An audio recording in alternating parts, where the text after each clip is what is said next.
Hello,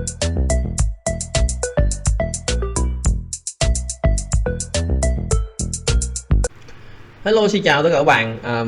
Đây là cái clip mà mình mong muốn làm từ lâu rồi, nhưng hôm nay mới có thời gian để có thể là làm một cái clip xuyên suốt cho các bạn. Đây là một cái clip mà mình sẽ trình bày các cái thao tác để từ bước dựng hình cơ bản cho đến bước trình bày hồ sơ cơ bản cho một cái công trình kiến trúc hết sức là đơn giản, là công trình cái nhà bảo vệ như này, hoàn toàn bằng Revit, và mình làm trên Revit 2026.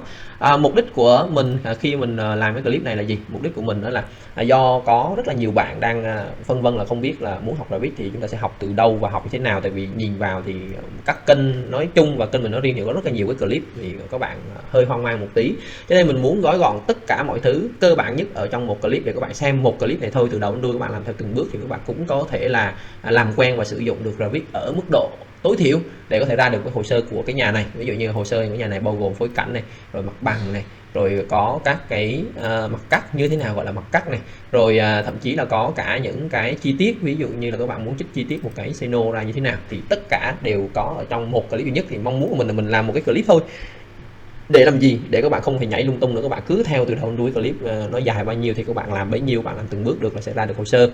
Và cái thứ hai nữa là mình làm ở trên Revit 2026. Thứ nhất là đây là phiên bản mới nhất của Revit, cái thứ hai là nó sẽ có một số cái thao tác khởi đầu nó sẽ khác với phiên bản Revit khác, cho nên là đặc biệt là những bạn mới thì cũng rất là hoang mang trong câu chuyện là ủa sao bây giờ mình xem hướng dẫn là một chuyện, nhưng mà trên máy mình cài Revit 2026 thì bật lên nó là một cái chuyện khác, thì các bạn khó sử dụng. Cho nên mình cũng muốn là từ cái clip này thì giúp cho các bạn, kể cả bạn mới kể cả bạn cũ, thì tiếp cận với Revit một cách bài bản và một cách nhanh nhất và trọn vẹn nhất. Tất nhiên là những cái clip chuyên sâu hơn, kỹ hơn, các bạn có thể tìm xem ở trên kênh của mình nhé. Hơn 400 clip trên kênh của mình, trong số đó là 80% là những cái clip miễn phí hoàn toàn, các bạn toàn quyền tiếp cận và học tập tự do. Nếu như các bạn cảm thấy hứng thú với clip này và những nội dung khác thì các bạn nhớ bấm like, share, subscribe và comment những cái mong muốn, những yêu cầu của bạn ở bên dưới clip thì mình sẽ thu xếp thời gian mình trả lời cho các bạn nha. Rồi bây giờ đối tượng phù hợp để có thể là xem và học tập theo clip này, mình nghĩ clip này hướng tới nhóm đối tượng là những người mới sử dụng Revit, những người đang có nhu cầu sử dụng Revit, như là các bạn sinh viên, thậm chí những bạn kỹ sư mà kỹ sư chưa bao giờ sử dụng Revit. Các bạn có thể xem để các bạn học được Revit từ đầu đến đuôi mà không cần sự hỗ trợ của thầy giáo hay là một trung tâm nào cả. Các bạn cứ làm từng bước theo mình hướng dẫn ở trong clip là các bạn sẽ ra được những cái hồ sơ là những cái bản vẽ dạng như thế này, hoặc là những cái bản vẽ dạng như thế này là vô tư nha. Đó là cái đối tượng đầu tiên. Đối tượng thứ hai muốn hướng tới là những cái bạn đã học Revit nhưng mà lâu rồi không sử dụng, hoặc là các bạn mới học, những bạn học bỡ ngỡ, các bạn chưa quen, thì các bạn có thể xem cái nội dung clip này như một cái bản tham chiếu với những cái kỹ năng của bạn đang có, để các bạn thể kiện toàn lại kiến thức của bạn, sửa soạn cho việc của các bạn tiến lên một bước cao hơn, và tìm hiểu những cái clip, những cái bài chia sẻ chuyên sâu hơn ở trên kênh của mình để phát triển thêm cái kỹ năng của bạn nó tốt hơn. Thì đó là hai nhóm đối tượng mình mong muốn hướng tới các bạn. Và dòng dài như thế đủ rồi. Bây giờ thì chúng ta sẽ đi vào trong nội dung cụ thể, từng bước một để hiện thực hóa cái công trình này, giúp cho các bạn có những cái phối cảnh nó tốt, đồng thời có những bản vẽ đầy đủ, chất lượng như mong muốn nha. Rồi nhớ like, subscribe và comment cho các cái nội dung của mình nha. Ok, bắt đầu thôi các bạn. Xin chào, chúng ta sẽ làm tất cả các cái bước để có thể dựng một cái mô hình nhà ở trên Revit 2026 nhé. Thì đầu tiên thì chúng ta đi vào trong cái khởi động Revit 2026 lên, sau đó thì chúng ta sẽ bấm vào New Model. Ở đây thì chúng ta sẽ chọn là chế độ Matrix Multi Display và chọn tạo mới Project, chúng ta bấm OK. Sau khi mà chúng ta OK vào xong thì chúng ta sẽ tiến hành thiết lập một số cái thao tác ban đầu liên quan đến giao diện làm việc, giúp cho công việc của chúng ta nó trở nên là trơn tru và thoải mái hơn. Với Revit 2026 thì thứ nhất, không gian vẽ của chúng ta có thể lựa chọn được giữa hai cái giao diện, giữa nền đen và nền trắng. Ví dụ các bạn chọn là nền đen hay nền trắng thì chúng ta sẽ vào menu View và chúng ta sẽ chọn là Canvas thêm. Chúng ta sẽ bấm vào nút này thì sẽ chuyển đổi. Cái thứ hai là hai cái bảng chúng ta luôn luôn phải bật lên trong quá trình làm việc với Revit, đó là bảng Project Browser và cái bảng Property, và hai bảng này thì thông thường mình sẽ sắp đặt sang hai bên của màn hình. Và hai cái bảng đó chúng ta sẽ gọi trong menu View User Interface, và các bạn sẽ gọi trong cái bảng Property ở đây và bảng Project Browser ở đây. Đây là hai cái bảng mà chúng ta cần sử dụng ha. Sau khi đã thiết lập hai cái đó rồi thì để cho cái quá trình vẽ trực quan sinh động hơn, chúng ta có thể là bật song song hai khung cửa sổ vẽ để có thể quan sát được mô hình cả trên những cái view 2D và cả trên view 3D. Ở đây mình sẽ bật view 3D lên thêm, nên chúng ta sẽ bấm vào trong cái menu view và cái ngôi nhà 3D view ở đây thì sẽ bật thêm cái view 3D như thế này. Và các bạn bật lên xong rồi thì các bạn vẫn ở menu view và các bạn sẽ bấm vào cái nút Tile View thì chúng ta sẽ xếp được hai cái view nó song song với nhau. Ở đây bên này chúng ta sẽ bật cái view 3D và bên này thì chúng ta sẽ bật cái view L1, đó là view mặt bằng tầng 1. Sau khi mà tôi bật hai cái view song song như thế này xong thì chúng ta sẽ xóa những cái ô vuông ở đây đi, định vị các cái thông tin thêm ở trong Revit đi, và chúng ta có thể xóa ở trên mặt bằng để xóa những cái này đi luôn. Đó là những cái mà chúng ta có thể xóa đi, và ngay cả những cái này chúng ta có thể xóa đi được luôn nữa, và chúng ta sẽ tạo ra sau để ta tiến hành chúng ta vẽ.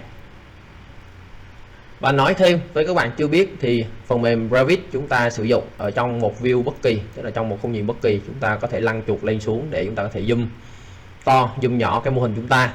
Và trong view 3D cũng thế. Và ở trong một cái view 2D như là view mặt bằng, chúng ta đang floor plan L1 ở đây chính là cái view này, thì các bạn có thể bấm con lăn xuống để có thể di chuyển được khung nhìn. Và trong view 3D chúng ta cũng thể làm được việc tương tự.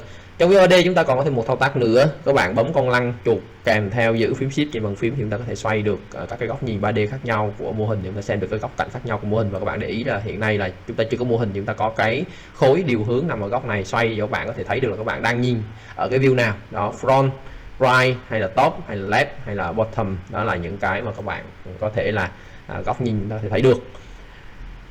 Đó là về phần tổ chức giao diện.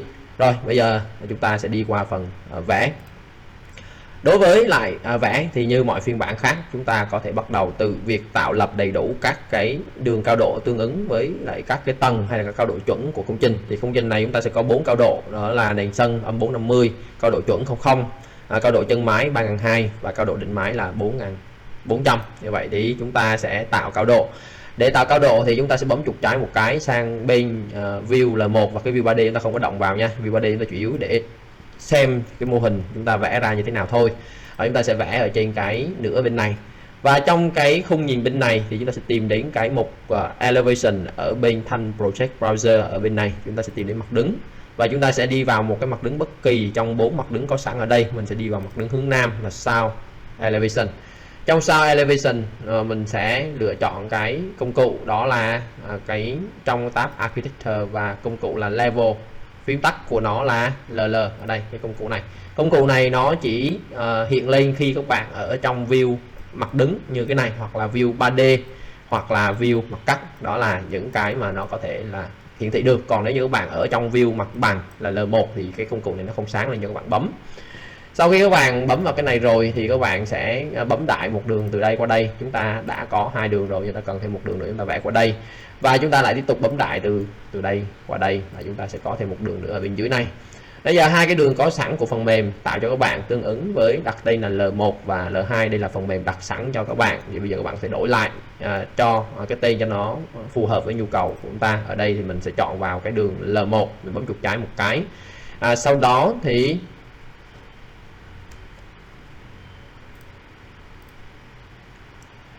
mình bấm chuột trái vào đây, và sau đó thì mình sẽ đổi tên của nó ở trong cái phần name ở đây. Đây là cái phần name của mô hình, là cái phần tên của trục, đồng thời cũng là tên của cái mặt bằng. Hiện nay tên của nó L1 thì các bạn có thể đổi sang là tầng 1.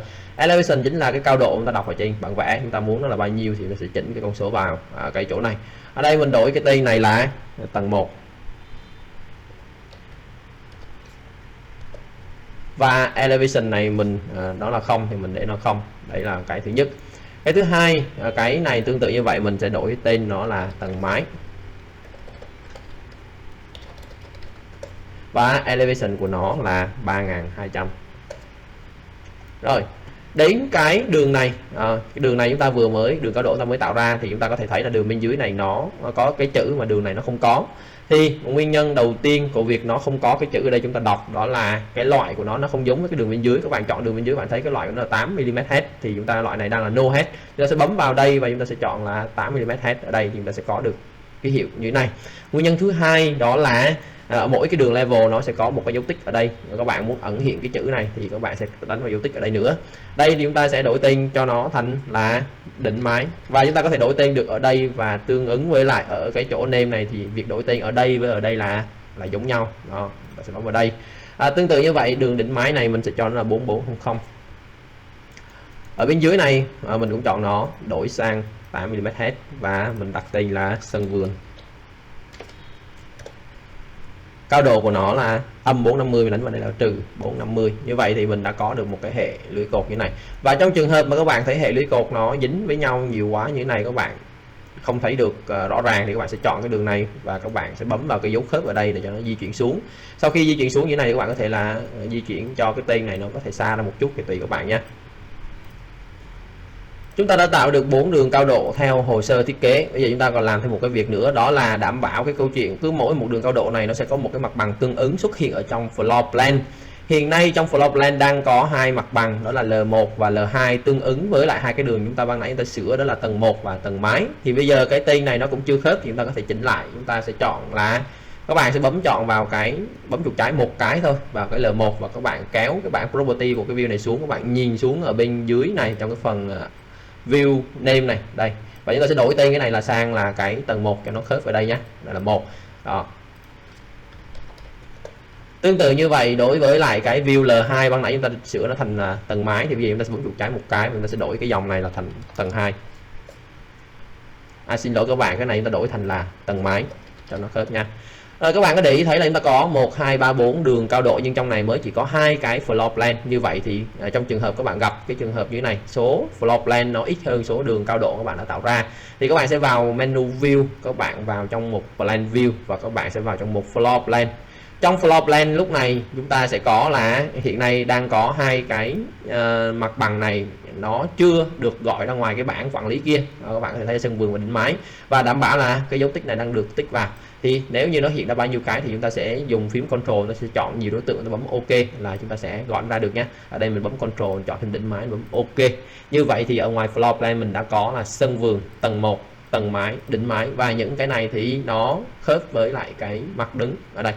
Trên cái mặt đứng mình đã tạo ra các đường level. Như vậy thì thành công và các bạn làm đến chỗ này được như mình là ổn. Vì chúng ta sẽ chuyển sang cái bước kế tiếp của việc dựng hình. Bước kế tiếp của việc dựng hình đó là chúng ta sẽ đi tạo các cái hệ lưới trục của công trình. Mình đối với cái nhà bảo vệ này thì nó đơn giản, nó chỉ có hai cái trục theo phương ngang và hai cái trục theo phương đứng để chúng ta sẽ tạo. Và cách tạo lưới trục các bạn bắt đầu từ một cái mặt bằng tầng. Ở đây chúng ta đã bật ra sẵn floor plan nhé, các bạn đừng có bật nhầm sang floor plan side hay là ceiling plan hay là một cái floor plan plumbing gì đó hoặc là structural plan ở bên dưới này nha, các bạn đừng có nhầm vào những cái này. Chúng ta sẽ làm chủ yếu thông qua floor plan, đó là những cái mặt bằng kiến trúc, và chúng ta bấm chuột trái ở đây và chúng ta sẽ bấm là kích đôi vào để chúng ta chuyển sang tầng 1. Như vậy thì chúng ta đang ở cái view nào, hay còn gọi là cái view nào đang được active lên, đang được kích hoạt lên, thì ở bên bảng project browser nó sẽ có màu, cái chữ nó in đậm màu đen. Còn cái chấm xanh này đó là ký hiệu là cái view này đã được đưa vào trong một cái tờ bản vẽ nào đó. Thì ở trong cái phần sau liên quan đến dàn trang bản vẽ mình sẽ hướng dẫn cụ thể cho các bạn làm. Bây giờ ở tầng 1 và những cái view này các bạn thấy không cần thiết thì các bạn sẽ bấm vào close, tắt đi. Ở tầng 1 chúng ta có hai cái trục này, chúng ta có thể xóa đi. Chúng ta vào trong architecture, chúng ta chọn grid xong thì chúng ta sẽ đảm bảo một cái câu chuyện chúng ta đang dùng một cái grid nó có một cái đầu, thì chúng ta sẽ chọn là 8mm bubble ở đây và chúng ta kích ra cái đầu tiên. Mình sẽ kích từ trên này mình kéo thẳng xuống và đảm bảo là kéo 90 độ, và cái trục này tự động nó nhận là số 1. Sau khi có trục số 1 thì mình sẽ dùng cái đường grid này mình vẽ tiếp cái trục số 2 và đến đây nó sẽ dừng lại. Sau khi có trục số 2 rồi mình vẽ cái trục số 3 ở đây, và cái trục này nó sẽ tên là trục A, cho nên là sau khi mình vẽ trục số 3 mình sẽ chọn vào đường trục số 3 này và mình sẽ sửa cái tên của nó ở trong cái bảng property này. Từ cái số 3 này mình sửa sang chữ A in hoa nhé, ở đây. Sau khi mình có cái trục A in hoa thì mình mới vẽ tiếp cái grid kế tiếp. Như vậy thì lúc này cái grid kế tiếp tự động nó nhận tên là B. Mình vẽ xong rồi mình mới chỉnh kích thước. Trục số 2 cách trục số 1 là 7200 và trục B cách trục A là 4780. Như vậy thì mình sẽ bấm vào bên trong mô hình bằng cách mình muốn di chuyển trục B sau trục A, mình chọn trục B, mình nhập vào đây là 4780, enter. Mình muốn di chuyển trục số 2, trục số 1 giữ nguyên thì mình sẽ chọn vào trục số 2 và mình sẽ nhập vào đây con số là 7000. Sau khi mình nhập vào 7000 như này xong, và các bạn để ý là những cái đường grid mình vẽ ra thì nó sẽ nằm ở trong phạm vi của 4 cái dấu tạo mặt đứng ở chỗ này, mình không có vẽ ra ngoài này nha. Mình vẽ xong rồi thì mình sẽ chọn một đường và nó có một cái chấm ở đây, mình sẽ bấm chuột trái giữ nguyên kéo nó xuống cho nó gọn gàng như thế này. Đây. Tương tự như vậy cho trục A và trục B mình chỉ cần chọn một đường thôi thì những cái đường còn lại nó sẽ đi theo. Và kết quả là mình thu được cái mô hình của mình ở như thế này. Ở trên cái 3D lúc này đã cập nhật thêm các cái đường trục và trên mặt bằng mình đã có trục. Và khi mà cái trục này được tạo ra thì ở trên tầng mái cũng có cái trục này. Chúng ta làm thêm một cái thao tác này để cho chắc ăn, nữa là chúng ta đi sang các cái mặt đứng này để kiểm tra xem là các cái đường trục này nó đã giao cắt hết với cái đường level chưa, và chúng ta có thể là thu gọn cái đường level này về vị trí trục. Tại vì sau khi chúng ta có trục rồi thì chúng ta có thể định vị được sơ bộ công trình nằm ở đâu, chúng ta có thể thu bớt những cái đầu đường này lại để cho mô hình ta nó gọn gàng hơn. Chúng ta có 4 mặt đứng mặc định thì chúng ta sẽ đi lần lượt từng cái mặt đứng để chúng ta có thể là chỉnh được cái khoảng cách này để cho cái mô hình nó đẹp hơn nhé.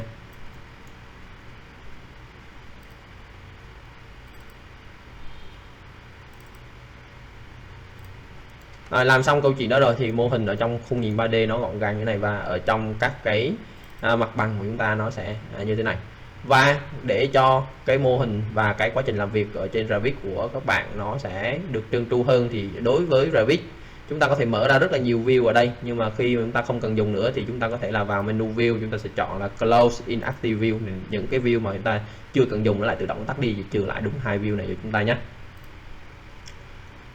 Sau khi đã được hệ lưới trục rồi, chúng ta chuyển sang bước kế tiếp, đó là chúng ta đi vẽ các cái cột của công trình. Thì bây giờ cái cột công trình chúng ta sẽ dùng cột bê tông cốt thép 200/200 và chúng ta sẽ có 4 cái cột nằm ở 4 góc. Cách vẽ thì như sau, chúng ta đi vào trong cái này và chúng ta sẽ chọn là công cụ vẽ cột là architecture và chúng ta sẽ chọn là column. Sau khi chọn column rồi, chúng ta sẽ vào trong này, chúng ta sẽ bấm cái danh sách này ra, chúng ta sẽ chọn cái cột bê tông cốt thép là cái cột này. Chúng ta sẽ chọn lấy một cái cột bất kỳ. Chúng ta vào menu edit type và chúng ta sẽ duplicate nhân bản lên, tạo ra đặt tên cho nó là 200x200 mm rồi bấm OK. Kích thước cột chúng ta sẽ đặt đây là 200, chỗ này chúng ta cũng đặt là 200, chúng ta bấm OK. Về vật liệu của cái cột, chúng ta đang sử dụng vật liệu là concrete cast in place gray. Các bạn có thể bấm vào cái tên này hiện dấu 3 chấm cho nó hiện dấu 3 chấm này lên đây, và chúng ta có thể bấm vào cái dấu 3 chấm này, chúng ta sẽ chỉnh cho cái vật liệu này nó tốt hơn bằng cách là các bạn sẽ bấm vào trong cái bảng vật liệu và chúng ta sẽ trong cái tab graphic này, các bạn ở trong cái phần cut button là tiết diện cắt, nó đang dùng cái ký hiệu là vật liệu là bê tông, thì chúng ta có thể là chuyển cái màu của cái button này sang cái màu xám nhẹ nhàng. Thứ hai là các bạn muốn cái cột của bạn nó có một cái nhận diện nó rõ ràng hơn, nổi bật hơn, các bạn có thể là trong cái phần background các bạn bấm vào solid fill và các bạn sẽ chọn cho nó một cái màu, ví dụ như mình chọn cho nó một cái màu đỏ đậm như thế này, bấm OK và sau đó thì mình bấm OK. Sau khi mình làm xong cái phần vật liệu cho cột xong thì mình sẽ chọn cái dạng cột là thẳng đứng, và ở trong cái phần này đây mình sẽ đổi cái này sang cái là height là cái chiều cao đấy. Và khi mình đổi sang height thì tự động nó sẽ nhận đến cái tầng kế tiếp của trên tầng 1 là tầng mái, vì mình đang vẽ ở tầng 1. Và cuối cùng là mình đã chỉnh xong tất cả mọi thứ rồi thì mình sẽ bấm vào chỗ này một cây cột, vào chỗ này một cây cột, đây một cái nữa, đây một cái nữa là xong. Đó là 4 cái cột mình đã tạo ra ở trong cái mô hình của mình, và các bạn có thể thấy là trên cái mô hình 3D chúng ta cũng có thể nhìn thấy 4 cái cột này. Sau khi tạo cột xong thì các bạn có thể là bấm vào cái nút ở bên dưới này để thay đổi cái chế độ hiển thị. Ở trong Revit nó có 3 chế độ hiển thị, đó là Close, Medium và Fine.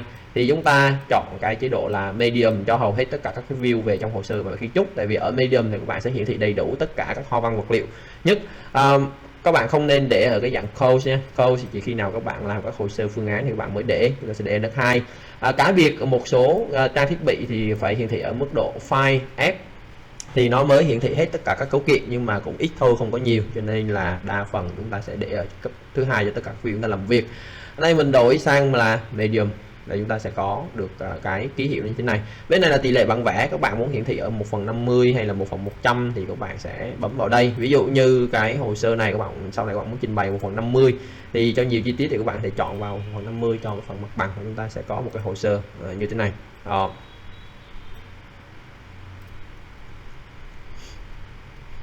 Sau khi vẽ cột thì chúng ta đi vẽ tường. Vẽ tường thì chúng ta sẽ vẽ các cái loại tường có ở trong này. Ví dụ trong công trình này chúng ta sẽ có các cái bức tường lần lượt là 220 cho cái tường dày tường đôi và 110 cho các cái tường đơn như thế này. Thì đối với tường đôi 220 thì chúng ta sẽ có là 200 cho cái phần gạch và 10 mm cho lớp tô ở mỗi mặt trái và mặt phải. Tương tự như vậy chúng ta sẽ có cái tường 110 thì chúng ta sẽ có là phần gạch để dày 90 và mỗi lớp tô mỗi bên là 10 thì mình sẽ có cái tường 110 nếu như theo cái hồ sơ này. Và tất nhiên là tùy theo các bạn nữa, các bạn ở quy cách xây và tô cho các bạn như thế nào thì các bạn sẽ khai báo theo ý của bạn. Ở đây chúng ta vẫn là ở floor plan ở tầng 1 và các bạn muốn vẽ tường chúng ta sẽ chọn công cụ là Wall. Ở trong công cụ Wall này thì chúng ta có thể là bắt đầu từ một cái tường nào đó ở trong những cái tường có sẵn của Revit 2026 cho sẵn khi các bạn mở một cái phần mềm lên để bắt đầu dự án mới, và có rất nhiều. Còn nếu các bạn muốn tự tạo thì trong trường hợp này mình sẽ bắt đầu từ cái tường là generic 100mm brick, nó có sẵn cái vật liệu là brick ở đây. Sau đó mình bấm Edit Type và mình sẽ duplicate lên, mình đặt tên cho nó là tường 220mm và mình thêm một cái chữ nữa là AX, đó là ký hiệu của tường ngoại thất, là tường bên ngoài. Sau khi mình bấm cái đó xong rồi thì mình sẽ chỉnh ở trong cái function của nó là sang tường ngoại thất là tường bên ngoài, và mình sẽ edit type cho nó. Trong cái phần edit type để điều chỉnh cấu trúc tường, mình bấm về preview ở đây thì nó đang có sẵn một lớp shutter là 1 thì mình sẽ cho cái lớp này là 200. Và vật liệu của shutter này đang dùng là brick common thì mình cũng bấm vào cái dấu 3 chấm này. Và mình sẽ bấm vào cái mục là trong cái cut button ở trong tiết diện cắt, để khi nó hiển thị trên mặt bằng đấy thì mình sẽ có cái diagonal up, mình bấm vào đây. Mình muốn là cái gạch chéo này sau này nó nhuyễn hơn là mình sẽ chuyển sang là diagonal up small ở cái chỗ này, và mình sẽ cho nó một cái màu vẫn là màu xám 50% như bằng nãy. Về phần foreground, các bạn muốn đẹp background bạn muốn đẹp hơn cho cái mặt bằng, các bạn có thể thêm một cái solid fill và các bạn có thể đưa vào đây một cái màu nó nhẹ nhàng, nó có thể là đậm hơn hoặc là nhạt hơn so với cái màu xám này. Ví dụ như mình sẽ chọn một cái màu nó nhạt hơn, màu tông cam nó nhạt hơn một chút để nổi cái gạch chéo này lên nhiều hơn, rồi mình bấm OK. Đó là cho cái phần vật liệu của cái lớp giữa. Bây giờ mình sẽ bấm vào đây một chữ Insert và mình sẽ bấm nút Up để cho cái lớp mới này nó đi lên trên, và mình thay vào đây đó là Finish 1 cho cái lớp hoàn thiện bên ngoài. Priority mình sẽ cho cái priority của nó là 4 và mình sẽ cho độ dày của nó là 10. Ở trong cái phần vật liệu cho cái lớp vữa tô này thì mình sẽ bấm vào cái dấu 3 chấm, mình search vào trong cái ô này chữ cement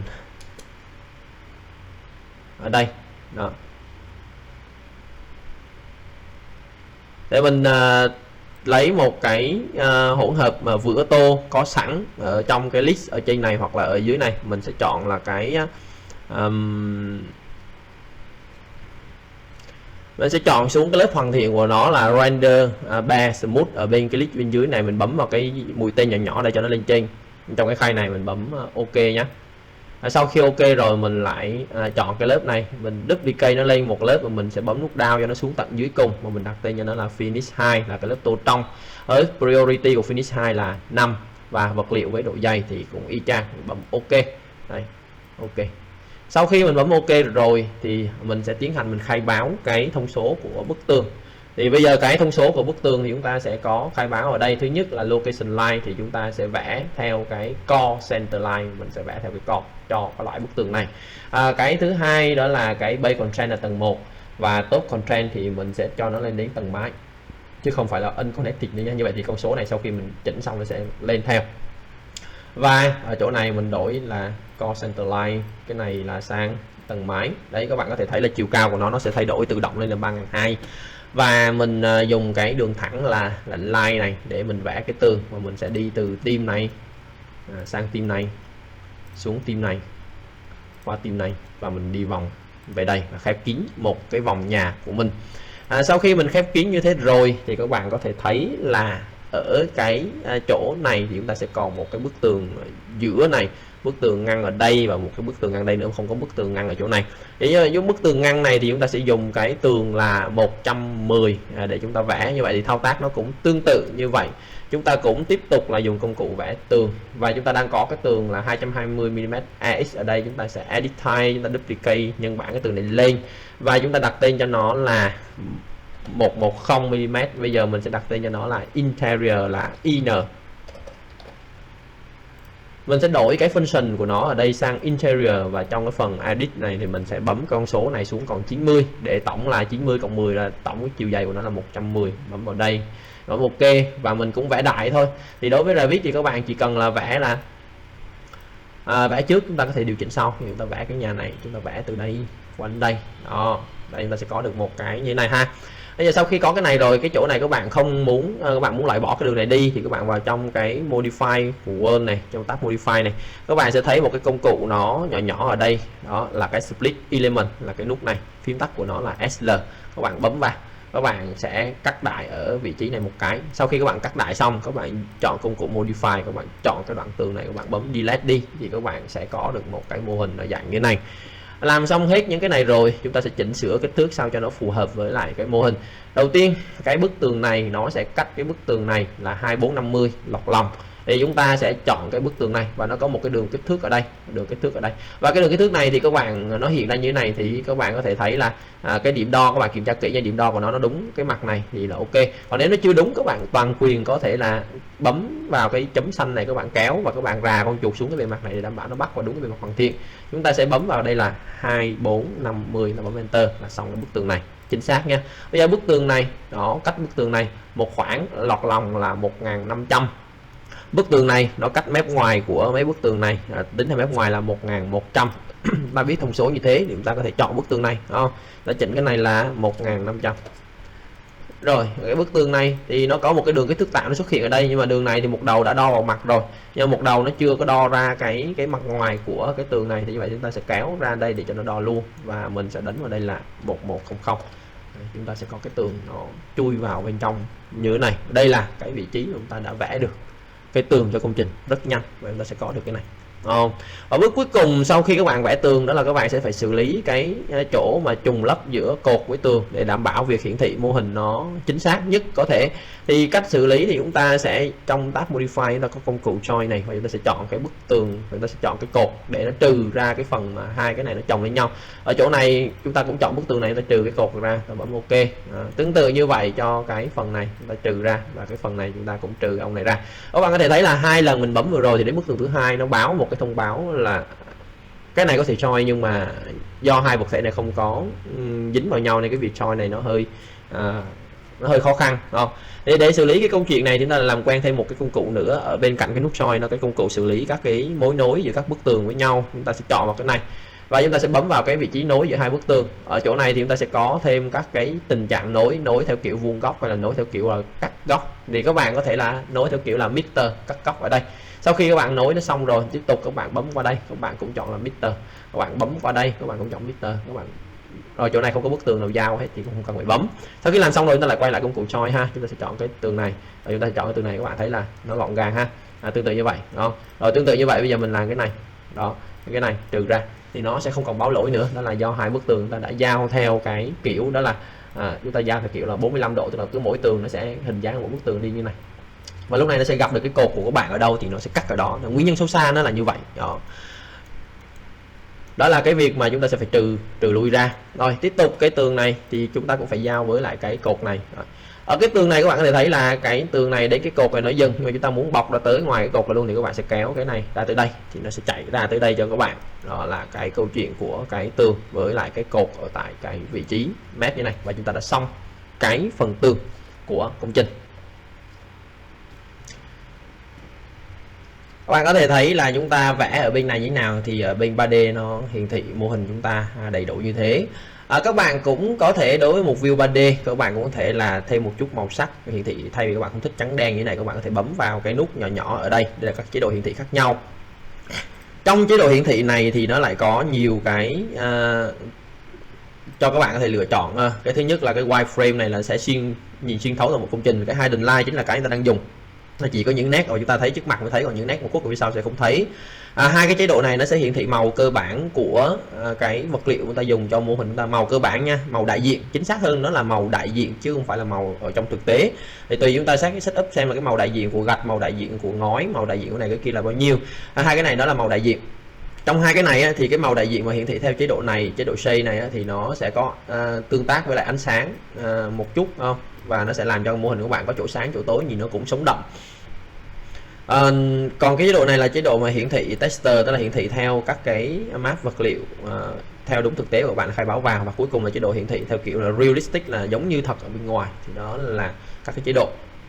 Ở đây mình có thể là thử sang cái consistent color, hay là các bạn có thể thử, nếu như máy các bạn tốt thì các bạn có thể thử sang chế độ là realistic, đúng không?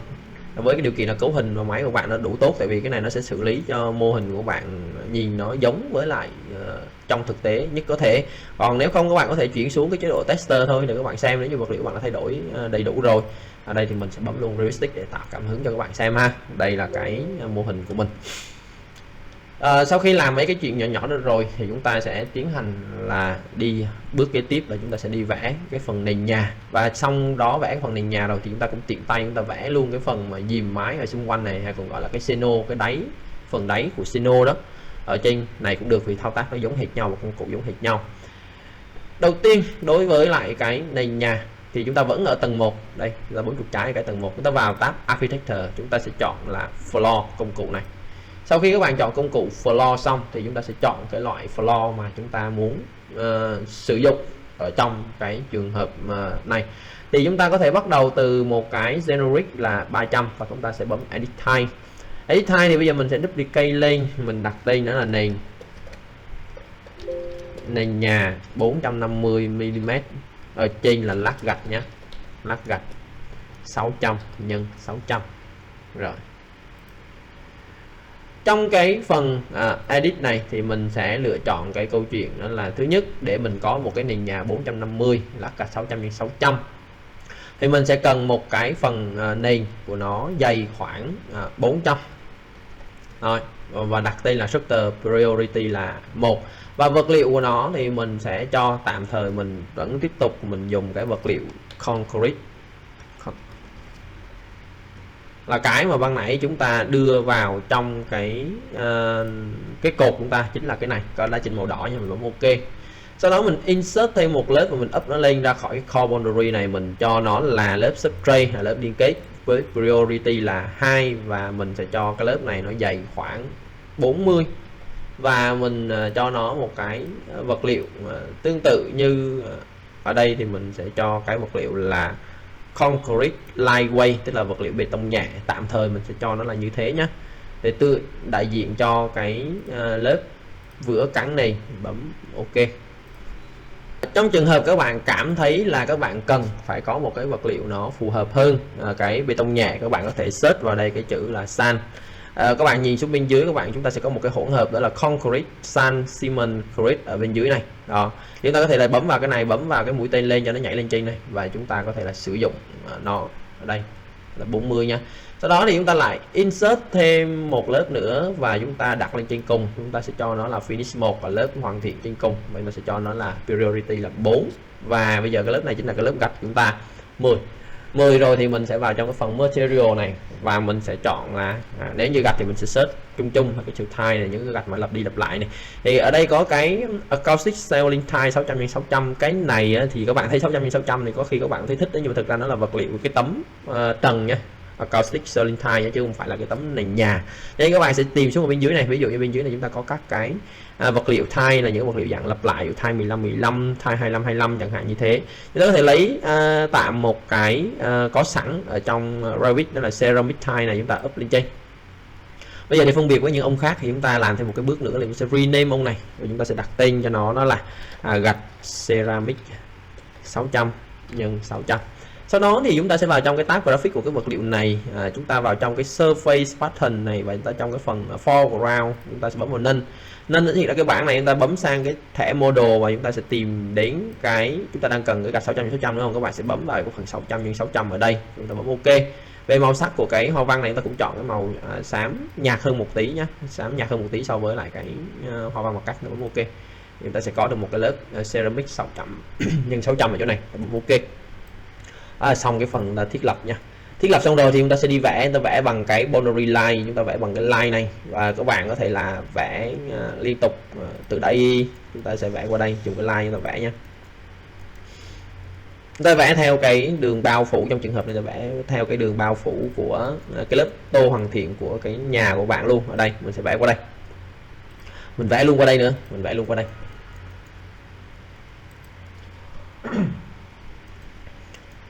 Rồi ở cái chỗ này á, chúng ta sau này còn một cái nền vệ sinh nền nó thấp hơn so với cái nền này, xung quanh, và chúng ta cũng dùng một cái nền khác để vẽ, cho nên là chúng ta sẽ dùng cái rectangle này. Chúng ta vẽ một cái đường màu tím từ đây qua chỗ này. Và để cho cái thao tác vẽ sàn nó không vẽ sàn mà bên này nó không bị lỗi thì các bạn lưu ý là cái đường bao của cái sàn nó sẽ phải là một cái đường khép kín và đường đơn. Các bạn có thể là bên trong có thể đục nhiều lỗ, trong trường hợp này có đục cái lỗ ở chỗ này thì các bạn cắt cái đường đục lỗ này cũng là đường khép kín, đường đơn và không có cái nét nào nó trùng lên nhau ở chỗ này. Và sau khi mà các bạn đã vẽ được như thế này, các bạn bấm finish thì nó mới tạo ra cái sàn nó không bị lỗi. Và trong trường hợp nó báo lỗi thì các bạn cứ bấm continue để quay trở lại để các bạn vẽ tiếp. Cách kiểm tra thì nó cũng hết sức đơn giản thôi. Các bạn bấm trục và các bạn quét một vùng chọn từ phải sang trái như thế này. Đây, các bạn quét như thế này nha, để bảo đảm là chọn được hết tất cả đối tượng nằm chồng lên nhau ở chỗ này. Và các bạn nhìn sang bên này, nếu trong trường hợp cái con số nằm trong cái dấu ngoặc này là số 1 thì điều đó có nghĩa là sao? Tại vị trí này hiện nay chỉ có một ông được chọn thôi, một ông được chọn về một nét, như vậy thì đảm bảo đủ yêu cầu nhé. Còn trong trường hợp mà các bạn lỡ tay các bạn vẽ thêm vào đây một nét này, bây giờ mình sẽ bấm finish này thì nó sẽ báo là không thể tạo được cái sàn, tại vì có những cái nét nó bị chồng lên nhau và đồng thời nó highlight luôn, tức là nó bôi cam luôn cho các bạn thấy. Ở đây mình đừng bấm quick sketching nha, mình sẽ bấm continue và mình sẽ đi mình kiểm tra bằng cách là mình như ban nãy đó, quét chuột phải cái. Lúc này các bạn có thể thấy là ở cái chỗ này khi mình quét chuột phải mình chọn cái chỗ này, con số này là số 2, có nghĩa là có hai đối tượng nằm chồng lên nhau như này. Mình sẽ bấm chuột trái một cái và mình xóa đi một cái đi, mình sẽ còn lại một cái. Lúc này mình bấm finish là được.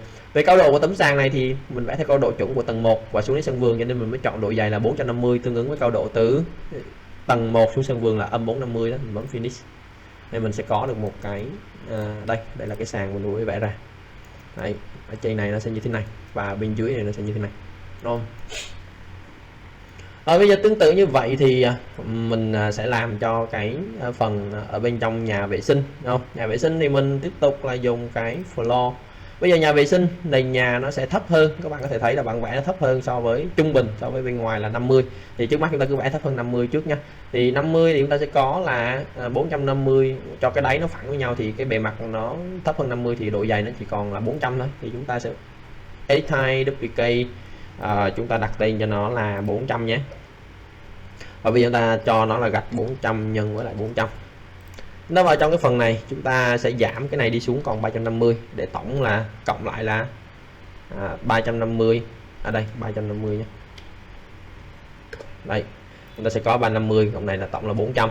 Bây giờ đối với gạch này đang là ceramic 600 chúng ta sẽ bấm vào trong này và chúng ta sẽ kích đôi vào nó, ta duplicate material and asset là cái dòng thứ hai nha. Chúng ta đặt tên đó là gạch ceramic 400 nhân với lại 400. Ở trong cái phần surface pattern của cái gạch ceramic 400 x 400 này, các bạn bấm vào cái nút này. Bây giờ chúng ta sẽ tìm không có cái 400 x 400 có sẵn ở trong cái phần model này thì chúng ta sẽ chọn cái 600 x 600. Chúng ta sẽ bấm là duplicate cái này lên, ta nhân bảng cái này lên. Chúng ta đặt tên cho nó là 400 x 400 mm. Lúc này trong cái bảng này thì các bạn muốn có 400 x 400 thì các bạn chỉ cần nhập vào đây là 400 là bấm ok. Bấm ok. Là ta sẽ có một cái nền nhà 400 x 400. Ta bấm ok nhé. Rồi, sau đó thì chúng ta sẽ dùng một cái hình chữ nhật như thế này. Chúng ta vẽ một cái đường bao ở ngay tại vị trí lấp đầy cái lỗ sàn này. Đây, các bạn có thể thấy là đây, chỗ này đang không có cái sàn nào nhé, nhưng ta phải lấp vào đây. Và cái cao độ của nó là tính từ tầng 1 xuống âm 50 nhé, nó thấp hơn cái sàn xung quanh là 50 mà. Đây, chúng ta sẽ chỉnh hai con số này rồi mới bấm finish nhé.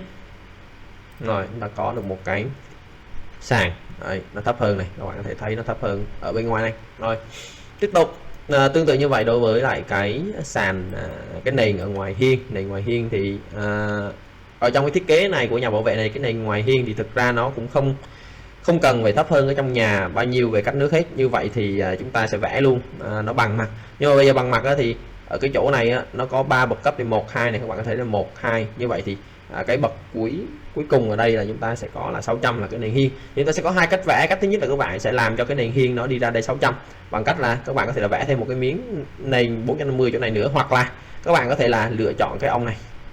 Sau đó thì các bạn bấm edit boundary.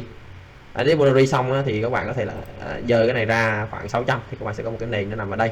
Đó là cái câu chuyện thứ nhất ha. Cái câu chuyện thứ hai đó là các bạn sau này các bạn có thể dùng cái cầu thang để các bạn làm cái bậc cuối cùng để làm cái bậc này cũng được.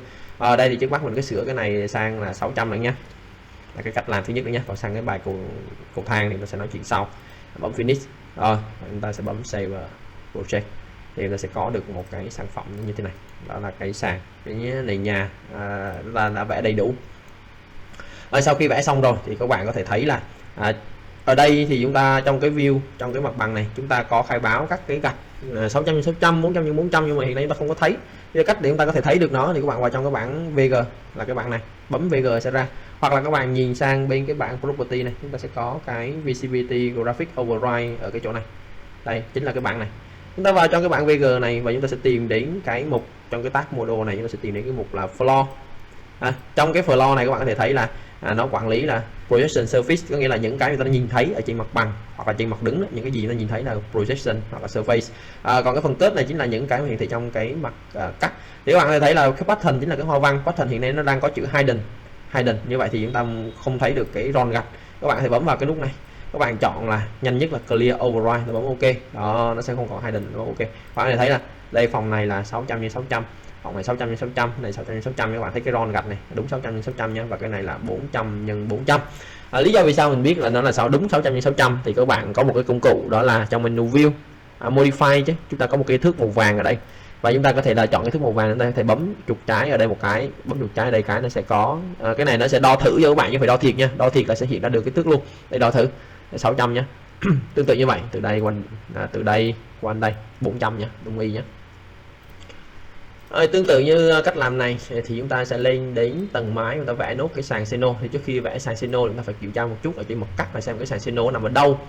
Cái mặt sàn Seno thứ nhất là nó dày khoảng 100 và nó nằm ở trên cao độ là 3.200 như thế này, và vật liệu chính của nó là chỉ là bê tông cốt thép thôi, chứ nó không có gì thêm vào cho nó nữa. Như vậy thì chúng ta thứ nhất là chúng ta sẽ ở cái bấm chuột trái qua cái khung nhìn này, chúng ta sẽ bấm đôi vào tầng mái. Bấm đôi vào tầng mái rồi thì chúng ta cũng chuyển sang là medium, chúng ta cũng chuyển sang 1/50 rồi.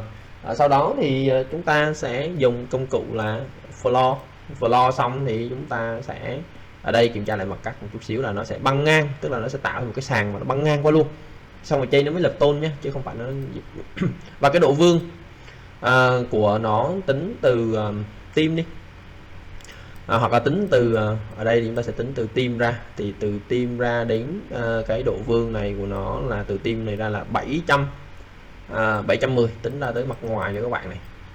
Rồi ok, như vậy thì chúng ta sẽ đầu tiên thì chúng ta sẽ vẽ một cái hình chữ nhật, chúng ta dùng hình nhật chúng ta vẽ. Và để nhanh hơn thì khi các bạn dùng hình chữ nhật này, các bạn sẽ bấm luôn cái chỉ số là offset là 710 ở đây, chúng ta sẽ có một cái thanh để các bạn nhập chỉ số offset vào đây. Và các bạn chọn cái đường vẽ góc hình chữ nhật theo tim này, vì ta đang tính từ tim ra mà, các bạn cứ bung hết theo tim ra, chúng ta sẽ có một cái đường này nó cắt tim là 710 nha, và cái mặt cắt dọc và ngang đều là 710, tính từ tim hết, thì chúng ta cứ vẽ như thế cho nó nhanh. Rồi sau khi mà các bạn đã làm xong rồi thì các bạn sẽ bấm edit type, chúng ta sẽ duplicate lên, chúng ta sẽ chọn là đặt tên là mái bê tông cốt thép dày 100 mm. Ok, và trong phần edit type này chúng ta sẽ bỏ bớt, đối với cái mái bê tông cốt thép này sẽ bỏ bớt 2 lớp nhé. Phần shutter này thì chúng ta sẽ giảm xuống nó còn là 100, bấm ok, rồi nó bấm finish. Đấy. Và chúng ta sẽ chọn cái câu chuyện là attach các cái tường đến cái sàn, tức là bây giờ các cái tường này khi mà nó gặp cái sàn này nó sẽ tự động nó dừng tường. Đây các bạn có thể thấy là những cái tường này khi mà gặp cái sàn này thì nó tự động mà nó ngừng ở dưới đáy sàn như này. Đây là cái chúng ta vừa mới thu được ở trên này. Rồi đối với là những cái cột như thế này, chúng ta có thể là chọn cái cột và chúng ta sẽ chọn là select on instant visible in view, và chúng ta cũng chọn cái nút là attach top base, chúng ta sẽ chọn đây cho nó kết thúc ở dưới đáy cột, thì các bạn có thể là có cái cột nó nằm như thế này. Đối với lại cái thành Seno thì các bạn có thể vẽ bằng công cụ đã biết, đó là cái tường. Về cơ bản ta cũng tạo ra một cái tường là bê tông cốt thép, nó cao, nó dày khoảng 100 và nó cao là nó dày 100 và nó cao khoảng 470, và chúng ta sẽ tính từ đây chúng ta vẽ lên và nó bao xung quanh của cái thành Seno như này.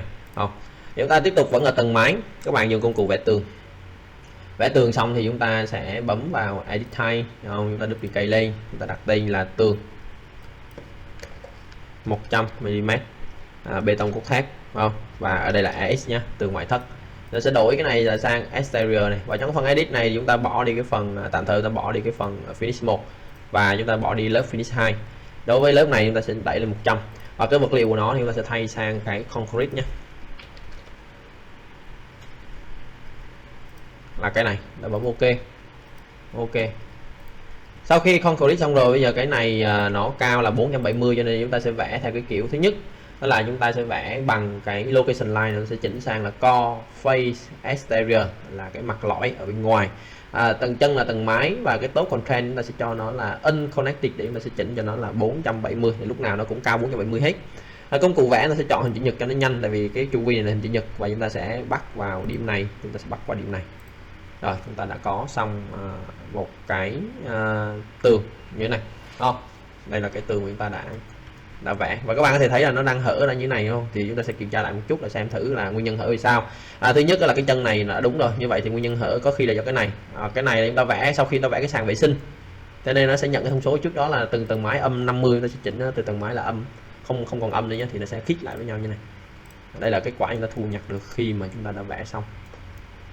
Đây các bạn có thể thấy là cái mô hình chúng ta lúc này nó sẽ như thế này, rất là đơn giản trực quan ha. Thêm một cái câu chuyện nữa, bây giờ sau khi chúng ta đã đi lên trên tầng mái rồi, các bạn có thể thấy là ở đây nó trên tầng mái ta hiện ra những cái nét ở bên dưới, nhưng mà chúng ta không chỉnh được, không có chọn được nó từ cái nét của những cái tường ở bên tầng dưới đó. Thì đây là một cái chế độ hiển thị của Revit, đó là nó gọi là underlay. Là cái này các bạn nhìn sang ở bên cái bảng property này đó, hiện nay underlay đang là tầng 1, có nghĩa từ tầng mái chúng ta đang nhìn thấy được cái tầng 1. Trong trường hợp mà sau khi các bạn đã dựng hình xong rồi, các bạn không muốn thấy những cái phần dưới tầng 1 nữa để cho đỡ rối bằng vẽ, thì chúng ta thường là như thế, thì sẽ chọn sang nâng. Thì các bạn sẽ thấy là đây là nguyên toàn bộ tầng mái của chúng ta không còn thấy cái phần của tầng 1 nữa nha. Thì đây là cái chế độ gọi là rand base level, và ở tầng trên nhìn thấy được những cái tầng bên dưới, và chúng ta có thể chọn được cái tầng mà chúng ta thấy, có thể là tầng bên dưới hoặc là có thể tầng bên trên cũng được nha. Đây là cái chế độ là underlay. Còn bình thường thì khi mà dựng hình các bạn muốn có thể đối chiếu để dựng cho nó chính xác hơn, thì các bạn có thể chọn cái rand base level là tầng 1 để nhìn thấy, để chúng ta có thể dựng căn cứ nó dựng một số thứ khác. Đó là cái câu chuyện nền sàn, và dựa vào nền và sàn nó dựng luôn cái phần mái Seno này kia. Thì sau khi chúng ta đã làm cái tường mái rồi, thì chúng ta sẽ làm tiếp đến một cái chi tiết, đó là ở trên cái tường của cái Seno mái này chúng ta có cái phần đua ra, và cái phần đua ra này thì nó sẽ có cái phần lưỡi đưa ra khoảng 90 x 100. Thì cách làm trong trường hợp này sẽ như sau. Chúng ta ở trong cái mô hình Revit chúng ta ở phối cảnh là thao tác là dễ nhất. Các bạn vào trong cái phần Project Browser ở bên dưới này, các bạn tìm đến cái mục là Family ở bên dưới đây, và trong cái phần Family này thì chúng ta sẽ tìm đến cái mục là Profile. Thì trong mục Profile thì các bạn sẽ tìm đến cái mục đây, chúng ta đang có Profile đây nha, và chúng ta sẽ tìm đến cái mục là M Fascia Flat này, và trong cái M Fascia Flat như thế này thì chúng ta sẽ kích chuột phải vào một cái bất kỳ, và chúng ta sẽ chọn là Duplicate. Sau khi Duplicate xong thì chúng ta sẽ đặt tên cho nó là, chúng ta sẽ cần một cái là chiều ngang của nó là 90 và chiều cao của nó là 100 mm, mình sẽ đặt tên là 90 x 100 mm. Sau khi chúng ta đặt tên như vậy xong, chúng ta sẽ kích đôi vào trong cái 90 x 100 này, chúng ta sẽ hiện ra một cái bảng như thế này. Ta sẽ có độ dày của nó là 90 và cái chiều cao của nó là 100. Chúng ta bấm OK. Sau khi ta bấm OK rồi, chúng ta vào trong công cụ Word, ở tab Architecture ta sẽ chọn là Word Sweep. Khi chọn Word Sweep này thì chúng ta sẽ bấm vào cái phần Edit Type, và chúng ta sẽ duplicate cái Word Sweep này. Chúng ta sẽ chọn một cái loại, đó là chúng ta đặt tên là dày 90 và nhân H là 100 và OK. Sau đó thì chúng ta sẽ chọn cái profile của nó, chúng ta đổi từ cái default này, chúng ta sẽ đổi sang cái M Fascia Flat 90 x 100 ta vừa mới làm ban nãy. Về vật liệu thì chúng ta muốn cho nó cùng cái vật liệu là bê tông, thì chúng ta sẽ vào trong cái material này và chúng ta sẽ đổi sang cái vật liệu bê tông chúng ta đã chỉnh.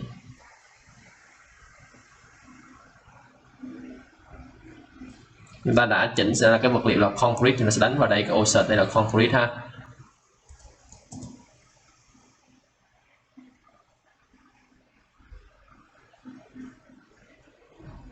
Đây concrete, mà chúng ta đã có cái màu đỏ như thế này. Thì như các bạn đã thấy, đó là chúng ta mỗi lần chúng ta phải đi chọn lại vật liệu ta đã chỉnh, nó khá là mất công, cho nên là để cái bước này nếu như các bạn không muốn mất công đi tìm vật liệu lâu nữa thì các bạn chỉ cần rename cái vật liệu này về cái tên mà các bạn mong muốn. Ví dụ như ở đây mình sẽ cho ký từ là A cộng để có một ký tự đặc biệt thì sau này mình lựa chọn vật liệu nó dễ, và sau đó thì mình sẽ để tên là bê tông cốt thép BTCT chẳng hạn như vậy ha. Thì sau này mình đánh ở A cộng là những cái vật liệu mình đã chỉnh sửa thì nó sẽ nằm ở đây hết, ok nhé.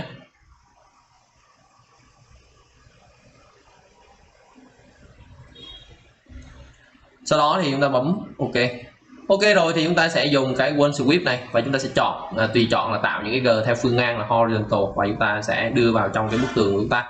Thì cái bức tường chúng ta đang muốn là chúng ta đưa nằm ở trên đầu này, cho nên là mọi người có thể là đưa con chuột lên đến trên này và mọi người sẽ để vào đây, bấm chuột trái một cái. Sau đó chúng ta lại đưa vào bức tường này, chúng ta bấm chuột trái một cái, rồi chúng ta lại xoay cái góc nhìn nó sang bên góc bên này. Chúng ta có thể là zoom lớn lên để nhìn cho rõ, chúng ta bấm chuột trái vào bên này một cái. Sau đó thì chúng ta lại tiếp tục chúng ta đi qua bên cái này, chúng ta bấm chuột trái vào cái cạnh này một cái nữa. Xong hết tất cả rồi, đi hết một vòng 4 tường rồi thì chúng ta sẽ kích chuột phải và chọn là cancel. Như vậy thì sau khi mọi người làm xong, mọi người có được một cái G nó đi ra như thế này cho mọi người nhé. Nó nằm như thế này là chúng ta đã thành công ở trong cái việc là tạo ra cái G chỉ tường theo cái định tường của cái Xeno. Còn những cái phần hoàn thiện sau đó nữa thì chúng ta sẽ vẽ sau khi chúng ta vẽ những cái dòng của cái máy, chúng ta vẽ máy và vẽ sago máy, vân vân. Đó là cái câu chuyện để cách tạo ra cái G này. Sau khi chúng ta tạo cái G này xong, chúng ta đi qua bước kế tiếp là chúng ta đi tạo ra cái dầm của cái phần mái nhà. Cái dầm của cái phần mái nhà thì đối với cái máy của cái công trình mình đem làm ví dụ này thì chúng ta sẽ có là 4 cây dầm chạy bo xung quanh của cái phần mái này, các bạn có thể thấy ở đây. Và cái dầm này thì nó là 200, chúng ta sẽ chọn cái dầm là 200 x 400 nếu như tính từ mặt đáy của máy. Và chúng ta có một cái dầm là 200 x 300, nó lại lui xuống bên dưới này và nó ở ngay chỗ bức tường dọc phòng vệ sinh. Cách làm chúng ta sẽ như sau. Bây giờ để vẽ dầm thì cái dầm nó thuộc về tầng mái, chúng ta cũng bắt đầu từ floor plan là tầng mái. Sau khi ở floor plan là tầng mái, chúng ta sẽ vào trong công cụ là shutter. Chúng ta chọn công cụ vẽ dầm là beam. Sau khi chọn công cụ vẽ dầm xong thì chúng ta sẽ ở trong bảng property này, chúng ta sẽ sổ xuống và chúng ta sẽ lựa chọn cái dầm bê tông cốt thép, nó đã nằm ở trong này. Nếu như trong cái Revit của các bạn chưa có dầm bê tông cốt thép, các bạn thể thấy hiện nay đang có dầm C sharp là dầm thép chữ C, dầm SF và dầm W sharp là cái dầm dạng chữ Y như thế này, chưa có dầm bê tông thì các bạn sẽ vào menu Lot Family ở đây. Chúng ta sẽ tìm đến cái thư mục là Structural Framing. Các bạn tìm đến thư mục Concrete và các bạn sẽ tìm đến cái thư viện dầm là Concrete Rectangular Beam và chúng ta bấm Open. Sau khi các bạn bấm Open xong thì chúng ta có cái dầm bê tông hình chữ nhật, nó nằm ở ngay trên đầu như thế này vì nó là phần C, nó nằm bên trên. Các bạn chọn lấy một cây dầm bất kỳ và các bạn bấm Edit Type. Chúng ta sẽ nhân bản cái này lên và chúng ta đặt tên. Bây giờ chúng ta đang muốn có cái dầm 200 x 400 mm thì chúng ta sẽ đánh vào đây là 200 x 400 và cái chiều dày của cái dầm đó là 200 và chiều cao của dầm là 400 thì chúng ta sẽ đánh vào đây. Sau đó là bấm OK. Rồi. Và chúng ta tiện tay thì chúng ta sẽ tạo luôn một cái dầm nữa 200 x 300 nữa bằng cách là các bạn lại duplicate lên 200 x 400 này lên và các bạn đổi tên nó thành là 200 x 300. Sau đó chúng ta chỉ cần đổi cái chiều cao H này thành 300. Như vậy thì bấm OK. Lúc này trong cái list này chúng ta có hai cây dầm bê tông mới, đó là 200 x 300 và 200 x 400. Rồi, cái dầm 200 x 400 chúng ta sẽ chọn vào đây trước và chúng ta sẽ vẽ work plan của nó là chúng ta sẽ vẽ ở tầng mái. Chúng ta đang vẽ ở tầng mái, chúng ta sẽ kiểm tra work plan là cái mặt phẳng tạo dầm là ở tầng nào. Ví dụ như chúng ta muốn chắc ăn nó ở tầng mái thì nhớ kiểm tra ở đây. Về cái chỉ số Z offset value, đó là cái chỉ số này hiện nay nó đang là 0. Thì 0 thì sau khi các bạn vẽ xong cái dầm mặt trên của cái dầm nó sẽ nằm ở cái cao độ là tầng mái. Ở đây mình sẽ vẽ cho các bạn xem nha. Mình dùng cái đường thẳng này và mình vẽ một vòng ở đây. Từ mình vẽ tim đến tim nhé. Xong rồi từ đây chúng ta sẽ vẽ qua đây. Từ đây chúng ta vẽ qua đến đây. Và từ đây chúng ta sẽ vẽ qua đến đây. Thì các bạn có thể thấy lúc này các cái dầm chúng ta vẽ ra xong rồi thì nó sẽ nằm ở trên cái mặt mái như thế này và cái mặt của nó trùng với lại cái bề mặt của cái mái. Bây giờ các bạn muốn nó nổi lên trên thì các bạn sẽ chọn nó ở trong cái phối cảnh. Ví dụ như chúng ta có thể chọn ở trong phối cảnh cũng được. 4 cây dầm như thế này, chúng ta giữ phím Ctrl để chọn 4 cây dầm. Và chúng ta sẽ cho nó cái chỉ số là Z offset value. Trong trường hợp này mình cây dầm 400, cái sàn mình tạo ở trước là 100 thì bây giờ chúng ta sẽ cho nó là di chuyển lên là 300 nữa là được. Hoặc là các bạn có thể chọn cây dầm ở trong cái mặt bằng tầng mái. Trong trường hợp này thì mặt bằng tầng mái các bạn thấy cây dầm là cái nét mờ mờ nhưng các bạn không chọn được. Lý do là trong cái mặt bằng quy ước thể hiện mặt bằng thì nó chỉ thể hiện những vật thể mà đến ngang cao độ mái thôi. Trong trường hợp này cái dầm, toàn bộ cái dầm nó nằm ở bên dưới cái cao độ của tầng mái, cho nên là trong cái mặt bằng mái ta không chọn được. Để chúng ta có thể chọn được trong mặt bằng tầng mái, các bạn sẽ ở mặt bằng tầng mái, các bạn bấm vào trong cái bảng property này, các bạn lăn cái bảng này xuống dưới, các bạn sẽ tìm đến cái mục là view rent, là cái nút này đây, các bạn bấm vào edit. Sau khi vào edit rồi thì các bạn đổi hai cái chỉ số này xuống thấp một chút, ví dụ như mình cho thấp xuống khoảng âm 50, các bạn muốn âm 50, âm 100, âm 200 thì cũng được, nhưng mà cũng không nên âm nhiều quá nha, chỉ cần để đi qua khỏi đỉnh của cái dầm là được, hay còn gọi là đi xuống dưới cái cao độ mái một chút xíu là được, thì chúng ta sẽ có được một cái như thế này. Chúng ta bấm ok. Như vậy thì lúc này các bạn có thể chọn được cây dầm ở trên cái mặt bằng mái. Lúc này thì chúng ta có thể là chọn 4 cây dầm này bằng cách là giữ phím Ctrl và kích chuột trái một cái nhé, ở đây, và mình sẽ cho cái Z offset value của 4 cây dầm này lên 300. Mình sẽ được một cây bố cục của các cây dầm nó sẽ kiểu như thế này đó. Và các bạn muốn kiểm tra thử là cái vị trí này đã hợp lý so với lại cái mặt cắt mong muốn chưa, thì ở ngay trong cái phối cảnh này ở Revit nó có một cái tính năng nó gọi là, các bạn lăn xuống dưới này các bạn sẽ thấy một tính năng ở trong cái Revit, đó là cái section box, nó nằm trong property của View 3D. Trong cái View 3D này các bạn kích hoạt section box lên thì xung quanh công trình của bạn nó sẽ có một cái hộp màu đen, nét màu đen này, các bạn bấm chuột trái chọn cái hộp, sau đó nó có 6 cái dấu này, các bạn có thể là bấm vào cái mũi tên này và các bạn kéo nó lui vào, nó cắt công trình của bạn ở đâu thì các bạn có thể xem được cái phối cảnh của công trình của bạn ở đó. Ví dụ các bạn cắt ở ngang đây, các bạn có thể thấy là cái dầm bê tông này hiện nay nó đang nằm đúng vị trí cao độ như chúng ta mong muốn nha. Rồi giờ vật liệu nó không giống thì các bạn chọn 4 cái dầm này, đây 2 3 4, các bạn đổi cái structural material này, các bạn bấm vào đây, các bạn sẽ đổi sang cái vật liệu ban nãy chúng ta vừa chỉnh là A-BTCT, và bấm chọn ok. Lúc này các bạn có thể thấy là cái dầm cắt qua nó cũng đã như thế này nha. Chúng ta còn một cây dầm nữa, cây dầm này chúng ta sẽ vẽ theo cái tường này và nó có đặc điểm là nó nằm từ đây nó chui vào trong, tại vì nếu như các bạn vẽ tim với tim nó sẽ lồi ra ngoài sẵn lên một tí. Chúng ta vẫn dùng cây dầm và lúc này thì chúng ta sẽ vẽ theo cái cao độ mái, chúng ta không offset Z vào luôn nữa, nhưng chúng ta EZ justification chúng ta thay vì uniform chúng ta đổi sang là E justification chúng ta sẽ đổi sang là left, tức là cái cạnh bên trái. Sau khi chúng ta đổi sang cạnh left và cạnh bên trái rồi thì chúng ta sẽ vẽ cây dầm đó bằng cách là chúng ta sẽ kích điểm này, chúng ta đi lên đến đây thì các bạn có thể thấy là cái dầm này nó nằm sang bên trái, nhưng mà nằm sang bên trái như thế này nhưng nó vẫn chưa đúng vị trí. Đổi vật liệu nha.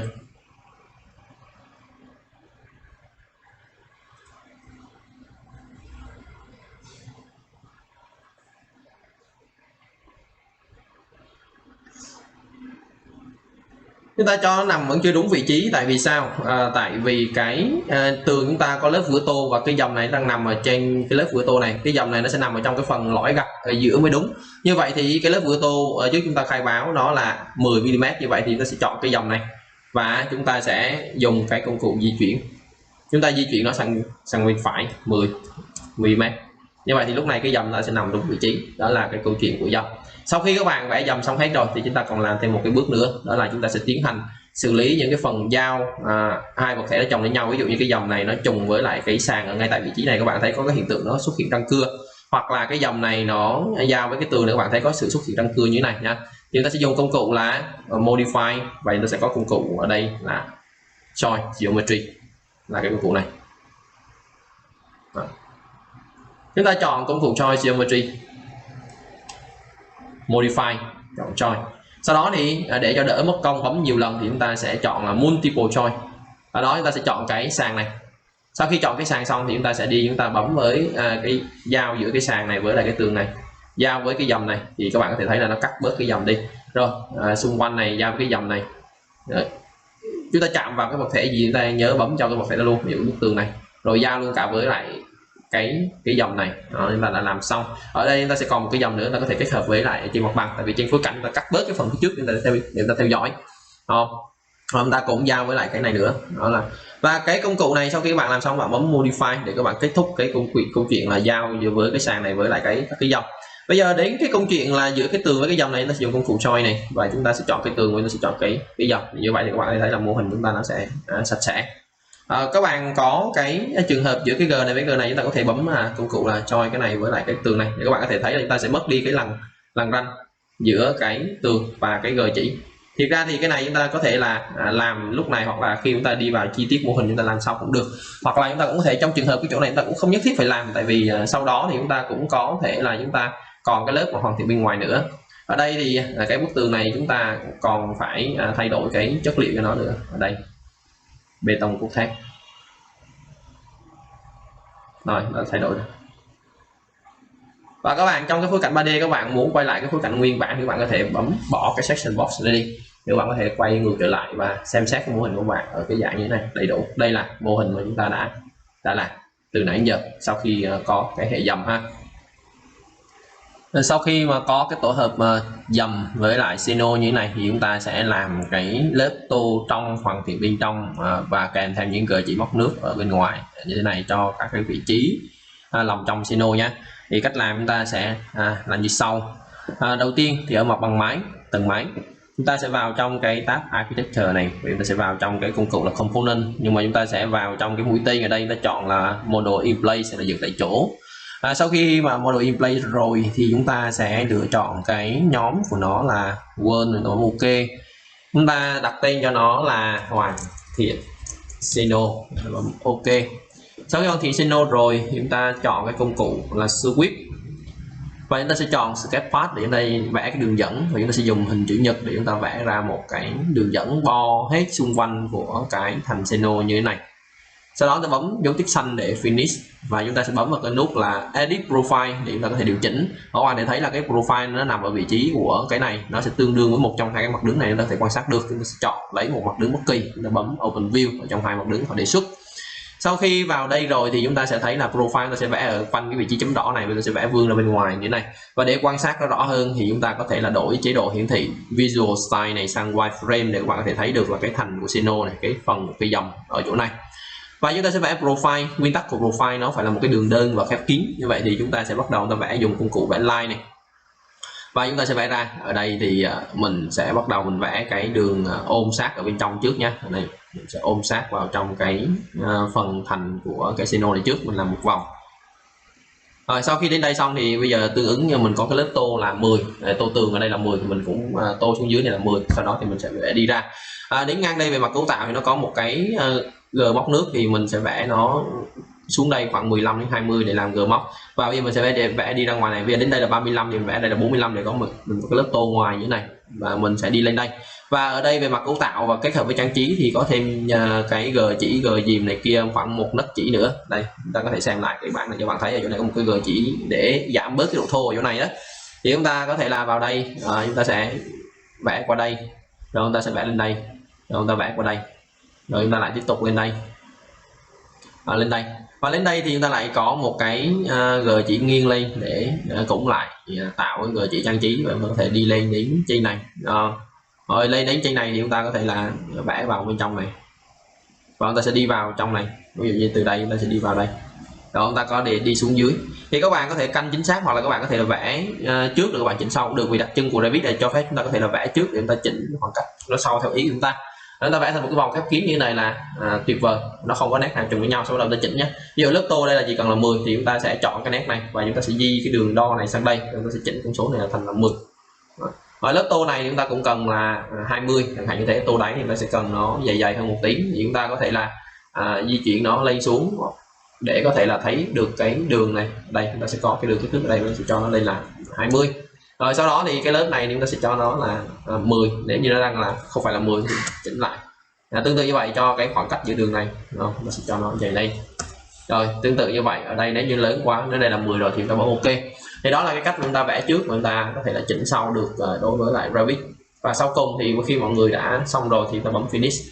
Thì mọi người có thể thấy là finish thêm một cái nữa thì mọi người có thể thấy nó sẽ tạo thành một cái lớp bo ở xung quanh của cái Xeno của chúng ta như thế này. Và mọi người có thể thấy là nó có cái gợi chỉ ở đây. Về phần vật liệu của nó thì trước khi ta bấm cái finish, cái cuối cùng thì chúng ta bấm vào trong cái phần vật liệu này, chúng ta sẽ bấm vào cái nút này Sau khi vào cái nút này rồi thì chúng ta sẽ chọn cái vật liệu giống như là vật liệu của cái tường. Ví dụ như trong cái vật liệu của cái tường chúng ta đã chỉnh thì nó là hỗn hợp của Siemens Sandgrid. Nó là cái vật liệu này. Thì chúng ta có thể là kích chuột phải là rename, rồi chúng ta sẽ đặt tên cho nó là a còng vữa tô tường nhé. Rồi chúng ta sẽ search cái này, chúng ta chọn là a còng vữa tô tường ở đây, chúng ta bấm ok cho nó đồng bộ với cái tường. Mà bây giờ chúng ta mới bấm finish để chúng ta kết thúc cái lệnh dựng cái phần G chỉ bao cho Xeno ở đây. Và đây là cái kết quả mà chúng ta thu được cho cái mô hình của chúng ta đến cái thời điểm này. Và các bạn có thể thấy là lúc này nếu như các bạn lại tiếp tục là ở trong cái 3D view, các bạn sẽ bật cái phần section box lên như đã hướng dẫn ở bước trước. Sau đó thì các bạn sẽ thu cái, vì mình sẽ thu cái cạnh này vào để các bạn có thể quan sát được cái tiết diện cắt của cái Xeno.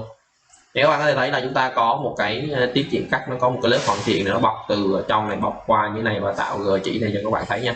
Như vậy thì đã xong nhiệm vụ đối với lại cái bước này.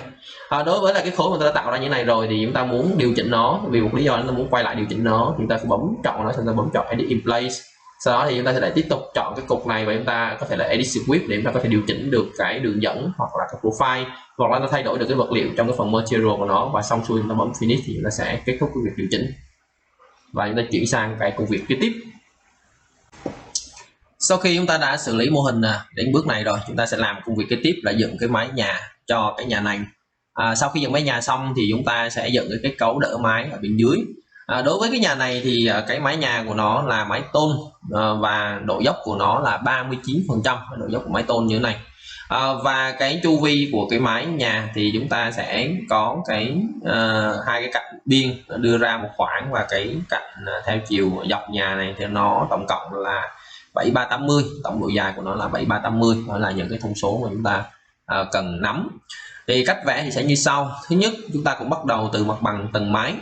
Nhưng mà vì cái mái này nó xác định độ dốc theo phần trăm, cho nên là trước khi vẽ thì chúng ta có thể vào trong cái tab Manage này và các bạn vào trong cái phần Project Unit là quản lý đơn vị vẽ của mô hình, và chúng ta sẽ tìm đến cái mục là Slope là độ dốc. Thì độ dốc ở trong này đang tính theo là đo độ, chúng ta sẽ bấm vào cái phần này, chúng ta sẽ khai báo sang là phần trăm, tiếng Anh là percentage, thì chúng ta sẽ chọn sang cái này và chúng ta bấm ok, vậy chúng ta sẽ vẽ được cái mái theo độ dốc theo phần trăm. Đó thì chúng ta sẽ vào trong cái tab Architecture và chúng ta sẽ chọn là công cụ là Roof by Footprint. Chúng ta sẽ dùng cái máy Generic 225 này, chúng ta sẽ bấm Edit Type và chúng ta sẽ duplicate lên, chúng ta đặt tên là mái tôn. Và mái tôn thì chúng ta sẽ đặt cái độ dày của nó tượng trưng là khoảng 40 mm. Kể cả tôn lẫn sóng tôn thì chúng ta tạm cho nó là dày 40 mm. Và chúng ta sẽ bấm vào Edit. Ở đây chúng ta sẽ chỉnh cái độ dày của nó là 40. Mình nhắc lại lần nữa nha. Thực ra thì tấm tôn thì nó mỏng thôi, nhưng mà mình tượng trưng cho cái việc là tôn có sóng, sử dụng tôn có sóng để lợp ngói, thì mình cộng luôn cả cái chiều dày của cái sóng tôn vào thì mình tạm cho nó là 40 nhé. Và trong cái phần material này thì chúng ta sẽ vào trong này và chúng ta sẽ chọn cái material. Ở đây mình sẽ chọn cái, mình đánh vào chữ Roof này để xem thử là cái thư viện mặc định, vật liệu mặc định của Revit nó có cái vật liệu nào tương ứng hay không. Ví dụ mình đánh vào Roof ở đây thì đây trên này là cái khay những cái vật liệu đã có sẵn ở trong mô hình. Ngoài ra thì nó còn có Material Library là cái thư viện tổng về vật liệu của Revit nữa. Các bạn bấm mũi tên nó sẽ hiện ra và các bạn có thể là di chuyển này để các bạn đọc nó kỹ hơn, đọc nó rõ hơn. Các bạn hãy nhìn vào cái avatar của mỗi vật liệu đây để các bạn có thể quyết định được là cái vật liệu mình có thể sử dụng được hay không. Ví dụ như ở đây mình đang dùng cái Roof thì nó có mấy cái kiểu như thế này đó. Đây, chúng ta có thể dùng cái roofing metal hay là roofing slate này cũng được. Mình sẽ chọn cái roofing metal nha. Và những vật liệu ở khay dưới này các bạn muốn sử dụng thì các bạn chọn nó thì chưa đủ đâu, các bạn phải bấm vào cái mũi tên nhỏ nhỏ ở cái chỗ này. Ở đây là cái mũi tên để đưa cái vật liệu này vào trong cái mô hình chúng ta đang vẽ, nó gọi là Add Material to Document. Thì chúng ta sẽ bấm vào nó, lúc này nó mới hiện lên trên này. Và ở đây để cho dễ tìm thì mình lại rename nó, mình đặt đây là a còng mái tôn mẫu số 1 đi, để sau này biết đâu chúng ta lại có mái tôn mẫu số 2, số 3 này kia. Và chúng ta sẽ có là ở đây thì nó sẽ search lại là a còng, là có mái tôn 01, nó bấm ok. Vậy thì xong cái phần khai báo. Sau khi khai báo xong rồi thì chúng ta sẽ dùng cái đường boundary là đường bao của mái để chúng ta vẽ. Ở đây chúng ta sẽ dùng cái rectangle nhé. Và rectangle thì ở đây mình sẽ vẽ theo cái, trước mắt là mình sẽ vẽ theo cái mặt ngoài của cái lớp tô tường. Mình sẽ có được một cái như thế này. Đây là cái câu chuyện của cái đường này. Và bây giờ cái đường này á, thì mỗi cái đường các bạn có thể thấy là mỗi cái đường này nó có một cái dấu tam giác, thì cái đường nào có dấu tam giác nó sẽ tạo độ dốc. Thì trong trường hợp này nếu mình finish thì nó sẽ tạo độ dốc từ 4 phía lên, nhưng bây giờ mình chỉ cần là độ dốc hai cạnh này, cho nên là mình sẽ chọn hai cái cạnh mà theo đầu hồi nhà này, mình đánh bỏ dấu tích ở chỗ define root slope này đi là xong. Và mình chọn hai cái đường này thì bây giờ độ dốc của nó đang là 75%, trong khi đó thì theo thiết kế là theo thiết kế của mình thì mình có độ dốc là 39%. Như vậy thì mình sẽ chọn hai cái đường đó, mình chỉnh độ dốc là 39% ở đây, enter, mình bấm finish. Thì lúc này mọi người có thể thấy là cái mái nhà của mình đang nằm ở vị trí như này và độ dốc của nó kiểu như thế này nha. Và cái mái này thì đây là mình finish để cho các bạn thấy. Còn bây giờ các bạn muốn điều chỉnh, tại vì cái cạnh này nó phải vươn ra bên đầu này một chút nữa, thì mình sẽ chọn lại cái mái này và mình sẽ bấm vào edit footprint. Thì lúc này mình sẽ chỉnh cái kích thước của cái đường này.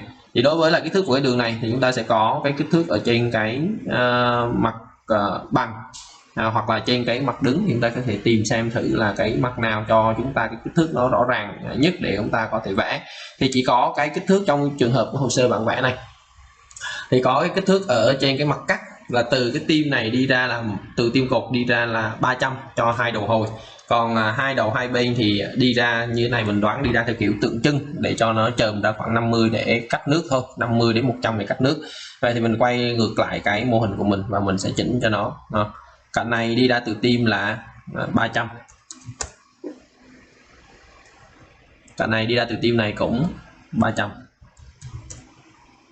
cạnh này đi ra mình sử dụng công cụ di chuyển, mình di chuyển nó ra khoảng 10 cm, có nghĩa là 100. Rồi, tương tự như vậy thì mình sử dụng công cụ di chuyển, mình di chuyển nó ra là 100. Rồi xong xuôi thì mình bấm finish. Thì đây là cái mái mà đã đúng chu vi, nhưng mà nó chưa đúng về mặt cấu trúc và vị trí cao độ của mái. Thì các bạn có thể thấy đuôi mái này nó nằm như thế này. Thì bây giờ đối với một cái mái các bạn đã làm ra rồi, các bạn muốn tăng giảm chiều cao của nó thì chúng ta sẽ còn một chỉ số nữa là base offset from level. Ví dụ hiện nay cao độ chuẩn của nó tầng mái base offset level là nó là 0. Vì các bạn muốn nó lên bao nhiêu thì các bạn sẽ bấm vào đây là, ví dụ mình muốn lên 300 thì mình sẽ chọn nó lên là 300 thì nó sẽ offset lên như thế này. Và các bạn muốn biết được là cái mái lên xuống như thế đã đủ hay chưa, thì để quan sát rõ ràng nhất trong trường hợp này thì chúng ta sẽ tạo thêm một cái view nữa, nó gọi là view mặt cắt. Các bạn vào menu view này và chúng ta sẽ chọn là công cụ section. Section thì chúng ta sẽ kích chuột trái đây và thả tay ra, ta kéo thẳng nó xuống ở bên dưới này và kích chuột trái một cái nữa thì chúng ta xác lập ra được một cái mặt cắt. Và sau khi có mặt cắt rồi thì ở trong cái bảng project browser của các bạn xuất hiện thêm một cái nó gọi là section, và chúng ta sẽ chọn vào cái section ở đây. Đây là cái mà nó mới xuất hiện, nó đây là section 1 ở cái chỗ này, nó ở trong cái bảng project browser nhé. Và mình sẽ kích đôi vào nó để mình có thể là xem quan sát được cái mặt cắt của công trình như thế nào. Và trong cái mặt cắt này thì tỷ lệ của mình đang để 1/50 này, mức độ chi tiết của nó mình đổi sang là medium nhé. Thì lúc này mình sẽ có được một cái mặt cắt công trình như thế này. Và đây là cái phần mái của công trình mình đang muốn nó nằm, thì nó sẽ nằm ở đâu đó cái khu vực này. Đây, nó sẽ cắt lên một đoạn tính từ đây, mình nghĩ tạm thời như thế này nó là hợp lý. Còn sau này nó lên xuống bao nhiêu nữa thì còn phụ thuộc vào cái kết cấu mái sau khi chúng ta đã vẽ vào bên trong cái chỗ dưới của cái mái này nữa, thì chúng ta sẽ quyết định tiếp là cái cao độ của nó là bao nhiêu. Đó là cái cách vẽ mái dốc, mái tôn ở trong trường hợp này. Và sau khi có mái tôn rồi thì chúng ta sẽ tiến hành chúng ta đi vẽ cấu trúc ở cái phần dưới mái. Cấu trúc ở đỡ của cái mái này thì nó sẽ gồm có hai thành phần. Thành phần thứ nhất đó là những cái tường, chúng ta tạm gọi là tường thu hồi, tức là xây ở trên cái đỉnh mái như thế này, nằm đây. Và cái tường thu hồi này thì theo như cái mặt cắt mình thấy được thì nó sẽ nằm, nó sẽ là những cái tường mà 100 cái tường 1 mà ban nãy chúng ta đã làm ở trong cái phần xây tường đó, rồi nó xây lên tường mỏng chứ phải tường dày. Cái vấn đề thứ hai đó là cái câu chuyện, cái cấu trúc thứ hai là câu chuyện những cái mà thanh xà gồ ở trên mái cách khoảng là 650. Và trong cái cấu trúc của mái thì ở đây thì có thông tin cấu trúc của mái đó là vì thép hộp là 50 x 25 cái cộng với tường thu hồi. Như vậy thì những tiết diện như thanh thép hộp là những thanh thép hộp là 50 x 25 nhé. Thì đó là theo bản vẽ và chúng ta sẽ làm như sau. Chúng ta qua lại bên mô hình và chúng ta sẽ bắt đầu từ cái mặt bằng tầng mái. Trên bằng tầng mái thì mình sẽ chọn cái công cụ là vẽ tường và mình dùng luôn cái phần loại tường là 100 mm. Mình sẽ dùng cái tường là 110 mm in này để mình có thể vẽ. Và Ở đây thì các bạn kỹ hơn thì các bạn, đây là cái tường interior, là tường nội thất. Giờ các bạn thấy những cái tường này có thể nằm ở ngoài trời, các bạn muốn là thành tường ngoại thất thì các bạn có thể kỹ hơn, thì trong trường hợp các bạn vào edit type, các bạn duplicate cái tường 110 này lên, các bạn đặt tên là AX, và trong cái function của tường thì chúng ta sẽ đổi sang là tường exterior là bằng OK rồi. Sau khi nó OK rồi thì chúng ta sẽ vẽ. Thì đối với cái tường này chúng ta sẽ không có dùng là cách vẽ là core center line như là cái tường ở bên dưới nữa, mà chúng ta sẽ dùng cái core, chúng ta sẽ dùng cái finish face luôn đi, tại vì ở trên này ta chỉ thấy cái nét ngoài thôi. Và OK, finish face exterior, và sau đó thì mình sẽ vẽ, ví dụ như finish face exterior mình sẽ vẽ từ đây, mình sẽ cho nó qua đến đây. Đây là một bức tường thu hồi nha. Rồi tiếp tục là cái tường thu hồi ở giữa này thì mình sẽ vẽ từ cái vị trí này mình vẽ lên, tại vì mình vẽ theo finish face exterior thì khi mà vẽ theo chu kỳ đồng hồ thì cái mặt exterior của bức tường nó sẽ nằm ở bên tay trái. Tiếp tục đối với lại cái tường này, đi từ đây đi đây, và các bạn có thể thấy nãy giờ mình vẽ mình không quan tâm đến chiều cao tường, mình chỉ quan tâm là mình đang vẽ ở tầng nào thôi, và bây giờ nó cao bao nhiêu thì kệ nó. Ví dụ như đây nó đang lấy cái chiều cao của bức tường cuối cùng mình vẽ là bức tường của Seno như thế này, và nó nằm ở cái vị trí như thế này. Thì sau khi mình đã vẽ như thế này xong rồi thì mình sẽ chọn 3 bức tường này. Đây.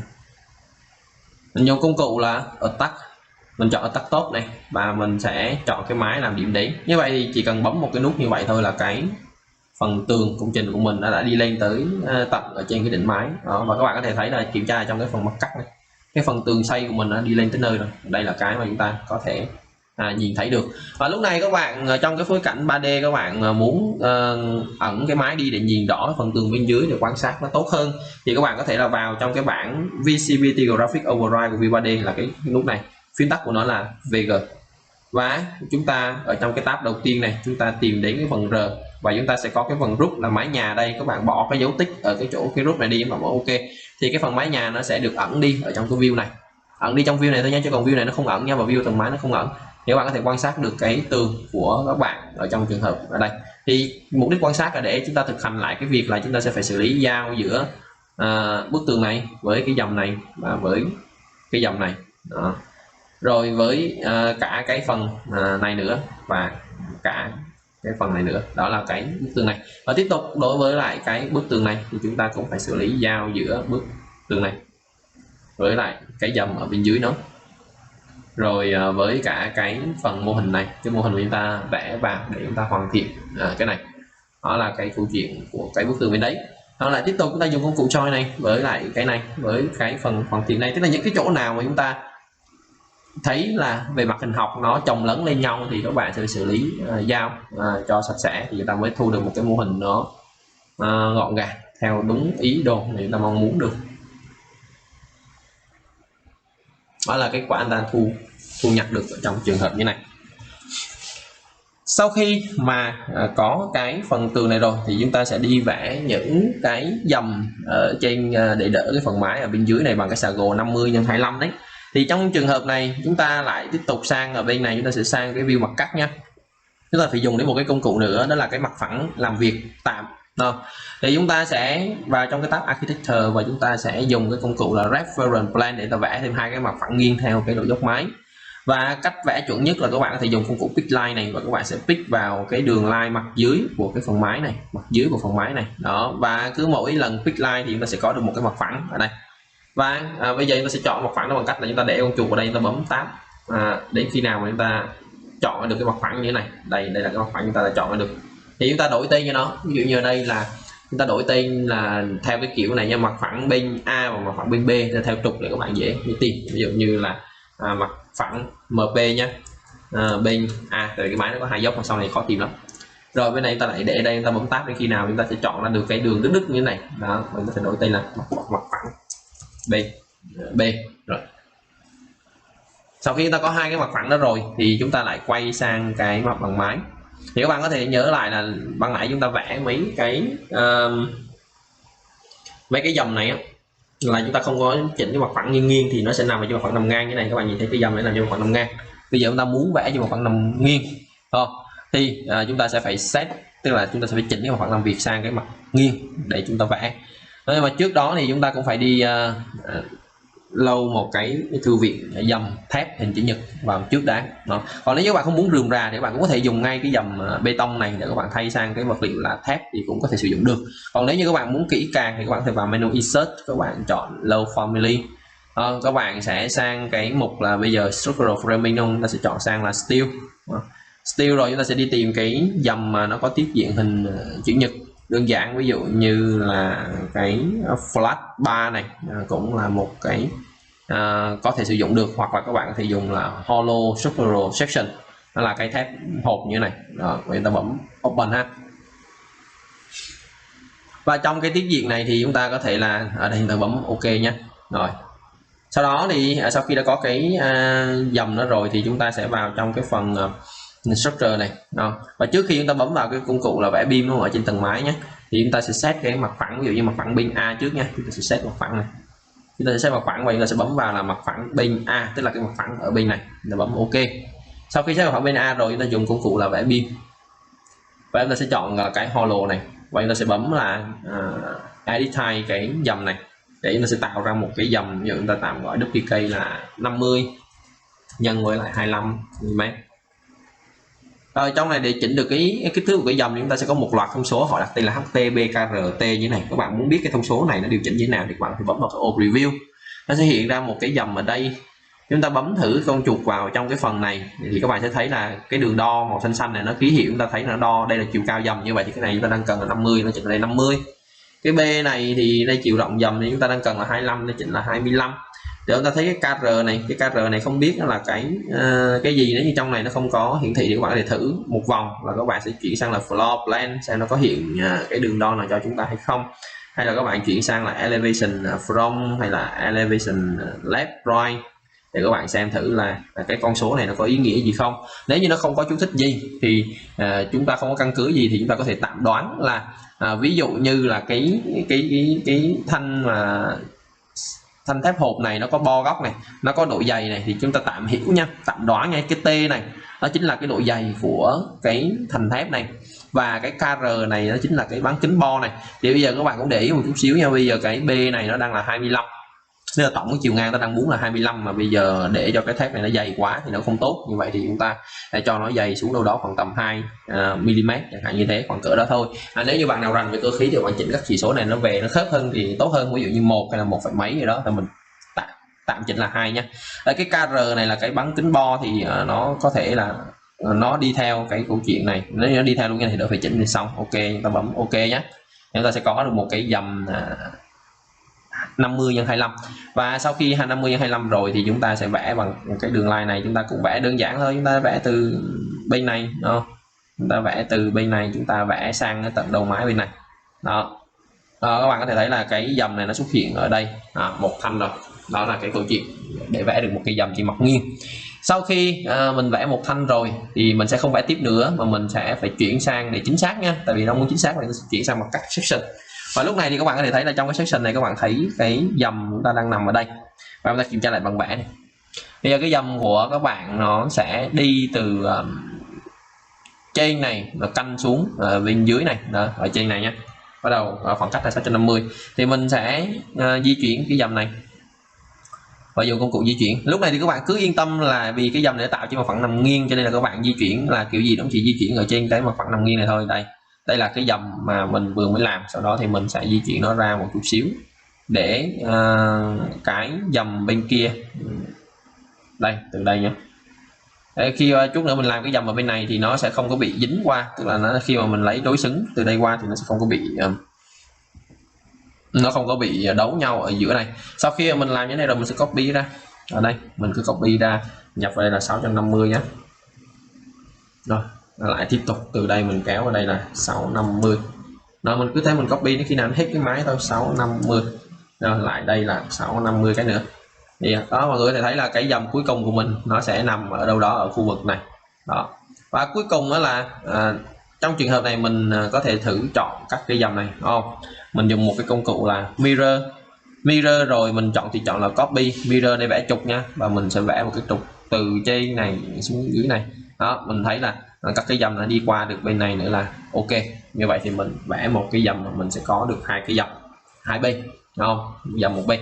Đối với cái dầm bên này thì các bạn dùng công cụ mirror vẽ trục như thế này cũng được, hoặc là các bạn dùng cái mặt phẳng mà bên B ban nãy chúng ta vừa vẽ đây, chúng ta vẽ sang thì nó cũng sẽ an toàn hơn cho các bạn. Chẳng qua đây cái máy này đối xứng thì mình làm kiểu này thì kết hợp minh họa công cụ các bạn thôi. Thế còn chuẩn nhất thì các bạn set sang cái mặt phẳng bên B và các bạn vẽ giống như là mặt phẳng bên A như ở bước trước thì nó sẽ chuẩn hơn, tại vì phòng ngừa trường hợp là công trình của bạn sau này cái máy này nó thay đổi độ dốc. Nó thay đổi độ dốc thì chúng ta chỉ cần ví dụ như đây nhé, mình làm thay đổi độ dốc là bây giờ mình làm là nó không là 39 là 45%, đúng không? Thì lúc này để thay đổi độ dốc xong rồi, để thay đổi với cái dầm này thì mình chỉ cần dùng công cụ là align, và mình align cái cạnh dưới này với cái này là nó sẽ đi lên. Nhưng bây giờ mình align cạnh này với cạnh này thì cái dầm bên này nó không đi lên, tại vì cái dầm bên này nó là cái phiên bản mirror của bên này mà nó không có mặt phẳng nào làm chuẩn hết. Đó là lý do vì sao mình nói các bạn là chuẩn nhất là các bạn vẫn phải vẽ set mặt phẳng, các bạn vẽ dầm riêng cho từng cái mặt nghiêng của máy, chứ các bạn đừng có mirror như là vừa rồi mình đã làm. Còn ở trong trường hợp của cái máy này nó đơn giản mình mirror để minh họa công cụ mirror cho các bạn nha. Đó, coi Z để quay lại như này. Đây là cái hệ khung máy mình đã làm xong, và bây giờ mình bấm VG ở trong cái này và mình sẽ lại đến cái phần rút hiện cái máy lên lại. Chúng ta đã có một mô hình đầy đủ theo cấu tạo cơ bản nha. Rồi một chi tiết cuối cùng để giúp cho cái máy của chúng ta nó phù hợp về mặt cấu trúc hơn. Đó, các bạn này thấy là chúng ta cần phải che những cái đầu hồi của cái xà này, tức là trong thực tế thì cái mái tôn này chúng ta sẽ bọc một cái tôn lá xuống bên dưới để che cái gì. Thì cái để làm được cái đó ở trong Revit thì rất là đơn giản. Các bạn vào trong cái tab Architecture này, các bạn vào công cụ là group và các bạn sẽ bấm cái mũi tên ở đây, các bạn sẽ kéo xuống bên dưới, các bạn sẽ có là cái group fascia là cái dìm che này. Và cái fascia này thì nó có một số tiết diện ở đây, ví dụ như là 19 x 286 thì chúng ta vào trong cái phần Edit Type. Chúng ta chỉ cần là thứ nhất là cái tiết diện thì các bạn có thể thay trong cái profile ở trong cái chỗ mà chúng ta làm cái G chỉ ở trên đầu Sino đó, mình có hướng dẫn các bạn tạo cái fascia là 90 x 100. Thì các bạn muốn thay đổi tiết diện theo ý của bạn thì các bạn cũng làm tương tự trong việc là thay profile vào đây. Ở đây thì mình để nguyên cái 19 x 286 nha. Về phần vật liệu thì mình sẽ thay ở phần ở bên dưới này, mình đưa vào là vẫn là cùng cái vật liệu là mái tôn 01 luôn, nó ok. Sau khi mình ok rồi thì cái thao tác vẽ rất là đơn giản, là các bạn chỉ cần là chọn cái cạnh của máy, cạnh nào thôi. Một cái máy có độ dày này thì có cạnh trên cạnh dưới, mình sẽ chọn cạnh trên nhá. Ở này mình chọn cạnh trên, ở này mình chọn cạnh trên thì các bạn có thể thấy là nó sẽ tạo ra một cái như này. Và tiếp tục mình quay qua bên này mà mình làm thì cái này làm ở trên khối cảnh thì dễ nhất, các bạn chỉ cần kích vào cái mặt máy thì nó sẽ tạo ra cái dìm che như này. Và các bạn muốn an toàn hơn, các bạn muốn che luôn cả cái dìm mà ở phía này cho nước mưa nó khỏi lốc vào thì các bạn thì che luôn cũng được. Giờ đây thì mình không cần, tại vì chỗ này chúng ta còn xuống ta gặp cái Sino nữa. Như vậy thì chúng ta đã xong những cái cấu trúc mà liên quan đến máy với lại hoàn thiện máy nha. Đến cái thời điểm này là xong như thế này. Và để chúng ta lưu file để chúng ta chuyển sang những cái bước làm chi tiết khác liên quan đến mô hình của chúng ta. Sau khi mà chúng ta đã hoàn thiện cái phần máy về cấu máy, chúng ta tiến hành chúng ta làm tiếp cái công việc kế tiếp, đó là chúng ta đi bỏ các cái cửa đi và cửa sổ vào trong mô hình cho nó đúng với lại thiết kế. Thì đối với cái cửa đi và cửa sổ thì khi chúng ta đưa vào trong mô hình thì thứ nhất chúng ta quan tâm đến cái cấu trúc cái loại cửa, cái thứ hai chúng ta quan tâm đến cái việc đó là chiều rộng cửa và chiều cao cửa là bao nhiêu, và cái thứ ba là chúng ta quan tâm đến câu chuyện là các cái phụ kiện đi kèm. Thì trong cái công trình này thì cái cửa đi và cửa sổ thì cái cao độ của nó, cao độ đầu của nó là 2m2 và các cái cửa đi thì cao 2m2 và rộng đối với cửa hai cánh thì 1.200. Cái cửa sổ thì nó sẽ có 850 và chúng ta có cái cửa sổ phòng vệ sinh và chúng ta cũng có cái cửa sổ, hai cái cửa đi nhỏ cho hai phòng nhỏ bên trong, lần lượt là cửa 700 và 800. Ngoài ra thì nó có chi tiết đặc biệt đó là trên đầu cửa thì nó có thêm cái ô văn nhỏ vươn ra khoảng 200 so với lại cái phần tường để che mưa hắt cho cái cửa. Thì cái cách làm chúng ta sẽ như sau. Để vẽ cửa đi với cửa sổ thì chúng ta bắt đầu từ floor plan là cái mặt bằng tầng 1 nha. Ở đây và chúng ta sẽ vào mặt bằng tầng 1. Sau khi vào bằng tầng 1 rồi thì chúng ta sẽ vẽ cửa đi thì chúng ta sử dụng công cụ là door, và vẽ cửa sổ thì chúng ta sẽ dùng công cụ ngay cạnh đó là window. Và chúng ta sẽ vẽ cái door. Thì khi chúng ta chọn cái door này thì ở bên bảng property này nó sẽ hiện ra một cái bảng list những cái cửa có sẵn ở trong cái file Revit. Khi các bạn khởi động Revit lên thì hiện nay chúng ta có cửa một cánh kính, hai cánh đặc, một cánh đặc và một cánh nó có cái như thế này. Như vậy thì chúng ta đang có cái cửa kiểu một cánh đặc như thế này thì chúng ta cũng có thể là lắp luôn cho cái cửa phòng vệ sinh và cửa phòng bảo vệ ở đây. Thì chúng ta có thể là lựa chọn một trong những cái cửa như này, ví dụ mình lựa chọn cái mẫu cửa này và mình sẽ chỉnh kích thước của nó bằng cách chúng ta edit type và chúng ta duplicate lên. Chúng ta đang cần một cái cửa đầu tiên là cái cửa 700 rộng 700 cao 2m2, mình sẽ chỉnh vào đây Và đối với lại chiều rộng cửa thì các bạn sẽ chỉnh vào con số này 700 và cao 2200. Mình bấm apply. Sau đó mình duplicate tiếp, mình cần một cái cửa 800 cho cái phòng trực thì mình sẽ bấm vào đây là 822 và mình sẽ chỉnh vào đây là 800. Rồi sau đó mình ok. Như vậy thì lúc này ở trên màn hình đang là cái cửa 800 thì mình đặt cái cửa 800 vào đây trước. Và nếu như các bạn dùng phím space ở trên bàn phím thì các bạn có thể là đảo cái hướng mở cửa cho nó phù hợp. Đây là cái cửa 800 đã được lắp vào bên trong cái này. Tiếp tục đối với lại cái cửa bên kia thì chúng ta sẽ cần cửa 700, mình sẽ chọn vào đây cửa 700 và mình sẽ lắp vào trong cái vị trí này. Đây là cửa 700. Thì sau khi lắp xong thì chúng ta sẽ có được hai cánh cửa, nó nằm ở hai cái vị trí như thế này chúng ta nha, và đó là cái cách để chúng ta đưa cái cửa một cánh vào.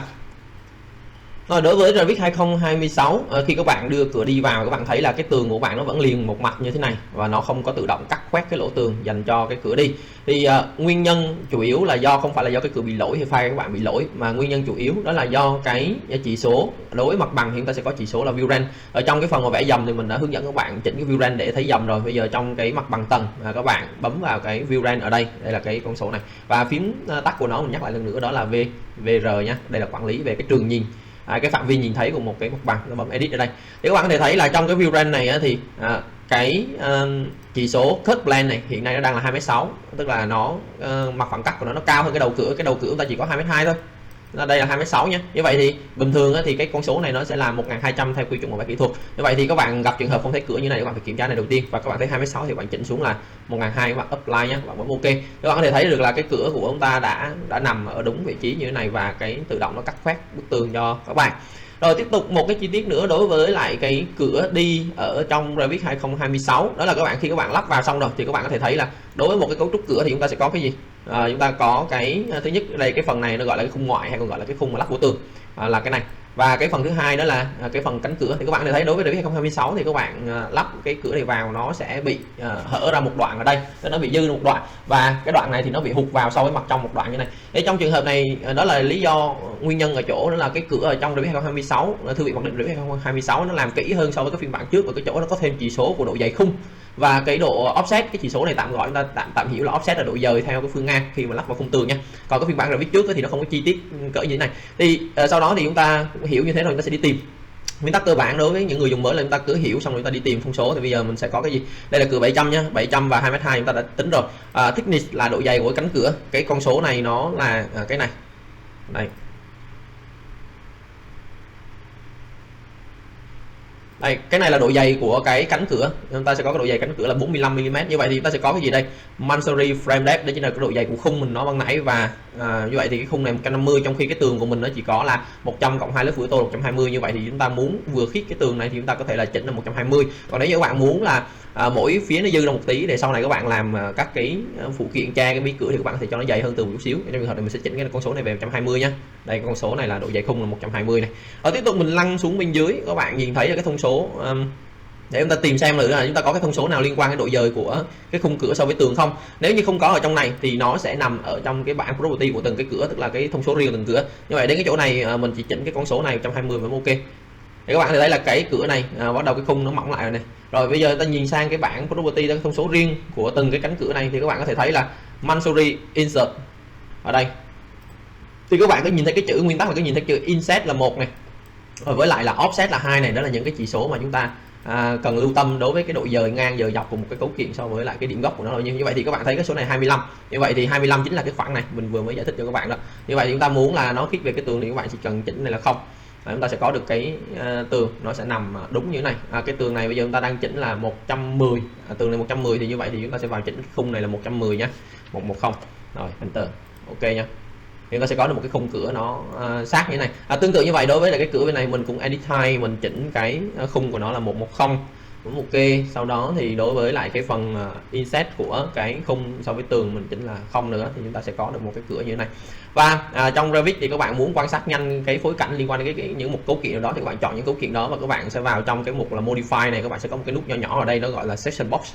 Đây, một cái nút nhỏ nhỏ như thế này. Thì phím tắt của nó là BX. Cái này thực chất nó chính là các bạn ở trong cái view 3D này các bạn bật section box lên, sau đó các bạn chỉnh về cái phạm vi của cái cửa, là nó cũng là cái công cụ này nhưng mà nó sẽ làm cho các bạn nhanh hơn. Cái này chỉ số section box mà chúng ta thực hành ở trong cái phần trước nha. Để mình chọn hai cánh cửa này, mình bấm cái lệnh tắt là BX hoặc là mình bấm cái nút này. thì các bạn thấy là cái view 3D nó làm một cái khung crop view để cho chúng ta quan sát cái cửa. Đây là hai cánh cửa chúng ta vừa mới lắp vào cái vị trí đó, đó là cái vị trí của cái tường ở đây. Và các bạn muốn tắt cái chế độ này đi ở trong 3D thì các bạn chỉ cần là bỏ cái dấu section box ở cái chỗ này đi là xong rồi.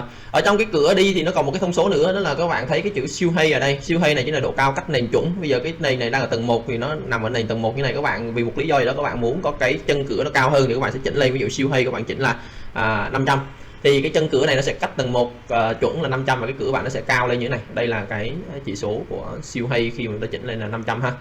Các bạn có thể thấy ở trên cái phối cảnh này, còn bình thường thì chúng ta là không. Đó là cái câu chuyện những thông số cơ bản liên quan đến cửa. Và với cách hiểu như vậy thì chúng ta lại tiếp tục chúng ta đi làm tiếp cái cửa cho cái phần ở bên ngoài. Chúng ta còn một cái cửa đi nữa, đó là cái cửa đi hai cánh ở bên ngoài này. Thì bây giờ đối với cửa đi hai cánh bên ngoài này chúng ta làm quen một cái thao tác nữa, đó là ở trong cái mẫu cửa này không có thì chúng ta sẽ lại low family cửa và chúng ta sẽ tìm đến cái mục là door. Trong cái door này thì các bạn có thể tìm đến residential nếu như các bạn là nhà ở, và các bạn sẽ chọn những cái cửa mà hai cánh có kính các bạn mong muốn. Ví dụ như trong trường hợp này mình có thể những cái cánh cửa này đó là cái dạng tiềm năng đây, nhưng mà mình thích những cái cửa nào đẹp hơn một tí thì các bạn có thể là lựa chọn. Ví dụ như thế này, mình thích cái cửa hai cánh mà có sẵn kính như thế này thì mình có thể dùng, hoặc là cái cửa này exterior door full glass nhé. Ví dụ như này, đây cái cửa ngoại thất này, cửa nội thất này, mình bấm open xong ok. Mình sẽ có cái cửa ở đây. Cái cửa ở đây rồi thì bắt đầu mình mới làm cái câu chuyện là edit height để đưa về kích thước chuẩn cho nó, và sau đó thì mình mới đặt vào đúng vị trí nhé. Ví dụ như ở đây là mình edit height này, duplicate này, thì bây giờ cái cửa này mình sẽ là 1200 nhân với lại 2200 mm. Đây ok này. Đó, nó đúng như là cái ở trong cái bản vẽ này 1200 nhé, cao 2m2. Mình ở đây thì width là 1200, cao là 2200. Rồi cũng kiểm tra luôn xem là có chỉ số về có các chỉ số liên quan đến khung hay không, khung và độ dày hay không. Nếu như mà không có thì thôi nhé, chứ không chưa chắc là cái cửa nào nó cũng có chỉ số đó. Còn không thì các bạn cứ lắp vào đây là 1200 x 2m2, các bạn cứ lắp vào đây rồi để ở đây nhé, chính giữa như thế này, và chúng ta sẽ có được một cái cửa như thế này. Và các bạn kiểm tra khung với cánh thấy ổn rồi thì thôi, chúng ta không cần quan tâm đến chỉ số khung với cánh nữa nếu như mà cái chỉ số đã ổn.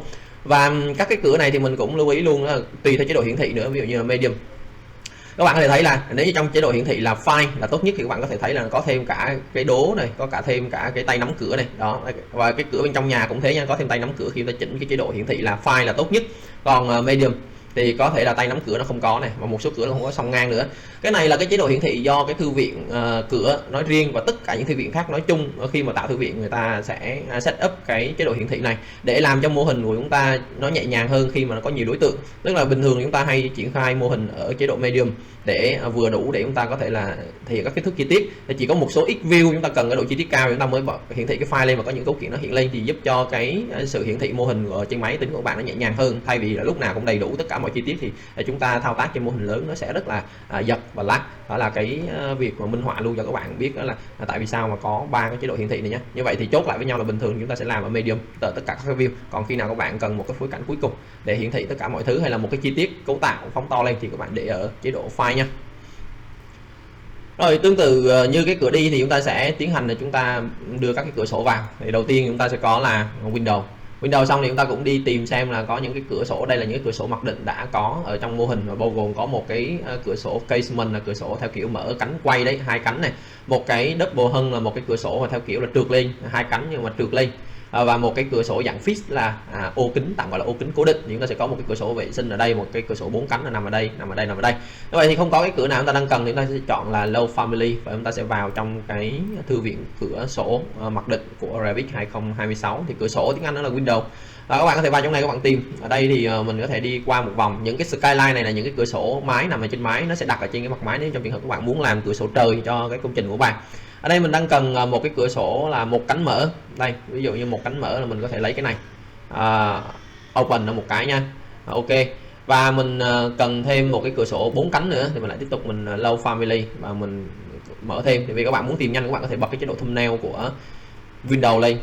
Đây các bạn tìm nhìn sao cái hình này cho nó nhanh, nếu như bạn không muốn lướt từng cái. Ví dụ ở đây mình sẽ có là cái cửa sổ 4 cánh này. Đây là một cái cửa sổ 4 cánh khả thi, hoặc là cái cửa sổ 4 cánh theo cái kiểu là casement là mở quay, còn đây là 4 cánh mà slide là trượt. Xong mình thích cái mở quay mình bấm open nhé. Rồi sau khi mình đưa hai cái cửa này vào rồi thì bắt đầu mình sẽ đi chỉnh. Bây giờ đối với cái cửa sổ 4 cánh này thì kích thước của nó là cao là 1350 và ngang là 2200. Mình sẽ chỉnh edit height mình duplicate, mình nói là 2200 nhân với lại 1350 mm. Ok, thì đối với lại chiều rộng cửa thì mình sẽ là 2200 này, chiều cao của nó là 1350 này. Rồi mình bấm ok nha. Sau khi ok xong thì mình sẽ đặt vào đúng vị trí. Ví dụ như ở trong cái thiết kế thì bên này là một cái này. Rồi các bạn có thể thấy là khi chúng ta đặt vào chính giữa thì tự động nó canh chính giữa chúng ta theo cái không gian của tường này. Các bạn đến đây là nó sẽ khựng lại một cái cho các bạn có thể cân. Ở đây một cái nữa nha, đây chính giữa đây một cái. Đó là cái câu chuyện của cái cửa này. Rồi tiếp tục đến cái cửa awning single này, cái cửa mà mở ra thì chúng ta lại tiếp tục nha, chúng ta edit height, chúng ta chỉnh kích thước của nó. Đối với cái nhà này là 800 nhân với lại 500 mm, ngang 800 cao 500 đấy, thì chúng ta sẽ có là ngang là 800 này, cao là 500. Rồi chúng ta bấm ok. Ok xong chúng ta sẽ đặt vào đúng cái vị trí chính giữa như thế này, chúng ta sẽ có một cái cửa đây. Thì sau khi mà chúng ta đặt cái cửa rồi thì bắt đầu chúng ta đi chỉnh cái cao độ của nó. Thì chúng ta có thể làm, thứ nhất là các cái cửa này nó cao, đầu cửa nó cao là 2,2 m giống như cái cửa đi. Như vậy thì cái cửa này cao là 1350 thì nó có một cái chỉ số siêu hay bên dưới này 1350, lấy 22 mà trừ cho 1350 thì chúng ta sẽ còn là 850. Chúng ta sẽ có cao cách này là 850 nữa là các cái cửa này. Như vậy các cái cửa này chúng ta cũng chỉnh luôn là siêu hay, tức là cách này là 850, nó sẽ chỉnh vào đó. Sau đó thì đến cái cửa này, cái cửa này thì chiều cao của nó 500 thì nó sẽ cao cách này là 1700. Rồi và cuối cùng chúng ta đi kiểm tra thử nha, mặt đứng hướng nam này sao nha. Đây là mặt đứng hướng bắc là không có cửa này, mặt đứng hướng nam là có cái cửa đi cửa sổ. Các bạn có thể thấy là cái mức độ ngang bằng của nó như nhau như thế này. Và cái mặt đứng hướng tây này thì chỉ có một cái cửa này thôi, rồi mặt đứng hướng đông chỉ có một cái cửa này thôi. Và cái mặt đứng hướng đông này vừa trước chúng ta có làm cái chế độ là xuyên thấu, thì bây giờ chuyển sang chế độ hidden line thì các bạn có thể thấy là cái cửa như này. Rồi đối với lại cái mặt đứng hướng đông thì ở chỗ này cũng có một cái lưu ý là chúng ta đã chỉnh cho cái cao độ đầu cửa nó bằng nhau, nhưng các bạn nhìn thấy là cái cửa này nó có cảm giác nó cao hơn. Thì ở đây thì các bạn mới sử dụng Revit thì các bạn cũng lưu ý là một số cái cửa thì nó chỉ có cái khung ngoại và cái cánh thôi, và một số cái cửa như cái cửa mẫu cửa này thì nó có thêm một cái dìm. Đây là cái dìm bao này chứ không phải là đây là cái khung cửa, cái phần này là cái phần dìm này, dìm bao để che cái mí ở trong giữa cái khung ngoại và cái tường, là cái dìm tạm gọi là dìm trang trí đi, nếu như các bạn mà chưa hiểu nhiều lắm về cấu tạo cửa. Cho nên là các bạn nhìn có cảm giác như cái cửa này nó cao hơn, nhưng thực ra hai cửa này đang ngang đầu với nhau nhé. Tại vì nếu như mà chúng ta đo chính xác ra thì cái này đây chính là cái đầu cửa của nó, còn cái bộ phận này bộ phận trang trí thêm. Thì trong cái thuật ngữ của một cái cửa này thì nó sẽ có một cái thuật ngữ nó gọi là trim, và một số cửa thì nó sẽ để cái thông số của trim ở đây. Ví dụ đây interior trim material, đây cái trim này chính là cái nẹp viền, chúng ta tạm gọi là cái nẹp viền như thế.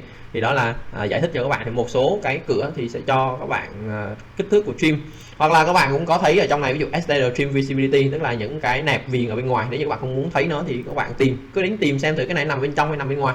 Ví dụ như này mình tắt cái nẹp viền trong và tắt cái nẹp viền ngoài đi nhé, apply thì các bạn có thể thấy là cái cửa của bạn nó sẽ quay trở lại đúng cái giống như kiểu là bình thường, nó không có cái nẹp viền nữa. Thì đó là cái câu chuyện của cái cửa đi và cái cửa sổ.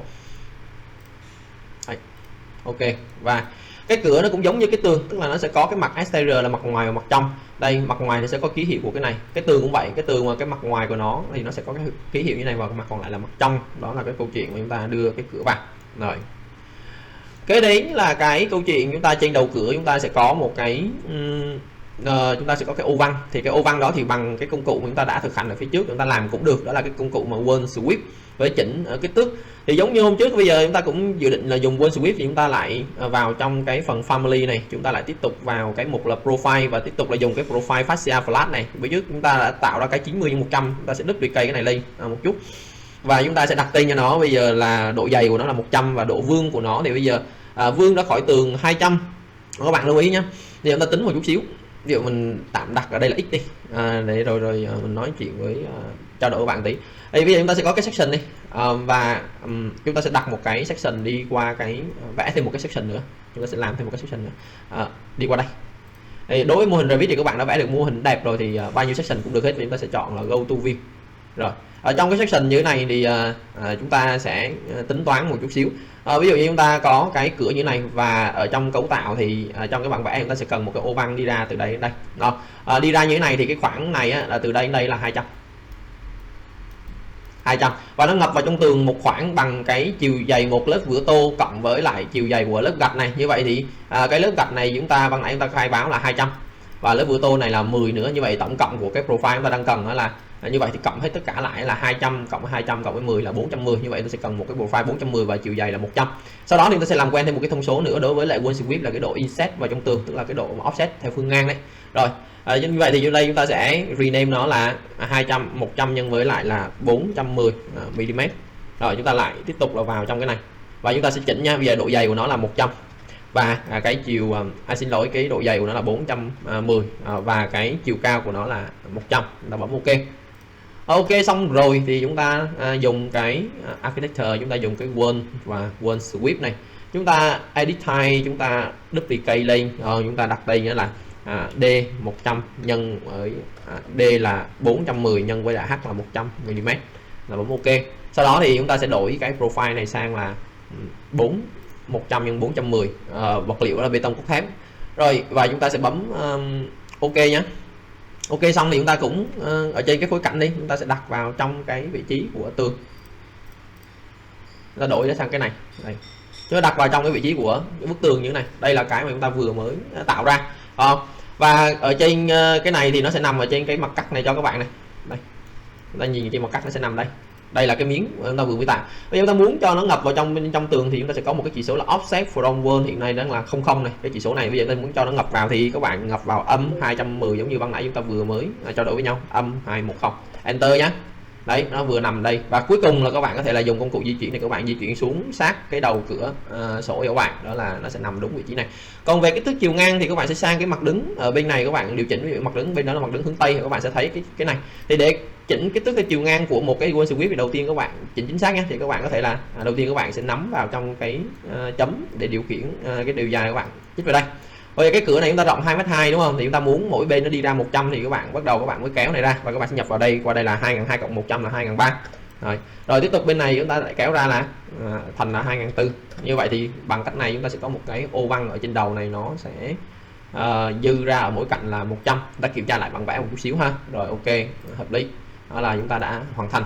Và cuối cùng là chúng ta dùng công cụ join để chúng ta tiến hành là xử lý giao về mặt hình khối với giữa cái này với lại cái bức tường này để tạo cái đường ranh giới cho nó phù hợp. Đó là cái kết quả mà chúng ta thu nhặt được sau khi mà chúng ta xử lý cái ô văn này với lại cái phần tường. Thì tương tự như vậy chúng ta sẽ làm cho những cái cửa khác nhé. Các bạn có thể thấy là với cách làm tương tự như vậy thì chúng ta sẽ có ngay các cái ô văn cho các cái phần cửa còn lại, và cái mô hình chúng ta đến thời điểm này như thế này nha các bạn. Chúng ta tiếp tục cái mô hình này và với nội dung kế tiếp là chúng ta đi dựng cái bậc tam cấp, còn gọi là cái cầu thang đi từ sân vào nhà. Thì đối với lại cái bậc tam cấp hay cái cầu thang thì chúng ta sẽ bắt đầu vẽ từ mặt bằng tầng 1. Chúng ta sẽ dùng công cụ stair là cầu thang. Thì trong công cụ stair này thì chúng ta sẽ dùng cái cầu thang là cast in place stair và dùng cái cầu thang là M monolithic stair tại cầu thang này nha.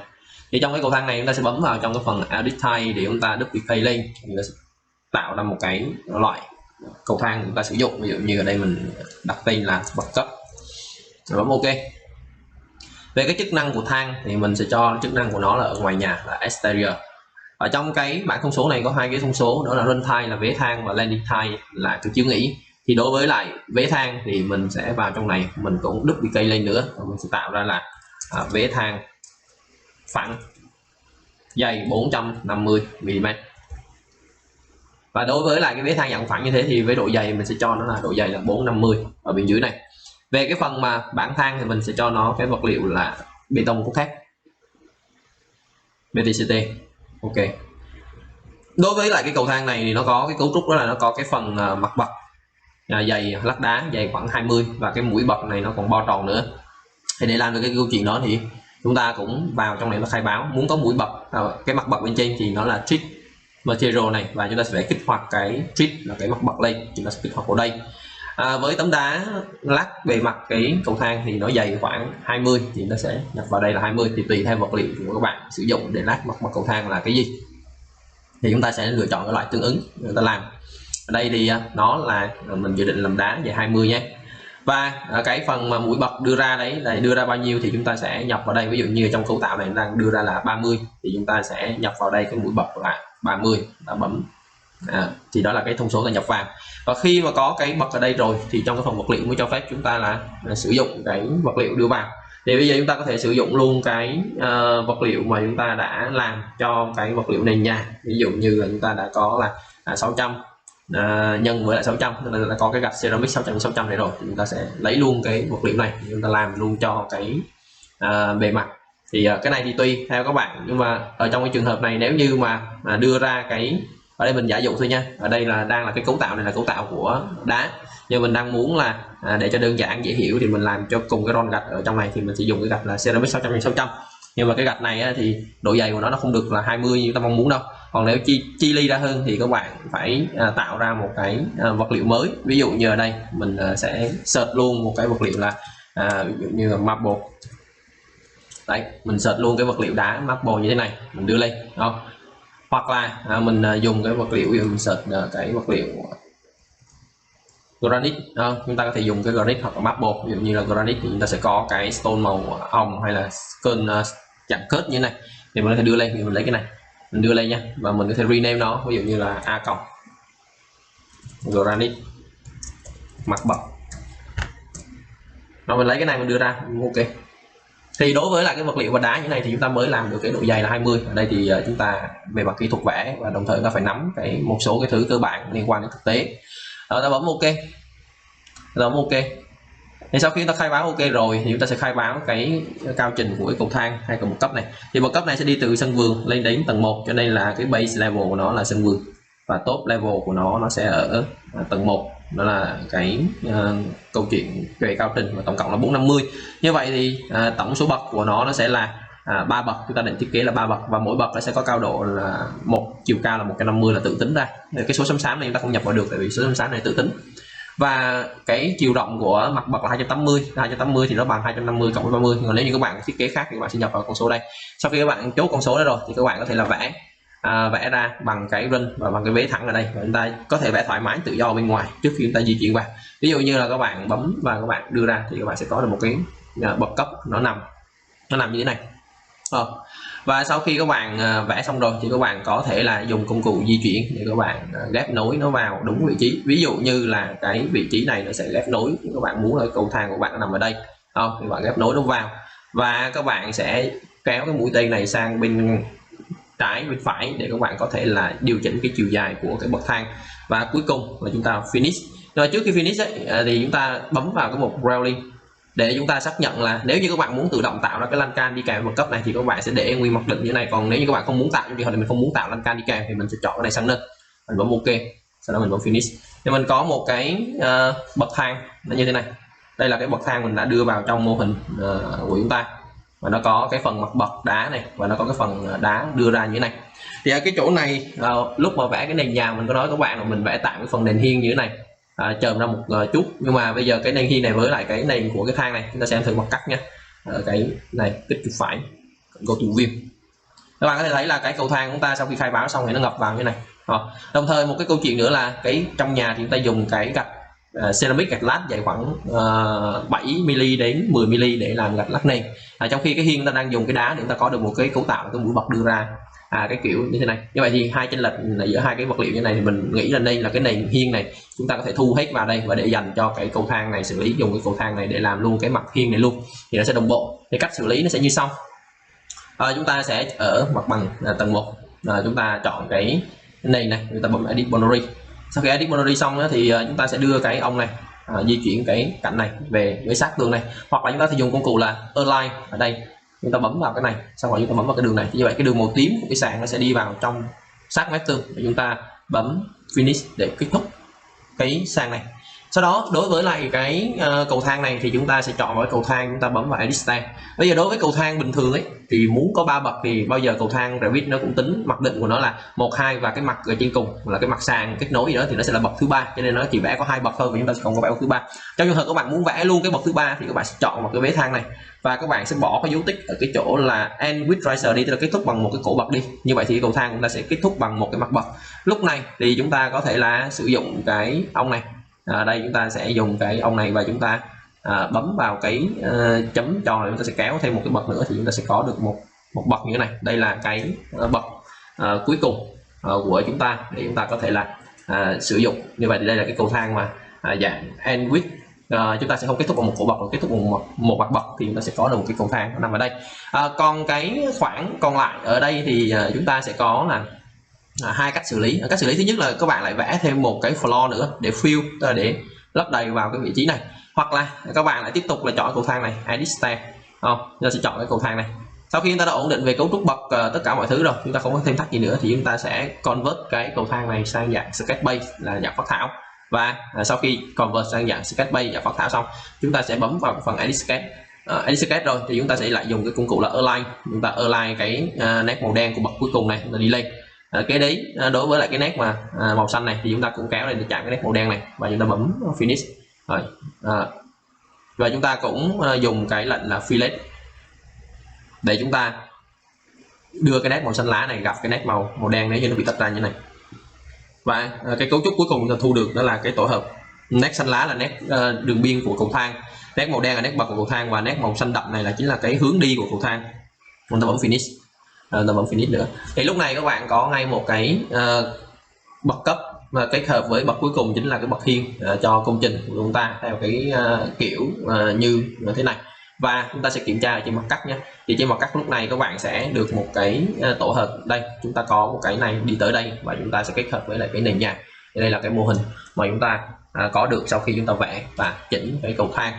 Sở dĩ cái cầu thang này ban nãy khi mà mình edit type mà mình dùng cái vế này và mình cho nó là cái bảng của nó là dài 450. Tại vì 450 chính là cái cao trình của cái bậc cấp này đi lên, để mình làm cho cái vế này nó sẽ đặt từ cái nền đất này đi lên. Còn nếu như các bạn làm cầu thang trong nhà thì cái độ dày của bảng thang ở đâu đó khoảng tầm 120 đến 150 tùy theo cái hồ sơ tính toán kết cấu của kỹ sư kết cấu cung cấp cho các bạn, thì các bạn có thể là vẽ theo. Thì đó là cái phần bậc cấp của cái hồ sơ của cái nhà này nha. Chúng ta đi qua cái việc kế tiếp, chúng ta đưa một số cái vật dụng vào để làm quen với lại cái thao tác là đưa đồ đạc vật dụng vào để hoàn thiện cái mô hình. Để đưa vật dụng vào trong mô hình thì chúng ta bắt đầu từ mặt bằng. Ở đây chúng ta bắt đầu mặt bằng tầng 1. Và công cụ để chúng ta đưa vào đó là cái component. Thì lúc trước chúng ta làm cái máy này chúng ta sẽ dùng cái component model in place là dựng tại chỗ, còn bây giờ chúng ta sẽ chọn là place a component để chúng ta có thể đưa những vật dụng có sẵn. Khi các bạn chọn place a component thì ở bên bảng property nó sẽ hiện ra những cái thư viện đồ đạc đã có sẵn ở trong mô hình của chúng ta.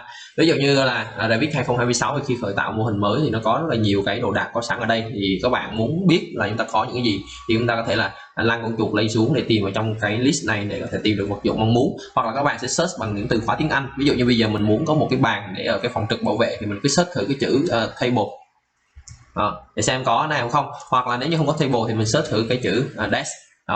Một trong hai từ đó thôi. Thì bây giờ chúng ta có, ví dụ như đây chúng ta sẽ có cái bàn desk và cái đi kèm nó là cái kích thước ở cái chỗ này. Ví dụ như kích thước của nó là 1m5 x 762 hoặc là 1m8 x 915. Như vậy thì cái bàn trực mình muốn cái bàn nó to to một xíu thì mình sẽ lấy cái kích thước là 1m8 x 915 và mình sẽ thả vào trong cái mô hình của mình ở tại cái vị trí này. Và các bạn muốn biết thử là cái bàn chúng ta nó nằm có đúng vị trí hay không, thì chúng ta có thể là, ví dụ ở đây thì chúng ta có thể là dùng cái lệnh mà hôm trước có hướng dẫn cho các bạn, đó là cái lệnh BX này, để chúng ta thể quan sát được cái mô hình 3D ở quanh cái khu vực của cái bàn này cho nó dễ quan sát để chỉnh sửa. Ví dụ như này, mình làm một cái khu vực quanh cái bàn mình xem thử thì có vẻ như cái bàn của mình nó đang quay cái mặt vào trong chứ không phải là quay mặt ra ngoài. Như vậy thì các bạn muốn quay ra ngoài thì các bạn sẽ chọn vào cái bàn và các bạn bấm phím space ở trên bàn phím nhé. Đây, cứ mỗi lần bấm một cái thì cái bàn của bạn nó sẽ quay 90 độ. Đồ đạc nào cũng thế nhé, thì chúng ta sẽ có một cái bàn nó quay ra nha. Đây là cái bàn tạm gọi nó đưa vào nha, bên ngoài không gian. Thì tương tự như vậy chúng ta dùng tiếp tục là component, và chúng ta bây giờ có cái bàn, chúng ta đi search cái ghế, chúng ta search chữ chair. Nếu như mà có sẵn cái ghế ở đây rồi, chair touch arm ở đây thì nó có thể dùng luôn trong trường hợp như này. Và tất nhiên cái ghế này thì nhìn mặt bằng có vẻ như nó đang quay ngược so với cái bàn, thì mình nếu như các bạn có thể là bấm space trước khi bạn đặt vào thì cái ghế nó sẽ xoay về đúng hướng như này và chúng ta sẽ đặt vào đây. Như vậy thì chúng ta sẽ có một cái ghế ngồi làm việc ở đây và chúng ta sẽ bấm ASC để thoát khỏi cái lệnh để ta không có bỏ thêm một cái ghế nào nữa. Thì đó là cái khu vực bàn với ghế. Bây giờ đối với những cái đồ đạc mà nó chưa có ở trong mô hình, ví dụ như ở khu vực này là khu vực tiếp khách đi, chúng ta có thể là bỏ một cái bàn, một cái bộ sofa nhỏ chẳng hạn như thế bằng đực. Thì chúng ta dùng cái lệnh là component. Bây giờ chúng ta thử nha, là chúng ta sẽ search vào trong này thử sofa, cụm từ sofa xem có chưa. Chưa có thì chúng ta sẽ bấm vào cái Love Family này và chúng ta đi vào trong cái mục. Bây giờ đối với thư viện mặc định của Revit thì đồ đạc, bàn ghế, giường tủ thông thường nó sẽ nằm ở trong cái thư mục là Furniture hoặc là Furniture System, một trong hai cái này. Chúng ta sẽ đi vào Furniture, chúng ta sẽ đi vào trong cái mục là Sitting, là cái khu vực ghế ngồi. Thì các bạn có thể thấy là trong này cũng khá là nhiều. Chúng ta sẽ bật thumbnail lên để xem cho nó dễ. Chúng ta sẽ có một cái bộ ghế sofa đơn, cái kiểu như này, hoặc đây sofa 3 người 3 chỗ, đây sofa đơn là 1 chỗ, chẳng hạn như thế ha. Thì hoặc là các bạn có thể là sang khám phá thử xem là cái Furniture System này về cái phần những cái phần này nó có cái đồ đạc các bạn cần mà thành một cái bộ hay không. Nếu không có thì chúng ta sẽ quay ngược lại cái Furniture. Ở trong trường hợp này chúng ta sẽ đi ghép đồ đơn lại với nhau, đồ rời lại nhau. Ví dụ Sitting, mình sẽ đi lấy một cái ghế sofa này, mình bấm Open. Và mình sẽ để cái sofa đó vào trong cái mặt bằng này. Đây là một cái sofa, mình để vào đây nha. Rồi tiếp tục mình lại đi Love Family và mình sẽ đi lấy một cái sofa đơn như thế này. Mình cũng bấm Space để nó quay đúng hướng, và mình sẽ đặt nó vào cái đâu đó vị trí này với lại vị trí này, 2 chiếc. Tiếp tục mình lại Love Family và mình up ra ngoài. Mình sẽ chọn cái mục là Table, mình đi kiếm một cái bàn trà thấp ở đây. Và trong này thì những cái bàn trà thì nó sẽ có tên là Table Coffee, kiểu như này. Những cái bàn thấp và những cái bàn không có chữ Table, không có chữ Coffee, thông thường là những cái bàn cao. Mình có thể lấy cái bàn Table Coffee dạng bằng có mặt gương này nha, và mình sẽ bấm Open. Sau đó thì mình sẽ đưa vào đúng vị trí. Ví dụ như muốn có bàn ở giữa này thì mình sẽ đưa vào như thế này. Và cũng tương tự như là cái cửa đi và cái cửa sổ thì một số cái đồ đạc nó cho phép chúng ta có thể chỉnh được kích thước. Ví dụ như cái bàn này các bạn hiện nay nó là kích thước là 24 inch x 24 inch x 24 inch. Nó vào trong phần edit type của một cái vật dụng, các bạn có thể thấy là chúng ta có cái chiều cao của nó là 696, chiều dài của nó là 696 và chiều rộng của nó 696. Bây giờ các bạn muốn là chiều dài nó với chiều rộng nó thay đổi thì chúng ta chỉ việc là thứ nhất là duplicate lên, chúng ta đặt tên mới cho nó nhé. Ví dụ như là chiều cao là chúng ta chỉ cần khoảng 400, bàn ngồi uống trà uống cà phê thì ngồi sofa thì khoảng 400. Rồi chiều rộng, chiều dài đi, dài thì chúng ta sẽ cần khoảng đâu đó tầm 900, 800 thôi. Rồi chúng ta sẽ có chiều rộng là khoảng 400, 450 chẳng hạn như thế. Sau đó thì chúng ta sẽ vào đây chúng ta khai báo nhé. Chiều cao là chỉ cần là 400, chiều dài chúng ta cần là 800, chiều rộng chúng ta sẽ cần khoảng 600 đi, 600 thì chúng ta sẽ rename này để sau này các bạn tìm cho nó chính xác nha. Tên gọi và kích thước thì nên rất với nhau. Bấm OK. Rồi chúng ta bấm OK thì chúng ta sẽ có một cái bàn như này, chúng ta có thể xoay dọc nó ra. Và các bạn muốn biết nó như thế nào ở trong cái mô hình của bạn thì chúng ta sẽ chọn những cái này, chúng ta sẽ dùng cái lệnh là BX để chúng ta có thể đổi sang cái góc nhìn, sang cái bộ này. Đây là cái không gian mà đang đặt cái bộ sofa này. Các bạn có thể thấy là nếu như mình mở rộng cái này ra, mình đưa đây lên thì đây là cái vị trí của cái cửa. Bộ tiếp khách sẽ kiểu như này. Đây là cái chúng ta đã đưa vào. Rồi cái đấy là cái thiết bị vệ sinh. Thiết bị vệ sinh thì chúng ta sẽ có bao gồm trong cái phòng này có một cái xí và một cái bồn. Thì nguyên tắc cũng giống như ban nãy, ví dụ như chúng ta component chúng ta search hẳn ở trong này.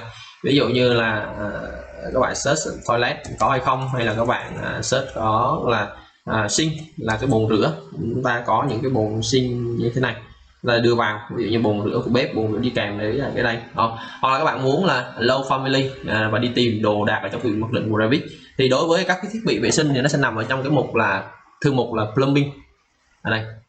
Và vào trong cái thư mục này các bạn tìm thì chúng ta sẽ có là hai cái nhóm là Architecture Tool và cái Map MEP, thì các bạn dùng cái nào cũng được hết. Các bạn thể vào Architectural, các bạn vào trong cái phần Filter thì chúng ta sẽ có gì? Chúng ta sẽ có Water Closet là những cái xí, những cái bồn xí. Thì trong này có xí 2D này để cho file nó nhẹ, các bạn thì dùng 2D như là AutoCAD, hoặc là các bạn dùng luôn cái xí bồn xí 3D là cái này. Chúng ta có thể dùng cái 3D và chúng ta sẽ ghép vào trong cái vị trí mà chúng ta mong muốn ở đây. Để tương tự như vậy chúng ta cũng lại Love Family và chúng ta sẽ đi tìm thêm cái bồn rửa. Thì chúng ta sẽ có ở cái phần cái sink. Thì sink đây là những cái bồn mà nó ví dụ như là đây là sink 2D và đây là những cái sink dành cho kitchen. hoặc là sink dành cho vanity là chỗ các bạn có thể là rửa tay. Tất nhiên là cái đồ mặc định của Revit thì nhiều khi nó chưa đúng ý các bạn lắm đâu, nhưng mà chúng ta sử dụng để có thể là minh họa về không gian nội thất trước cũng có thể được, cũng tạm được. Còn nếu như các bạn mà sau này các bạn rành hơn, các bạn tìm những cái bồn rửa hay những đồ đạc nó cao cấp hơn thì các bạn có thể là đưa vào thì mô hình của bạn nó sẽ đẹp hơn. Ví dụ như ở trong này có cái bồn rửa dạng chậu rửa lớn như thế này, đó là trong hai cái thư mục nhé. Thì bây giờ mình quay ngược lại cái phần ở đây mình có thấy ở trong cái phần này nó có sẵn cái sink này. Nếu như cái mẫu sink như vậy thì mình chọn ngay cái sink public như thế này và ở đây thì mình sẽ thả nó vào place on work plan. Đó, mình sẽ thả nó vào cái vị trí này rồi. Và sau khi mà thả nó vào rồi thì bắt đầu chúng ta lại dùng cái này để chúng ta quan sát và chúng ta nâng cái độ cao của các thiết bị lên cho nó phù hợp như thế này. Thì có những thiết bị nó nhận cái mặt này nó nằm thì nó sẽ nằm luôn như thế này, và cái thiết bị này thì nó nằm theo cái kiểu là work plan, là cái mặt phẳng làm việc là cái tầng 1 thì nó sẽ cho nó lên, nó sẽ cách mặt bằng tầng 1 cái khoảng là bao nhiêu đó thì chúng ta sẽ đưa nó cao lên trên. Thế đối với lại cái bồn rửa này các bạn có thể thấy là chúng ta tìm ở trong cái thông số này không có thông số nào giúp cho các bạn có thể offset được cái này lên trên, tại vì có một số cái loại bồn rửa nó hoạt động dựa trên cái việc nó lắp vào một mặt phẳng làm việc hay là một cái đối tượng nào đó. Ví dụ như cái bồn này thì lý do nó sẽ lắp vào trong một cái mặt phẳng làm việc như là cái mặt counter hay còn gọi là cái mặt đá bếp hay là đá đảo bếp đấy. Như vậy thì lúc này không có thì chúng ta có thể là bấm delete cái này đi và mình sẽ lựa một cái khác. Chúng ta vào menu insert, chúng ta vào low family, chúng ta sẽ đi tìm một cái bồn rửa khác ở trong cái mục sink này. Ví dụ như đây chúng ta có thể là chọn đây là sink kitchen island, là cái mà ta vừa mới dùng ban nãy, thì chúng ta có thể là dùng cái sink cho vanity square là cái này, chúng ta có thể là đưa nó vào. Sau khi mà chọn sink vanity square rồi thì chúng ta sẽ dùng cái lệnh component và chúng ta sẽ dùng cái này để chúng ta bố trí nó vào. Ví dụ như ở đây chúng ta sẽ đặt nó vào cái vị trí như này. Thì các bạn có thể thấy là lúc này thì đối với lại cái sink vanity square này, tức là chúng ta sẽ có được nằm như này, chúng ta có thể bấm cái mũi tên này để chúng ta đảo cái chiều của nó, đồng thời là nó là cái sink này nó sẽ cắt cái mặt này một cái khoảng là counter hay là 787 là cỡ cộng với lại thêm cái âm 50 của sàn này, cắt khoảng 800 so với lại cái này là được. Và các bạn có thời gian hơn thì các bạn có thể là tiếp tục các bạn lắp ghép cho nó đầy đủ các cái bề thiết bị cho nó. Ví dụ như các bạn up ra ngoài này trong cái phần furniture, tức là cái thư mục furniture đây, chúng ta cũng có những đồ minh họa. Ví dụ như các bạn có cái gương, ví dụ như chúng ta sẽ có một cái gương mirror Alice ở đây, các bạn có thể là lâu nó vào xong rồi thì các bạn lại tiếp tục dùng cái lệnh là cm component để các bạn đặt cái gương vào đúng cái vị trí. Ví dụ như chúng ta đặt cái gương ở đây là một cái gương treo tường như thế này đó, và chúng ta có thể là ở trong cái phối cảnh chúng ta có thể lựa chọn cái câu chuyện là đổi cái góc nhìn này sang một cái diện phối cảnh nhưng mà diện nhìn trực diện đấy, để chúng ta có thể là dùng mũi tên lên xuống để chúng ta tinh chỉnh vị trí của thiết bị, và cứ như thế thì các bạn sẽ tìm và các bạn lắp đặt các thiết bị của bạn cho nó phù hợp. Và các bạn thấy là nó có sẵn vật liệu này nên nó phản xạ những cái thứ ở xung quanh này. Các bạn có cái gương các bạn đưa vào thì nó sẽ ra như thế, và đó là cái cách để chúng ta tìm để chúng ta đưa những cái đồ đạc vật dụng chúng ta đi vào trong mô hình. Đến lúc này thì cơ bản cái bản vẽ và phần mô hình dựng hình chúng ta là cơ bản đã hoàn thiện, và chúng ta sẽ có được một cái mô hình nhà từ ngoài vào trong giống như thế này. Chúng ta có thiết bị ngoài nhà, có thiết bị ở trong nhà.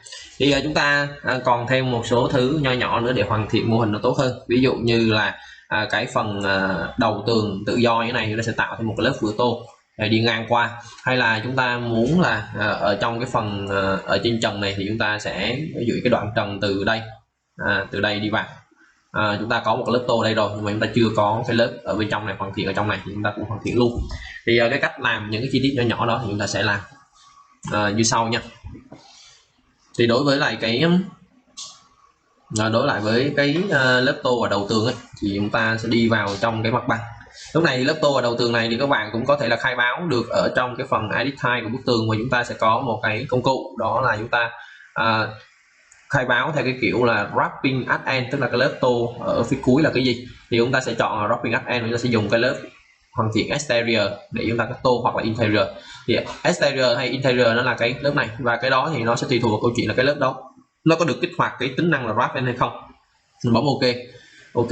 Thì sau khi mà làm xong cái đó rồi thì các bạn khai báo xong rồi thì các bạn sẽ kéo cái tường này ra đến chặn đến đây, thì các bạn sẽ có ngay cái lớp tô nó phủ ra bên ngoài như thế này, và chúng ta sẽ có được đây là các bạn có thể thấy là bây giờ cái lớp tô này nó đi ra cái chỗ như thế này nha. Đây, đó là cái câu chuyện mà wrapping at end cho một cái bức tường. Rồi kế tiếp là cái câu chuyện về cái lớp tô mà giữa cái trần, cái diềm ở xung quanh với cái trần. Thì thiệt ra thì cái này các bạn sẽ dùng một cái công cụ, đó là chúng ta sẽ dùng cái công cụ Ceiling, là cái vẽ trần nhà để chúng ta làm. Thì trong công cụ Ceiling này thì nó sẽ có hai chế độ vẽ. Một là chế độ vẽ theo kiểu là automatic, tức là cứ có cái phòng, một cái phòng này sẽ tự động nó nhập, đây là automatic nha. Trong trường hợp này thì các bạn có thể vẽ trần cho từng cái phòng một, hoặc là các bạn sẽ dùng cái sketch Ceiling thì các bạn có thể tự vẽ như vẽ biên dạng với sàn vậy. Để trước khi vẽ thì chúng ta có thể là edit type, chúng ta loại tạo ra một cái trần. Thì trong này nó có hai loại. Thì trong công cụ vẽ trần thì nó có hai loại. Một loại trần nữa là nó không có độ dày, nó gọi là trần generic, là trần tượng trưng thôi đó.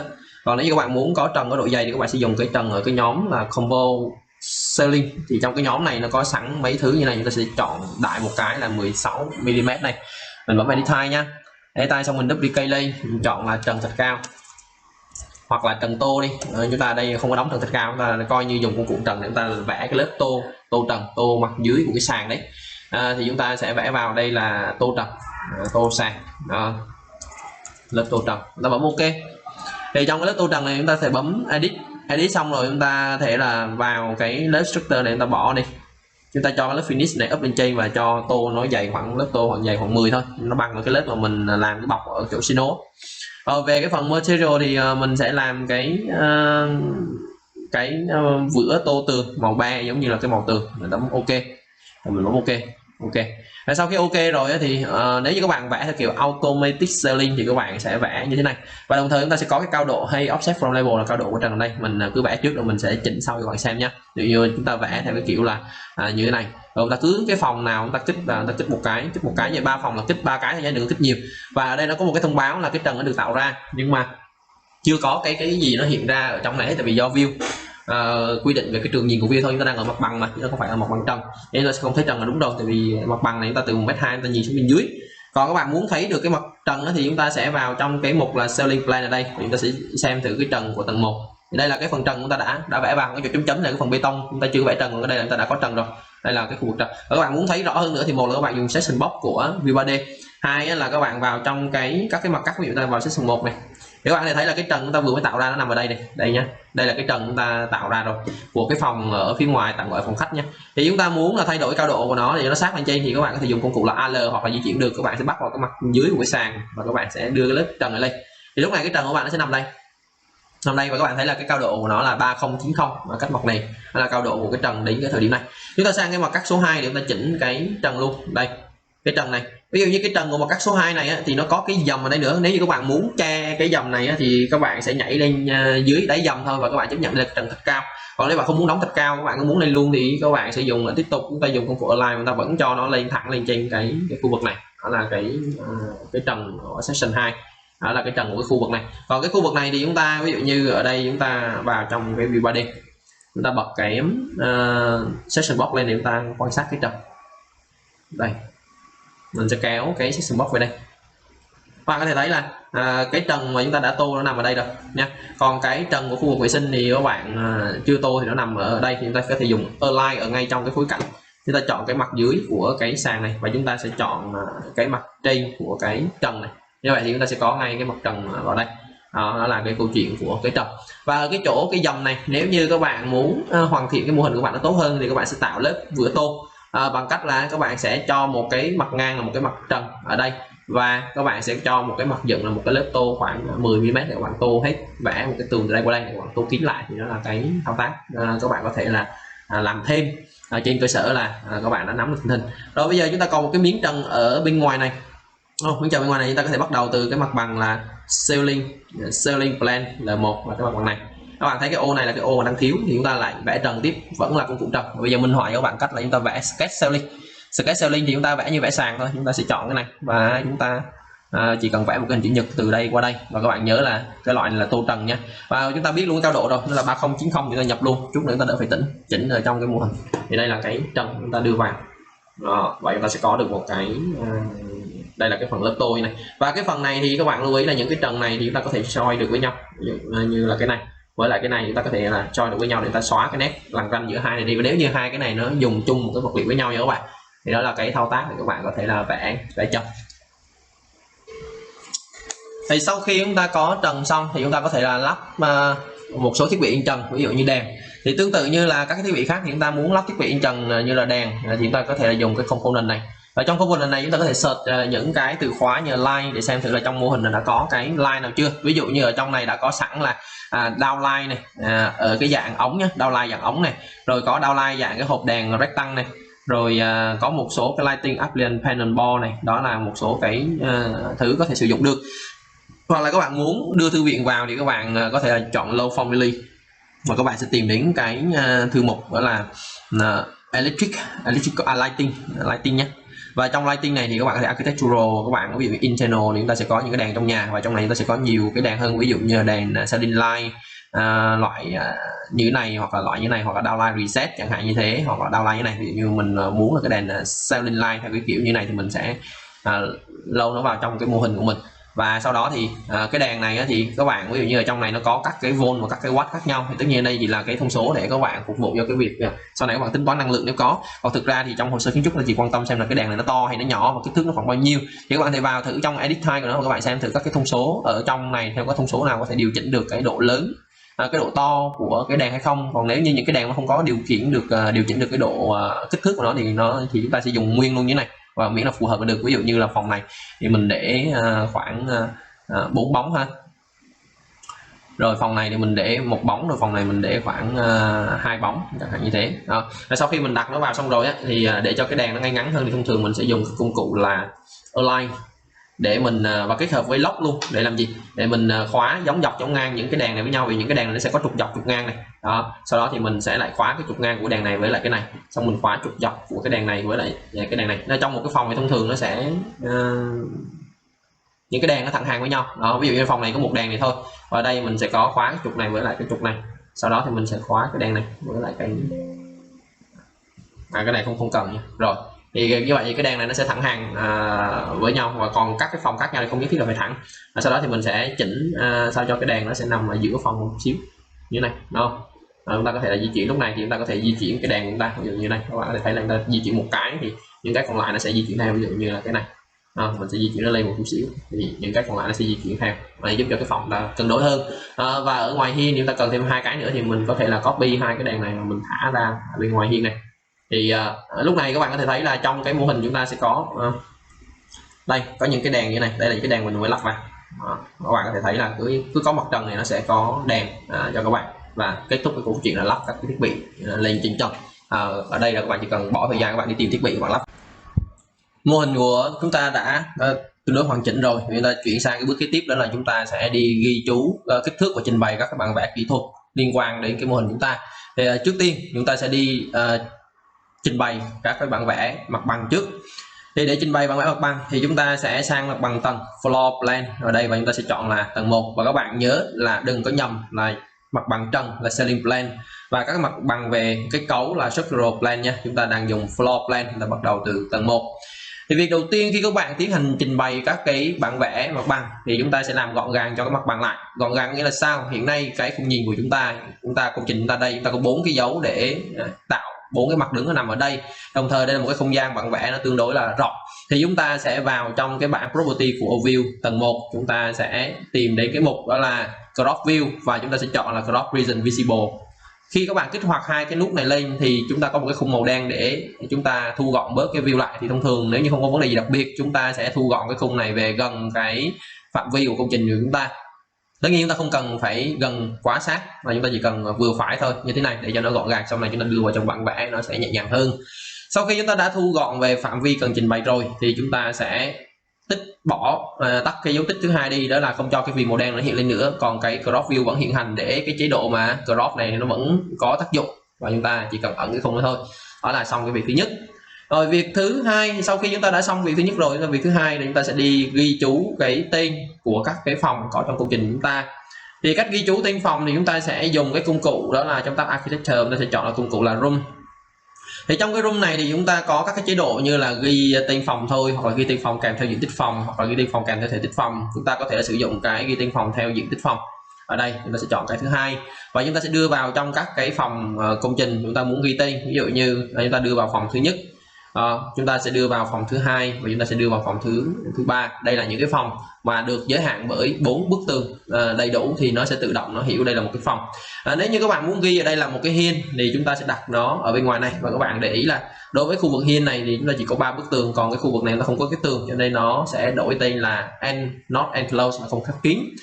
Đối với những cái phòng không khép kín như thế này, thiếu một bức tường nào đó thì chúng ta sẽ dùng công cụ là room separator ở đây, và chúng ta sẽ dùng cái nét vẽ là nét thẳng hoặc bất kỳ nét gì thì không gian của các bạn, và các bạn sẽ vẽ. Ví dụ các bạn quy định là cái phần hiên nó sẽ là tương đương với lại cái bậc trên cùng, hoặc là các bạn gọi là phần hiên nó tương đương với bậc trên cùng kèm theo 3 bậc tam cấp này nữa, thì các bạn sẽ vẽ vào vị trí này ở đây. Sau khi bạn vẽ xong, các bạn có thể thấy là cái hiên này nó đã có cái diện tích là 4 m².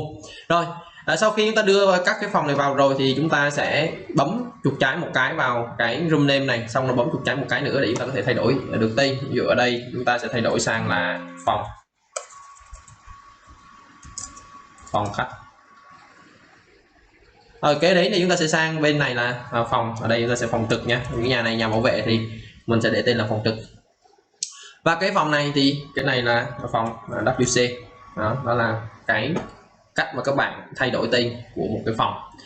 Cái đấy đối với lại đơn vị về diện tích thì tương tự như là khi mà vẽ mái mình có nói, các bạn có thể thấy đây là cái đơn vị được làm tròn. Các bạn muốn có số thập phân để cho chính xác hơn thì các bạn sẽ vào trong phần unit này, các bạn vào trong cái phần project unit và các bạn sẽ vào trong cái phần area, và chúng ta sẽ khai báo thêm một chữ số thập phân hoặc 2 chữ số thập phân tùy các bạn. Ở đây một chữ số thập phân. Ok, các bạn sẽ thấy là phòng này chính xác của nó là 14,3 m², phòng này là 3,7 m², phòng này là 7,2 m², và cái này là cái hiên đón thì diện tích của nó là 4,4 m². Và các bạn có thể là di chuyển các cái chữ này để sao cho nó không có che lên các cái phần vật thể nhiều quá. Đây chúng ta có thể di chuyển lên vị trí dễ đọc nhất có thể, và chúng ta sẽ có được một cái tên phòng như thế này. Và tất cả mọi thứ mình đang thực hiện ở trên bản vẽ 1/50 và cái chế độ hiển thị là medium. Rồi chúng ta nha. Thì đó là cái thông tin thứ nhất.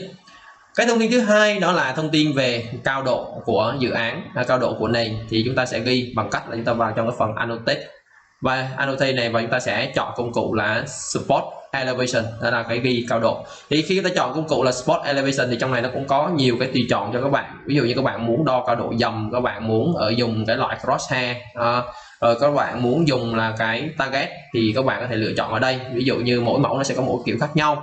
Ở đây mình sẽ dùng cái target project để mình ghi trên tên phòng cao độ của cái này. Ví dụ cái này là 00 thì mình sẽ ghi nó vào đây là 00 và mình đưa lên, sau đó mình sẽ đưa qua đây thì chúng ta sẽ có được một cái cao độ 00.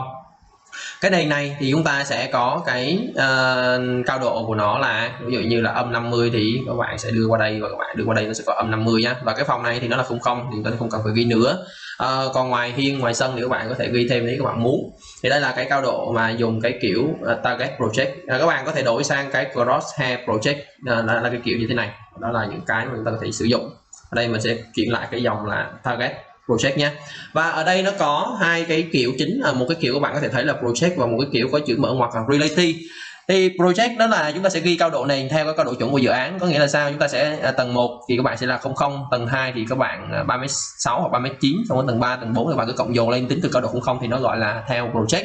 Còn ghi theo relative đó là ghi theo cao độ tương đối của tầng. Ví dụ như các bạn lên đến tầng 2 và các bạn dùng relative thì nó cũng ghi là những cái nền nào mà ngang tầng 2 thì nó ghi là 0, và nền nào thấp hơn tầng 2 thì ghi là -50 chẳng hạn như thế, là so với tầng 2 thì cái đó nó gọi là relative. Cái này mình giải thích sơ bộ cho những bạn mới học nha. Đó là cái thông tin về cao độ của công trình. Rồi kế tiếp đó là cái thông tin về đường kích thước. Đường kích thước thì khi các bạn ghi đường kích thước thì chúng ta sẽ dùng cái công cụ ở trong cái mục annotate, và các cái công cụ ghi kích thước ở đây chúng ta sẽ có align, linear, angular, radial, diameter và arc.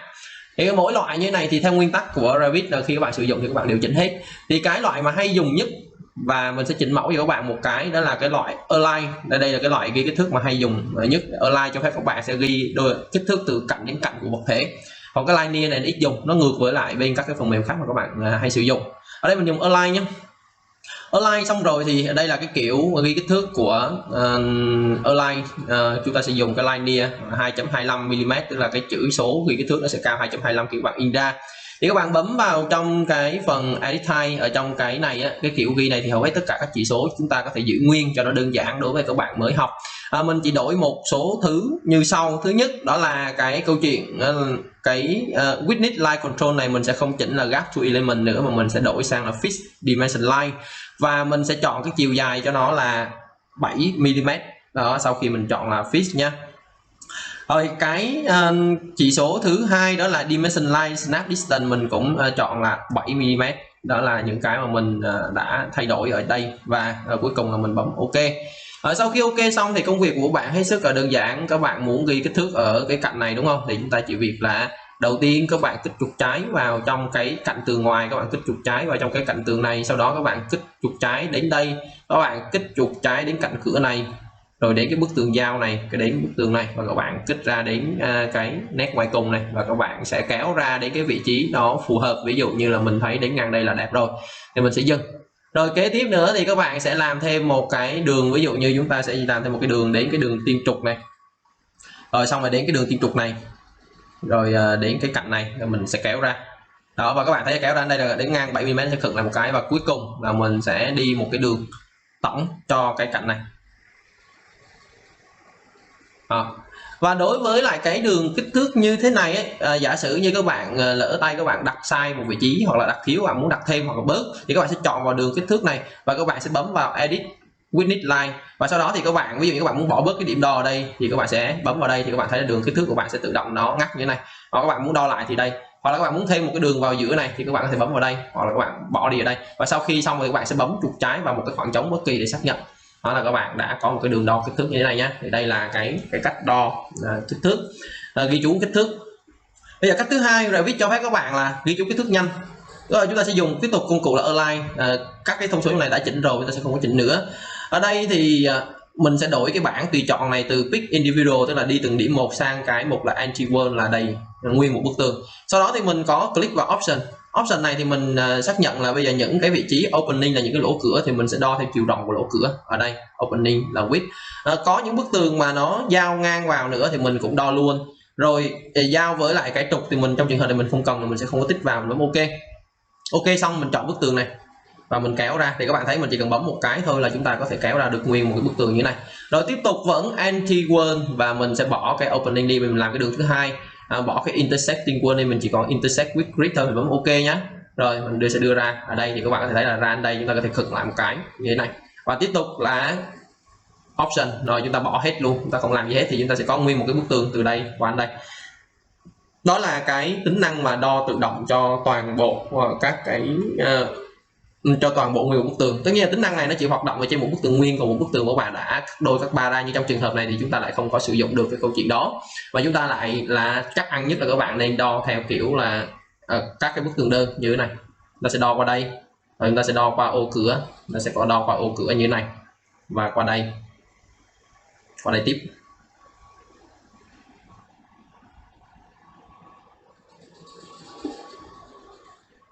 Đây. Và những cái vị trí nào cái số nó gần nhau quá khiến cho các bạn khó đọc, ví dụ trong trường hợp của cái đường này, hai cái số này đang gần nhau quá, thì các bạn có thể là đưa một số xuống bên dưới bằng cách các bạn bấm vào cái chấm này để các bạn dời nó xuống. Ví dụ như cái trường hợp của cái số này mình sẽ dời nó xuống như thế này. Rồi cuối cùng là mình sẽ đo cái đường tổng từ đây qua đây và qua đây, thêm đường này cho lớp thứ hai, và lớp thứ ba mình sẽ đo từ đây qua đây. Thì tương tự như vậy các bạn sẽ làm trình bày cho các cái phần ở bên trong nhà của các bạn ha. Một cái thông tin kế tiếp đối với lại cái mặt bằng, đó là cái ký hiệu của cửa đi và cửa sổ. Các bạn thể thấy các chữ như D1, D2, D3, S1, S2 như thế này, thì chúng ta sẽ làm như thế nào? Ở trong Revit thì các bạn sẽ vào trong cái mục Annotate và các bạn sẽ có cái mục là Tag by Category, nghĩa là chúng ta sẽ dán nhãn cho các cái đối tượng ở đây. Ở đây thì chúng ta sẽ chọn là tag, và chúng ta sẽ đưa tag on và sẽ đưa vào trong cái đối tượng này, là tự động nó sẽ nhảy ra cái con số cho các bạn nhé. Đây một con số này, chúng ta đưa vào cái cửa đi nha, một cái và một cái như thế này, rồi thêm cái cửa sổ này và thêm cái cửa sổ này. Đó. Sau khi các bạn đưa vào xong rồi thì chúng ta sẽ chọn những cái tag này, chúng ta di chuyển nó về vị trí có thể dễ dàng đọc được cái số như thế này. Cái cửa đi chúng ta sẽ đưa như này. Ở đây là một cái cửa sổ, chúng ta cũng di chuyển vào vị trí này là vừa lý, hợp lý. Chúng ta đưa vào đây. Và cái này chúng ta sẽ đưa về vị trí của cái cửa đi này. Các bạn muốn đổi thông tin của nó để dán nhãn cho nó thì chúng ta chỉ cần kích chuột trái vào đây và kích chuột trái vào đây. Ví dụ như cửa này thì chúng ta sẽ cho nó là D1. Rồi cửa này thì chúng ta sẽ cho nó thông tin là D2. Và cửa này thì chúng ta sẽ cho nó thông tin là D3. Đối với cửa sổ này thì nó là S1 thì chúng ta sẽ kích chuột trái vào nó một cái và chúng ta sẽ bấm là S1. Chúng ta bấm Yes. Thì các bạn có thể thấy là trong cái mô hình chúng ta có hai cái tổng cộng ta có 3 bộ cửa S1 ở đây, S1 và đây là một cái S1 nữa, cho nên là 3 bộ cửa này giống nhau, nó sẽ cùng nhận một cái mã giống nhau, và ngay cái cửa này chúng ta chưa có tag thì chúng ta đúng tag và nó sẽ phục ra là S1 nhé. Ở cái cửa sổ này thì chúng ta nó là S2 thì nó sẽ đổi sang là S2. Như vậy thì chúng ta đã hoàn tất xong cái việc là đánh các cái số ký hiệu dành cho các cái đối tượng có bên trong cái mô hình của ta và trình bày cái bản vẽ mặt bằng thành công. Cuối cùng chúng ta sẽ tinh chỉnh cho bản vẽ mặt bằng nó đẹp hơn bằng cách là sau khi có đường kích thước đầy đủ rồi thì chúng ta sẽ di chuyển các cái điểm đầu của các cái đường grid là cái đường này cho nó về vị trí của nó phù hợp. Ví dụ như đây chúng ta sẽ đưa về cái vị trí này. Tương tự như vậy cho cái đường này chúng ta sẽ thu nó gọn về để cho bản vẽ nhìn nó gọn gàng hơn.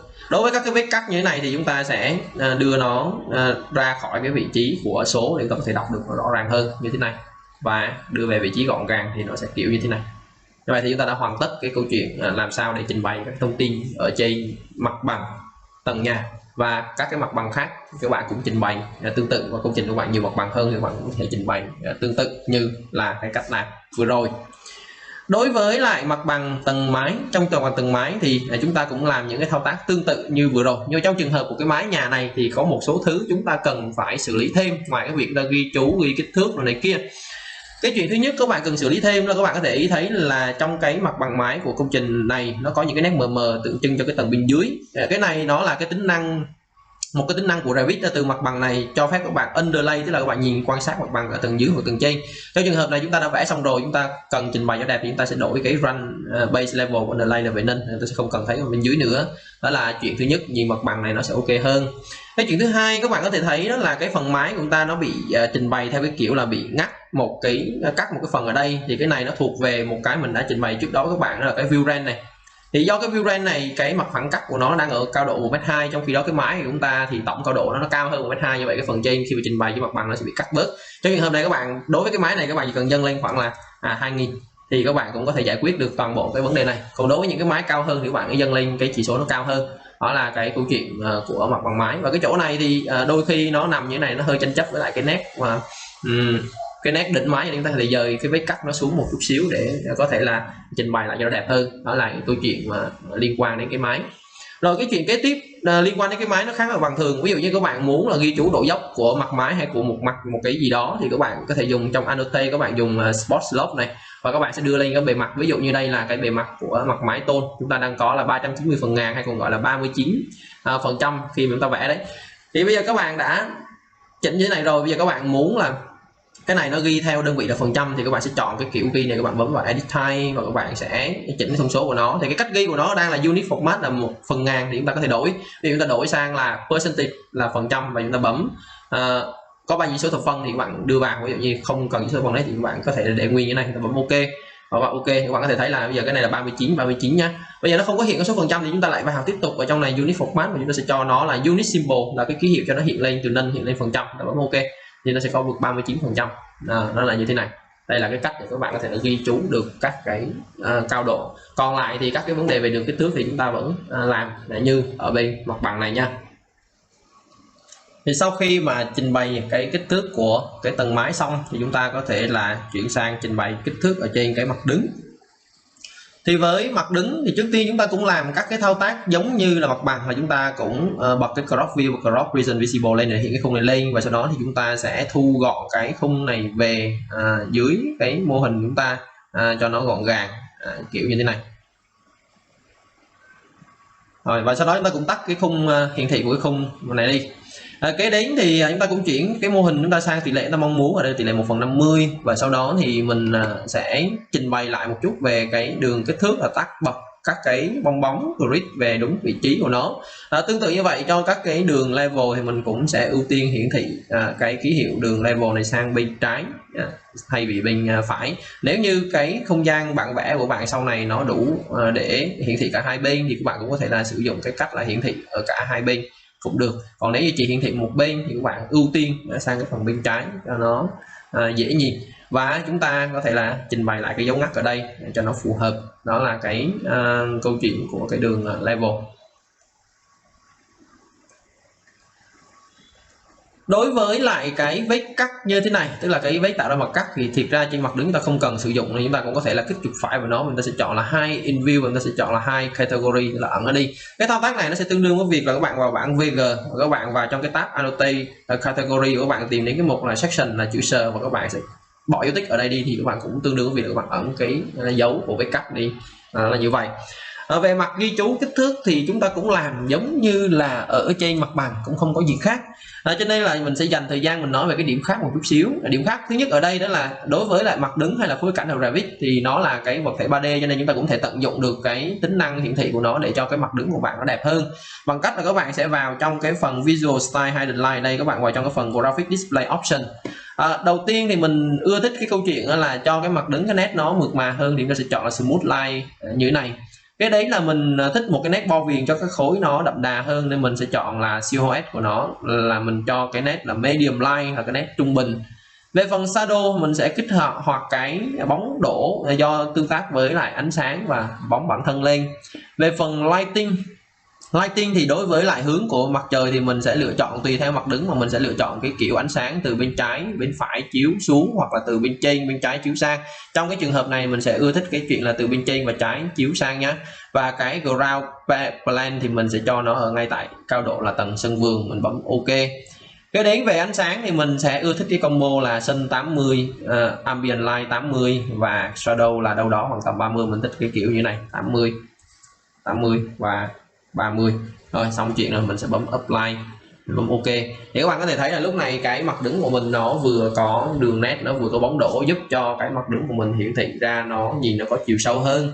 Các bạn thấy bóng đổ mà có vẻ như nó đen quá, nó che nhiều chi tiết trên mặt đứng của bạn, các bạn có thể giảm chỉ số này, shadow này từ 30 xuống còn 25 cũng OK. Thì chúng ta sẽ cho một cái trạng thái hiển thị như thế này. Đây là cái cách để các bạn chỉnh một cái mặt đứng ở trong Revit nó trở nên hấp dẫn hơn. Lúc này các bạn thấy ở đây chúng ta sẽ có một cái nét màu cam, thì cái nét này nó chính là room separation, chính là cái nét chúng ta vẽ thêm để làm diện tích cửa hiên về trước. Thì cái nét này các bạn muốn ẩn nó đi thì các bạn sẽ chọn là cái chuột phải Hide View Category như này, hoặc là các bạn vào bảng VG thì nó sẽ nằm ở trong mục là Model Category. Các bạn tìm đến mục Line là như thế này, các bạn bấm sổ list này ra và các bạn sẽ bỏ dấu tích ở phía trước cái room separation là cái chia phòng này đi, thì cái nét màu cam đứt này nó cũng sẽ ẩn đi cho các bạn. Đó là cái cách mà chúng ta làm cho mặt đứng nó sạch sẽ hơn. Và sau đó thì chúng ta sẽ trình bày các cái thông tin cần thiết. Ngoài cái thông tin kích thước ra thì chúng ta có thông tin về chữ, về text, một số ghi chú thì các bạn có thể dùng annotate và các bạn sẽ dùng cái text ở đây. Đối với cái text này thì các bạn có thể lựa chọn các cái kiểu phông chữ ở chỗ này, ví dụ như đây là 2.5mm Arial, có nghĩa là sao? Có nghĩa là trong này chữ dùng phông Arial và phông chữ của nó là cao 2.5mm. Sau khi các bạn in ra, các bạn bấm OK xong rồi thì các bạn sẽ ghi vào cái chữ, ví dụ như chúng ta muốn ghi cái chữ đây là mái tôn chẳng hạn như thế, thì dày 0,4mm theo như cái bản vẽ này ghi ở trong cái mặt đứng như thế này. Tôn liên doanh dày 0,47mm chẳng hạn như thế, thì chúng ta chỉ việc là dùng cái chữ này. Thì chữ này nó có các cái trạng thái như là nó có mũi tên ngang, mũi tên góc khúc, mũi tên tròn. Các bạn có thể là ghi chú chữ trước rồi các bạn ghi mũi tên sau cũng được, hay là các bạn kích hoạt lên cái chữ có mũi tên thì cũng được, làm kiểu nào cũng được nhé. Ở đây mình sẽ ghi chú trước. Bây giờ mình sẽ ghi là tôn dày 0.47mm chẳng hạn như thế. Sau đó thì mình sẽ chọn cái chữ này. Bây giờ các bạn muốn có bao nhiêu cái mũi tên thì các bạn bấm vào đây, mũi tên bên trái, mũi tên bên phải, mũi tên bên trái cong, mũi tên bên phải cong, mũi tên bên trái nhé, một cái như thế này. Nếu như nó cong như thế này thì các bạn sẽ chỉnh hai cái khớp này sao cho bản vẽ của bạn nó đẹp. Còn các bạn thích là bên phải thẳng như thế này không, các bạn thích bao nhiêu cái nữa thì các bạn có thể bấm vào, và các bạn muốn giảm bớt đi thì các bạn sẽ bấm remove, nhưng mà remove thì nó sẽ phải remove từ từ từng cái một. Còn nếu như các bạn muốn cong thì chúng ta sẽ có mũi tên cong như vậy như thế này, các bạn có thể chỉnh được độ cong của nó thông qua hai khớp này, chúng ta có thể bỏ bớt độ cong đi. Đây là cái cách chúng ta ghi chú, và không chỉ trên mặt đứng mà các bạn có thể ghi chú bằng chữ ở tất cả những cái view khác mà các bạn có thể làm, như mặt bằng trần này kia ha.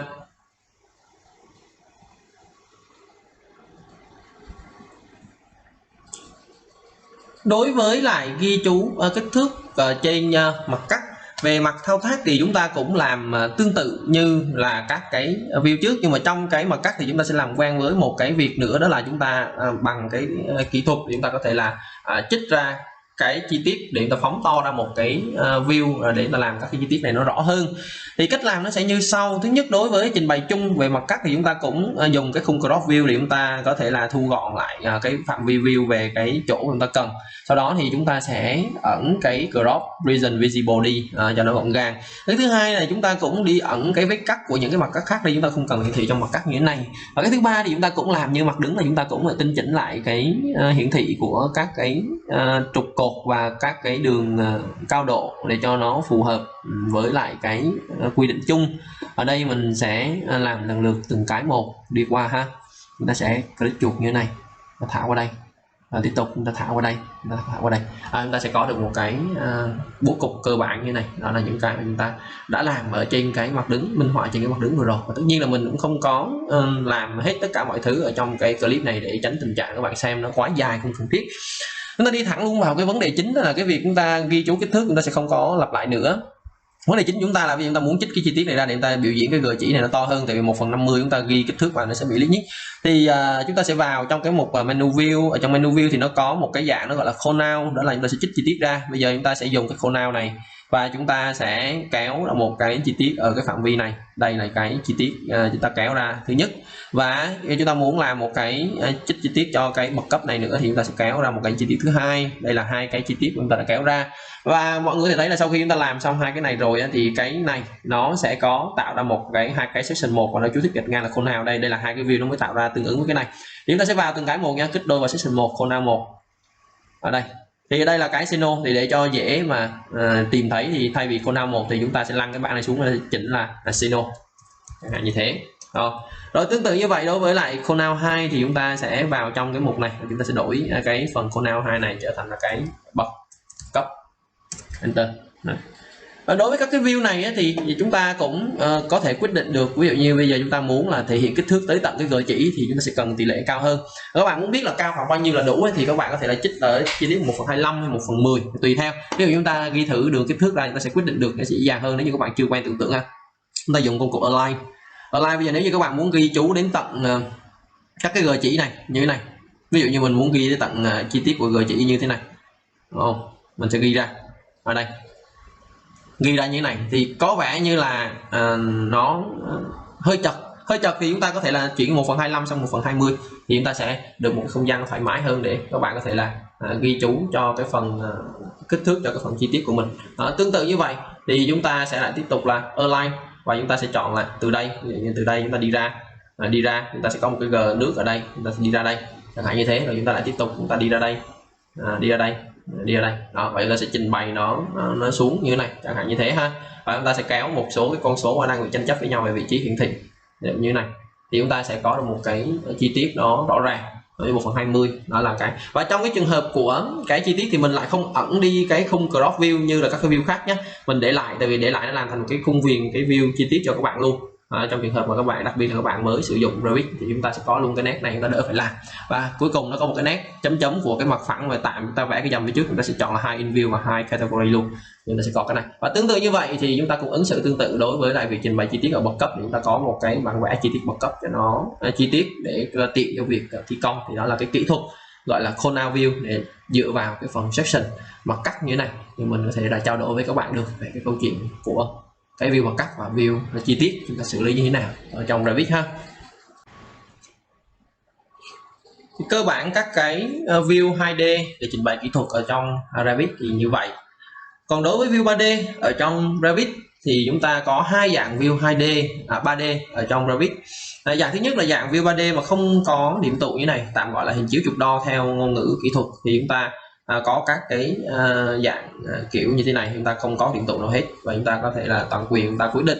Thì đối với cái view 3D, trình bày view 3D ở trong Revit thì chúng ta sẽ có hai trường hợp để chúng ta có thể là tận dụng nó. Trường hợp thứ nhất, đối với những cái view 3D không có cái điểm tụ như thế này, thì ngoài việc chúng ta có thể thay đổi được chế độ hiển thị, ví dụ như thế này, hoặc là chế độ hiển thị dạng như thế này, hoặc là chế độ hiển thị dạng realistic như thế này, như thế. Thì sau khi mà các bạn ổn định xong về góc nhìn, ví dụ đây là góc nhìn các bạn mong muốn, và các bạn chọn là lock cái view lại, tức là khóa cái hướng nhìn lại, nó sẽ chọn là save orientation and lock view, và nó sẽ đặt tên cho nó, ví dụ như là phối cảnh 01. Thì đối với là một cái view 3D mà khi các bạn đã lock cái hướng nhìn, lúc này các bạn không quay được nó nữa, là cái thứ nhất. Cái thứ hai là các bạn muốn quay nó thì các bạn sẽ chọn là unlock view, thì các bạn để các bạn có thể là quay được tự do. Và sau khi các bạn quay sang góc nhìn khác, là bạn quan sát, các bạn chỉnh sửa xong, các bạn cũng có thể là quay lại cái câu chuyện là restore orientation and lock view, tức là các bạn lại quay lại góc nhìn cũ như thế này. Mục đích mình lock cái video lại để làm gì? Để minh họa cho một cái kỹ thuật để chúng ta có thể ghi chú. Đối với view 3D ở trong Revit thì chúng ta có thể ghi chú được cả kích thước ở trên cái view này nữa. Để các bạn có thể ghi được kích thước thẳng trên phối cảnh 3D thì các bạn phải qua một cái thao tác nữa là Architecture, và các bạn sẽ chọn là set mặt phẳng làm việc. Ví dụ như bây giờ chúng ta sẽ pick a plane và chúng ta sẽ chọn ở đây là một cái mặt phẳng của cái hiên này. Sau khi bạn chọn mặt phẳng này rồi thì lúc này các bạn vào Annotate và các bạn sẽ chọn công cụ đo kích thước là Align. Bắt đầu các bạn sẽ kích từng cái mặt một. Ví dụ như ở đây mình kích cái mặt này, rồi sang cái mặt này, sang cái mặt này và sang cái mặt này, thì các bạn thấy khi mình kéo ra thì trên cái phối cảnh của mình nó có cái đường kích thước này. Và tất nhiên cái phối cảnh dạng hình chiếu trục đo thì chúng ta có thể chỉnh được cái tỷ lệ nó. Ví dụ các bạn muốn tỷ lệ 1/50 thì nó sẽ như thế này, hoặc 1/20 thì nó sẽ như thế. Ban nãy thì cái số này sẽ to ra nhỏ lại. Các bạn cũng có thể là chúng ta lại tiếp tục là set cái mặt phẳng làm việc theo cái phương đứng, chẳng hạn như thế, để các bạn ghi kích thước của những cái chiều đứng, rất là tiện cho cái việc các bạn trình bày những cái phối cảnh. Và thậm chí là các bạn có thể dùng các cái chữ ghi chú, ví dụ như là Annotate, và các bạn sẽ chọn là Test. Các bạn sẽ chọn là cái mũi tên và các bạn sẽ móc nó ra và các bạn sẽ ghi chú luôn thẳng trực tiếp trên này, ví dụ như là tường sơn màu vàng nha, chẳng hạn như vậy. Bạn đánh vào. Thì đó là cái câu chuyện của cái view 3D mà dạng thứ nhất là không có điểm tụ, tức là các bạn toàn quyền, các bạn có thể ghi chú được kích thước vào. Cái dạng view 3D thứ hai là dạng view 3D giống như mắt nhìn chúng ta thường thấy ở không gian bên ngoài, nó gọi là phối cảnh rồi có điểm tụ. Thì có điểm tụ thì chúng ta sẽ điều chỉnh nó chính xác nhất bằng cách là các bạn sẽ bắt đầu từ tầng 1, floor plan tầng 1. Các bạn vào menu view và các bạn sẽ chọn ở trong cái 3D view này, bấm một cái mũi tên đây, chúng ta sẽ chọn là một cái là góc nhìn dạng camera. Thì sau khi camera rồi thì các bạn muốn nhìn từ hướng nào thì các bạn sẽ đặt camera ở vị trí đó. Ví dụ như ở đây thì mình kinh nghiệm của mình cho thấy là để cho cái hình nó không bị méo, các bạn đừng đặt camera ở gần đây mà các bạn sẽ đặt nó đâu đó ở khoảng cỡ này, và các bạn sẽ bấm chuột trái một cái và các bạn giữ nguyên.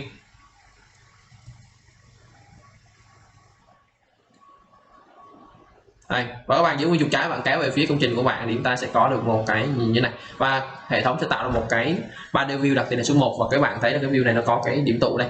Và sau khi có cái góc nhìn camera rồi thì các bạn sẽ kéo những cái khung crop này để các bạn có thể định vị được cái góc nhìn sao cho cái phối cảnh của bạn ở trong trạng thái nào đẹp nhất, như thế này, nó gọn gàng, nó bố cục trên bức tranh nó đẹp nhất là ok. Sau khi ok xong thì việc chỉnh cho cái phối cảnh này đẹp thì nó cũng tương tự như chúng ta chỉnh ở trên cái view mặt đứng, đó là chúng ta có thể vào trong này graphic display option. Chúng ta sẽ vào kích hoạt một số thứ lên, ví dụ như là chúng ta sẽ bấm smooth line này, chúng ta sẽ cho cái nét bao là medium light, các bạn sẽ kích hoạt luôn các cái bóng đổ lên, và các bạn sẽ kích hoạt luôn cái lighting lên, và chúng ta sẽ chọn là ví dụ lighting cố định. Vì trong trường hợp này góc nhìn này mình sẽ cho lighting từ bên phải, bên trên và bên phải ta qua, mình sẽ chọn cái này, và cái nền của nó là ở sân vườn. Sau đó thì cái combo này mình vẫn chọn là 80 và 30. Thêm một cái câu chuyện nữa giúp cho cái phối cảnh của bạn nó đẹp hơn, đó là chúng ta sẽ vào trong phần background để thay đổi cái nền của chúng ta từ màu không có gì hết sang cái phần mình hay thích dùng cái gradient như thế này. Đất là một màu, trời là một màu, và đường chân trời là một cái màu nhẹ nhẹ, mình apply vẫn ok. Thì lúc này cái mô hình của mình nó đang như thế này, đây là cái mô hình mà chúng ta thu được. Và các bạn có thể đổi sang chế độ là realistic để các bạn có thể quan sát có một cái phối cảnh mà nó đầy đủ vật liệu như chúng ta đã chỉnh ở trong những cái bước trước đó, nó sẽ đẹp hơn cho cái hồ sơ của bạn khi chúng ta trình bày ra các cái bản vẽ. Ở đây thì nó còn một cái nét của cái room separation, chúng ta cũng kích chuột phải và chúng ta sẽ chọn là high selective view, và chúng ta sẽ chọn là high category. Ở đây chúng ta ẩn hết những cái nét mà liên quan đến cái chia phòng đi. Đối với lại cái góc nhìn của camera khi chúng ta chọn một cái khung crop view này thì các bạn có thể điều chỉnh được. Thứ nhất đó là cái câu chuyện là eye elevation của cái camera, tức là cái chiều cao tầm mắt của người quan sát. Ví dụ đây là một cái góc nhìn camera dựa trên cái câu chuyện là một người cao tầm mắt cao khoảng 1750 thì từ mắt lên đến đỉnh đầu đó khoảng tầm 12-15 cm, thì người này nó đâu đó cao khoảng tổng chiều cao khoảng 1 mét, cỡ khoảng 1m8 ha, 89 đó. Thì bây giờ chúng ta muốn là cái góc nhìn nó thấp hơn thì các bạn sẽ chỉnh cái chiều cao này xuống. Ví dụ như các bạn muốn chiều cao trung bình khoảng 1m6 thì đường tầm mắt của bạn đâu đó khoảng tầm 1m50 hoặc là 450 thì chúng ta sẽ chỉnh khoảng 1m50 nhé.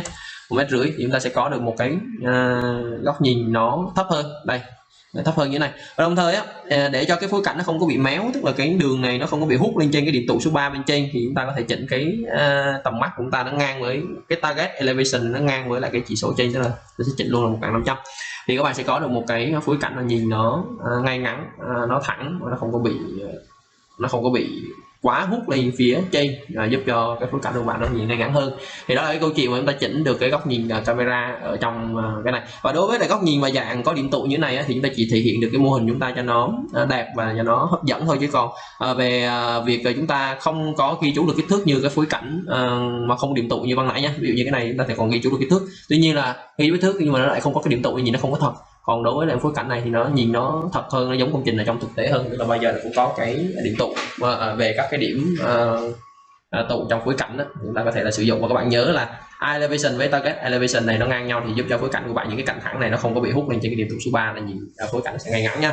Là cái cách chúng ta trình bày. Sau khi mà chúng ta đã dựng được cái mô hình như thế này và như thế này rồi, và chúng ta cũng đã đi trình bày các cái đường kích thước cũng như là các cái thông tin ở trên dự án của chúng ta xong xuôi rồi, thì chúng ta sẽ tiến đến một cái bước kế tiếp, đó là chúng ta trình bày các cái view này ra trên các cái bản vẽ. Trong Revit thì nó dùng một cái thuật ngữ đó là cái sheet. Thì chỉ khi nào các bạn trình bày các cái view này lên trên các cái sheet hay là các bản vẽ và các bạn in ấn hồ sơ ra thì lúc bây giờ hồ sơ chúng ta mới có thể in ấn hoàn chỉnh được. Tất nhiên là các bạn có thể in từ các cái view, nhưng mà in từ các cái view thì về mặt tỷ lệ view ở trên một cái tờ giấy nó không phải chính xác cho lắm, chúng ta bắt buộc chúng ta phải đưa vào trong các cái sheet để chúng ta tiến hành in ấn hoặc là xuất file PDF cho hồ sơ. Thì để bắt đầu với lại cái câu chuyện in ấn và trình bày hồ sơ thì chúng ta sẽ đi từ cái nội dung đầu tiên, đó là sheet nó là cái gì và chúng ta sử dụng nó như thế nào. Thì về cơ bản cái sheet này nó là các cái bản vẽ cho chúng ta, và nó giống như một cái tờ giấy vẽ khi các bạn in ra để các bạn trình bày các bản vẽ trên tờ giấy. Khi các bạn kích đôi vào một cái sheet thì các bạn có thể thấy được đó là ở trong Revit 2026 khi mà các bạn đã khởi động lên dự án mới thì tự mặc định ở trong Revit đã trình bày sẵn cho các bạn khá là nhiều sheet ở đây, và mỗi sheet nó đều có cái ký hiệu và có cái tên của bản vẽ riêng. Và trong các cái sheet mà nó có dấu cộng như này có nghĩa là trên cái sheet đó đã có một trình bày một cái view đó. Ví dụ trong sheet A101 đang có cái floor plan là tầng 1 nó đang nằm ở đây, đây là mặc định nên mình chưa tác động gì hết vào. Trong cái sheet A102 tức là cái tờ bản vẽ số A102 thì nó có bằng tầng mái, đó là những cái mặt bằng này. Và những cái mặt bằng nào đã nằm ở trong một cái sheet thì các bạn để ý trong các cái ô vuông ở đầu cái này nó có cái màu xanh, còn những cái mặt bằng nào mà chưa có nằm trong một cái sheet nào cả thì ô vuông của nó là màu trắng. Đây là những cái mặt bằng hoặc là những cái view mà chưa được trình bày vào trong một cái sheet nào hết thì nó sẽ có màu trắng như thế này. Và nguyên tắc là một view này chỉ được nằm ở trên một sheet, tức là trên một cái tờ bản vẽ bên dưới thôi, chứ không thể nằm được một view nằm ở trên hai sheet, trừ các cái view thuộc về nhóm Legend View là cái nhóm ghi chú chung chẳng hạn như thế thì nó thể nằm được ở trên nhiều sheet. Thì cái này các bạn thì tìm hiểu kỹ hơn sau khi các bạn đã làm xong cái video cơ bản này. Kế tiếp đó là cái câu chuyện về những cái sheet thì tín hiệu nhận diện là các cái sheet có view nằm ở trên đó, tức là có một cái hình vẽ nó nằm ở trên sheet rồi thì nó sẽ có một cái dấu cộng. Còn những cái sheet mà trống trơn, tức là những cái tờ bản vẽ còn đang trống trơn như thế này thì chúng ta sẽ không có một cái dấu cộng nào phía trước cả, nó ở dạng như thế này. Đối với lại các cái sheet thì chúng ta có thể làm được những cái chuyện như sau. Thứ nhất, các bạn có thể kích chuột phải vào một cái sheet này và các bạn sẽ chọn là rename. Thì trong rename các bạn có thể thay đổi được cái mã hiệu bản vẽ của bạn kèm theo cái tên của cái tờ bản vẽ này. Ví dụ như các bạn không thích là A101 thì các bạn có thể là đổi thành là KT101. Các bạn muốn để tên bản vẽ thì các bạn ví dụ như đây mình để tên bản vẽ là mặt bằng tầng 1, tức là cái tờ bản vẽ này nó sẽ mang tên là mặt bằng tầng 1. Thì các bạn có thể thấy là cái khi mà mình để chữ KT như thế thì cái tờ bản vẽ này nó sẽ nằm ở đây, và các bạn có thể thấy là thông tin của nó được thay đổi trong này. Đó là cái câu chuyện thứ nhất. Cái câu chuyện thứ hai đó là đối với lại một cái sheet này nó có một cái khung tạm gọi là khung bản vẽ, và tất cả những cái thứ người ta cần trình bày nó sẽ trình bày trong cái phạm vi này.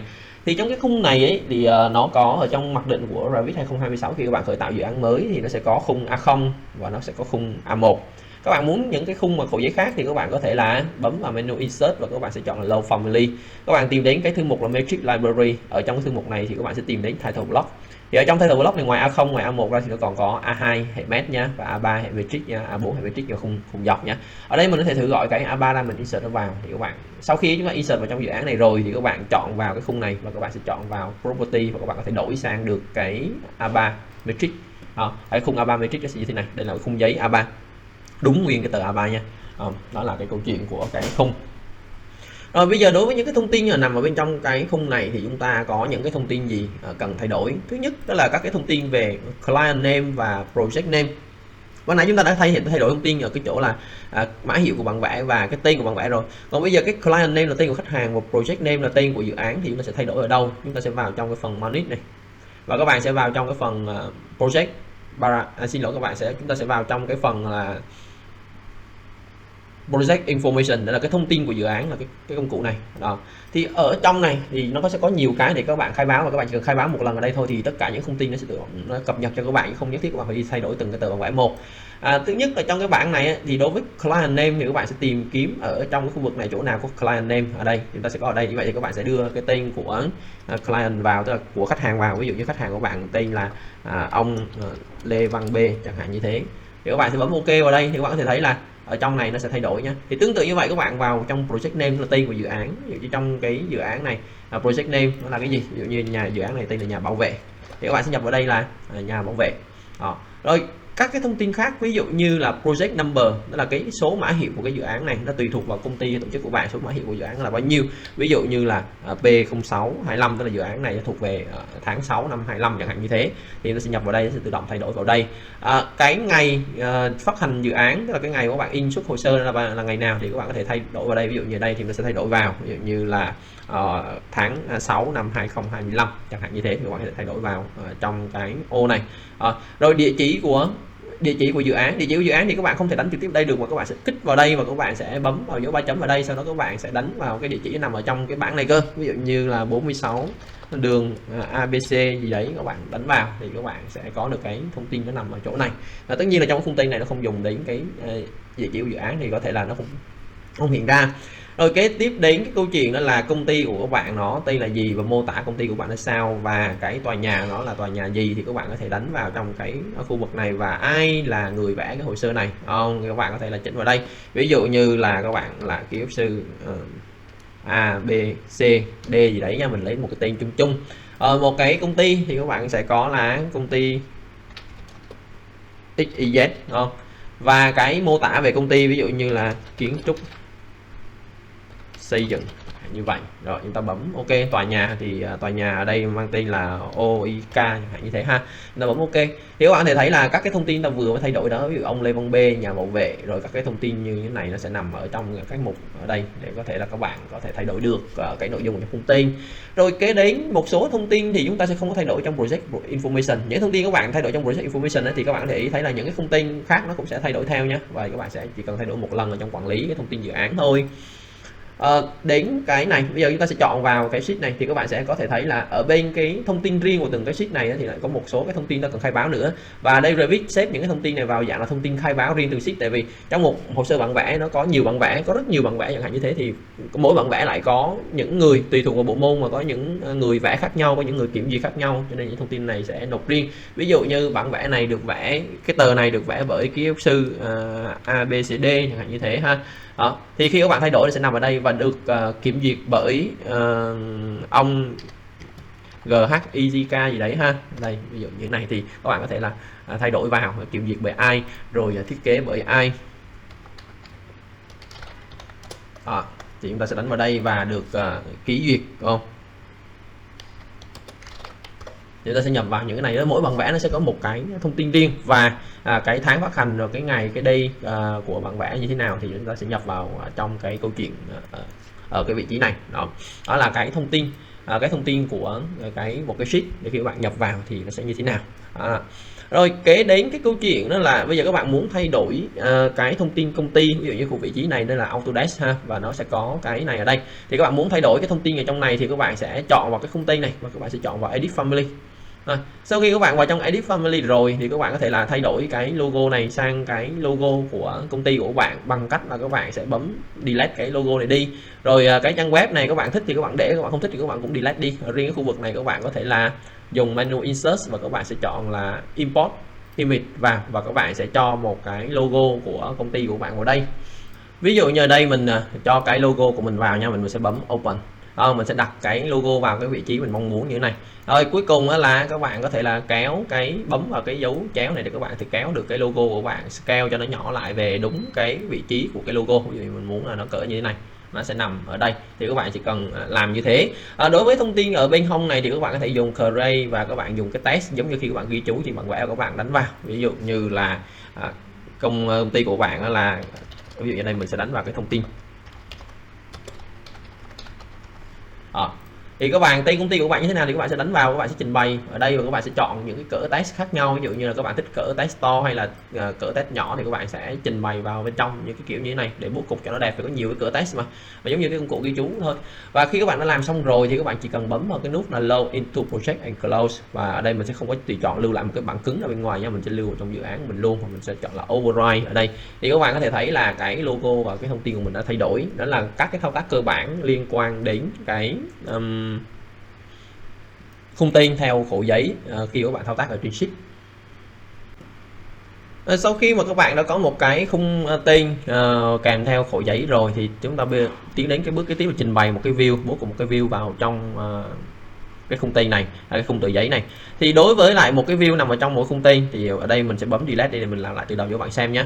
Thì chúng ta sẽ có hai cách để đưa một view vào trong một cái sheet.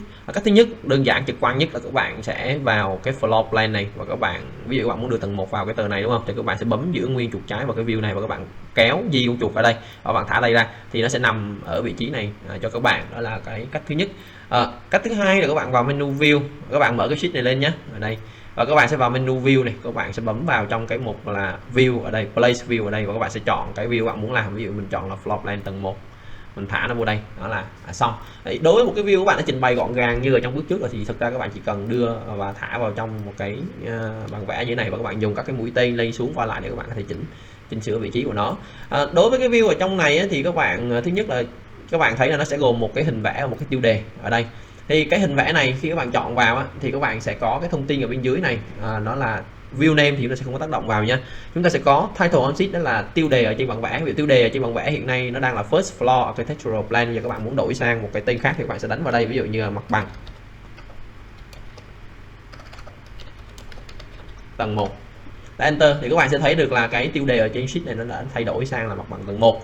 Cái đến vẫn là trong trạng thái bấm chuột trái một cái để chọn cái view này thì các bạn có thể thấy là cái nét ở đây nó có hai cái chấm, nó xuất hiện hai chấm để cho các bạn có thể là bấm một cái chấm giữ nguyên, các bạn lướt vào để làm gì, để cho cái nét này thu gọn lại theo ý của các bạn nếu như các bạn thích ngắn. Và cuối cùng đó là bây giờ các bạn sẽ chọn bấm chuột trái chọn vào cái chữ chứ không phải chọn vào cái này nha. Bây giờ chúng ta sẽ bấm chuột trái chọn vào cái chữ ở đây. Thì khi mà chọn vào cái chữ thì các bạn có thể toàn quyền bố trí được cái vị trí của cái chữ đến cái chỗ các bạn mong muốn. Trong trường hợp cái chữ nó đè lên các cái đối tượng của các bạn làm cho các bạn khó xem, đó là cái câu chuyện liên quan đến các cái view mặt bằng. Và cuối cùng đó là Revit 2026 nó có một cái tính năng rất là mới và rất là hay giúp cho các bạn trình bày các cái view nó đồng bộ hơn, đó là tính năng lưu trữ vị trí của một cái view ở trên một cái sheet.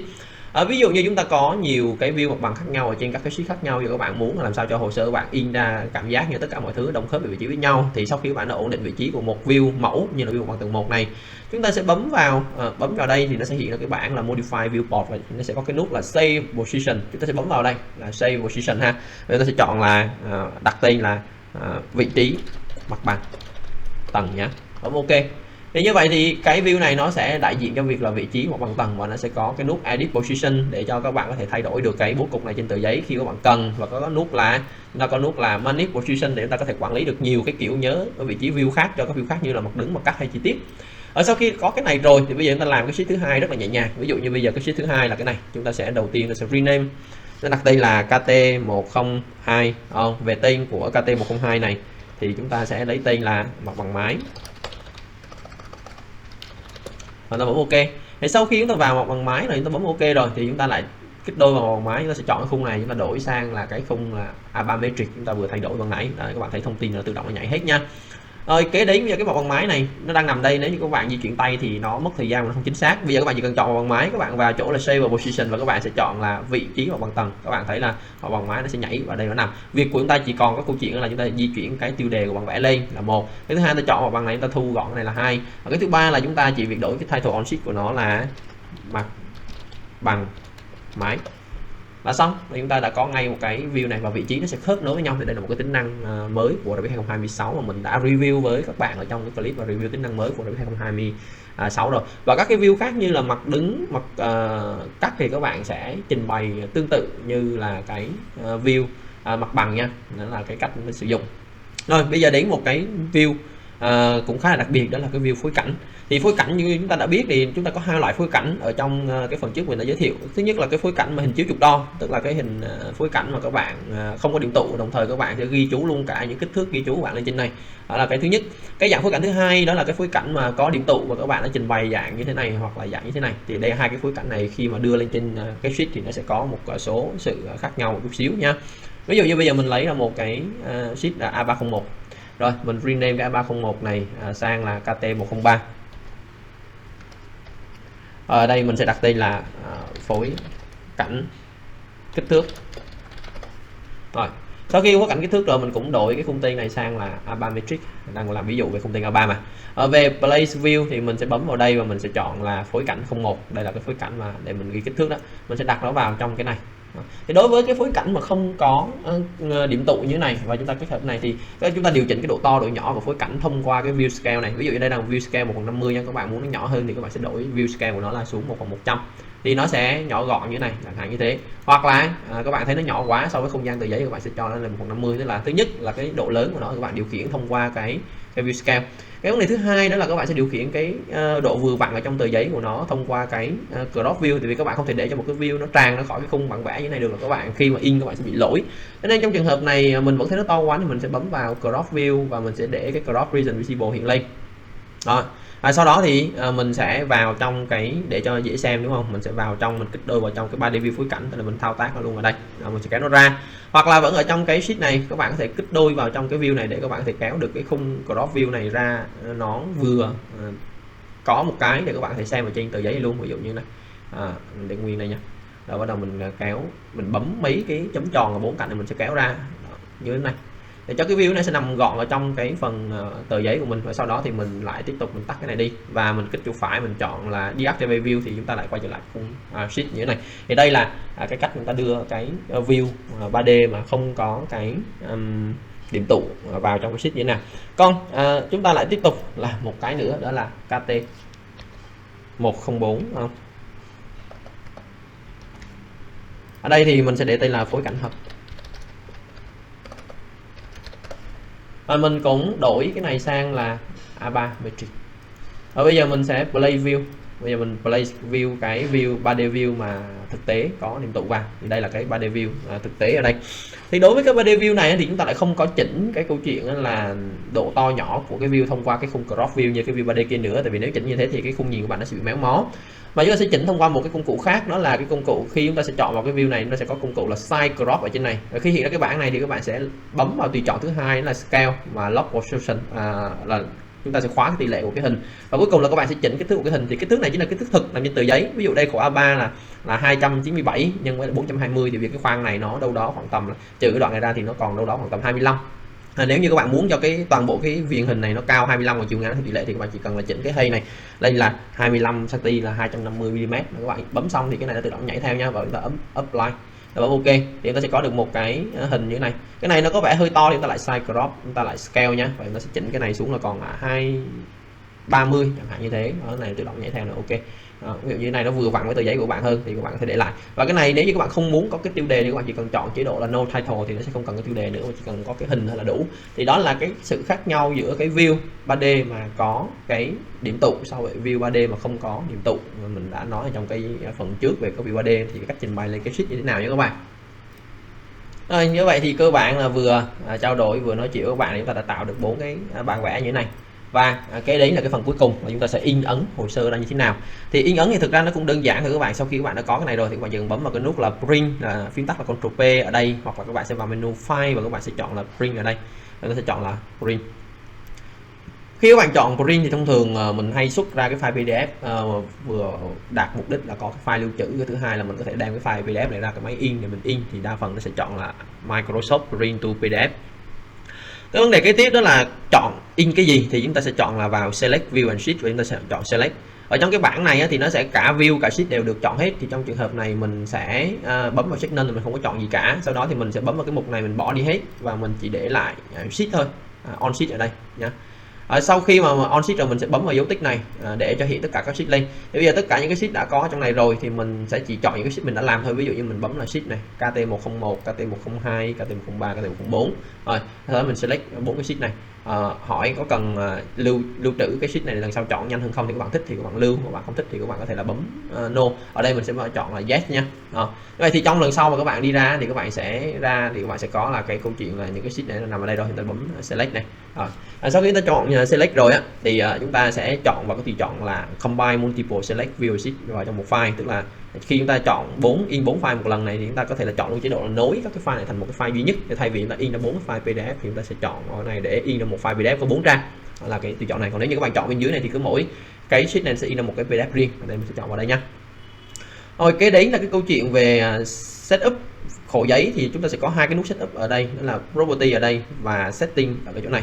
Đầu tiên đối với property của cái phần máy in thì chúng ta sẽ bấm vào đây và chúng ta sẽ chọn cái hướng in là landscape hay là portrait, là in dọc hay in ngang, và chúng ta sẽ bấm vào cái nút advanced này để chúng ta xác nhận chúng ta sẽ in ra khổ giấy là A3 chứ không phải là khổ giấy letter. Thì bấm OK là cái setting ở trong cái máy in. Còn cái setting thứ hai là cái setting chất lượng in ở trong mô hình này ra thì nó nằm ở chỗ này, chúng ta bấm vào setup ở đây. Thì trong cái setting này cũng có xác nhận lại một lần nữa về khổ giấy là một, cái thứ hai là in canh giữa tờ giấy là hai, và cái thứ ba là cái in ngang hay in dọc chúng ta có những cái này, chúng ta xác nhận lại một lần nữa.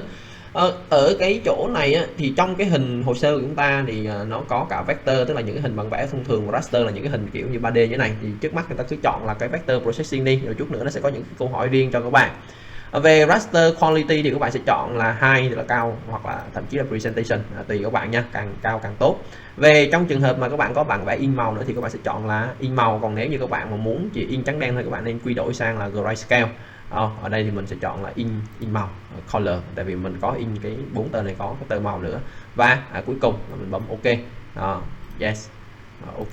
OK xong rồi mình sẽ bấm OK nữa, và nó sẽ hỏi các bạn là những cái hình mà nó có đây là những cái hình như thế này, nó có bóng độ, có ánh sáng, nó có màu thì dùng các cái chế độ in như thế này nó OK không, ta vẫn bấm close nhé để tiếp tục. Và chúng ta sẽ chọn cái nơi để chúng ta lưu cái file in chúng ta là, ví dụ như chúng ta chọn ra desktop, chúng ta sẽ in nhà bảo vệ, rồi chúng ta bấm save. Các bạn có thể thấy là cái tiến trình in nó như thế nào, thì nó sẽ có một cái thanh ở bên dưới để báo cáo cho các bạn biết là đang in được bao nhiêu %.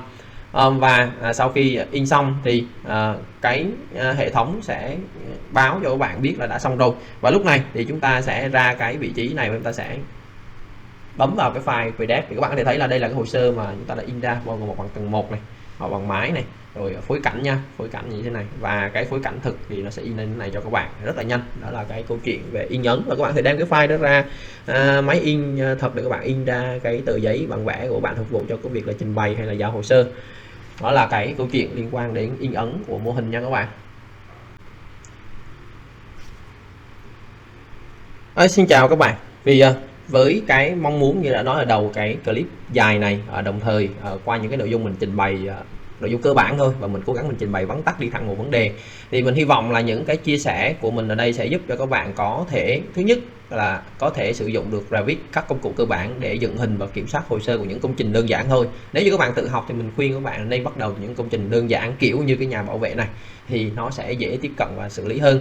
Cái vấn đề thứ hai đó là những cái mình trao đổi ở đây, mặc dù mình trao đổi nhanh và vắn tắt, nhưng nó cũng là cái tiền đề để cho các bạn cũng có thể là sử dụng Revit làm quen, chứ không phải là làm quen ra được một cái hồ sơ đơn giản, từ đó có cái nền tảng để các bạn có thể tìm hiểu kỹ hơn. Thì đối với quá trình tìm hiểu kỹ hơn của các bạn có thể tận dụng tất cả những cái clip, hơn 400 cái clip ở trên kênh của mình, những clip open free rất là nhiều, và một số ít clip ở trong những cái dạng khóa học hay là quyền truy cập của hội viên, thì nếu như các bạn nhu cầu. Nhưng mà thực ra thì đến thực ra thì đến 5/6 ở trên hay tầm gọi là 80% cái clip ở trên kênh mình là free hoàn toàn, thì các bạn có thể tiếp cận đó để các bạn nâng cao cái kỹ năng và kỹ thuật sử dụng Revit của các bạn lên nhé. Và những cái clip ở trên kênh của mình thì mình đã cố gắng mình trình bày theo các cái danh sách phát với các cái chuyên đề khác nhau để các bạn phù hợp với lại nhiều trình độ của các bạn xem.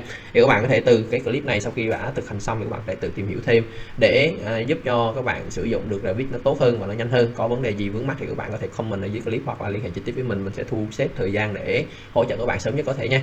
Thôi xin chào và hẹn gặp lại các bạn ở trong những clip sau. Nếu như các bạn cảm thấy nội dung này hay và có ích cho cái công việc học tập của bạn thì các bạn nhớ là bấm like, subscribe, comment động viên và chia sẻ clip của mình đến với cộng đồng bạn bè và đồng nghiệp của bạn nha. Rồi xin chào và hẹn gặp lại.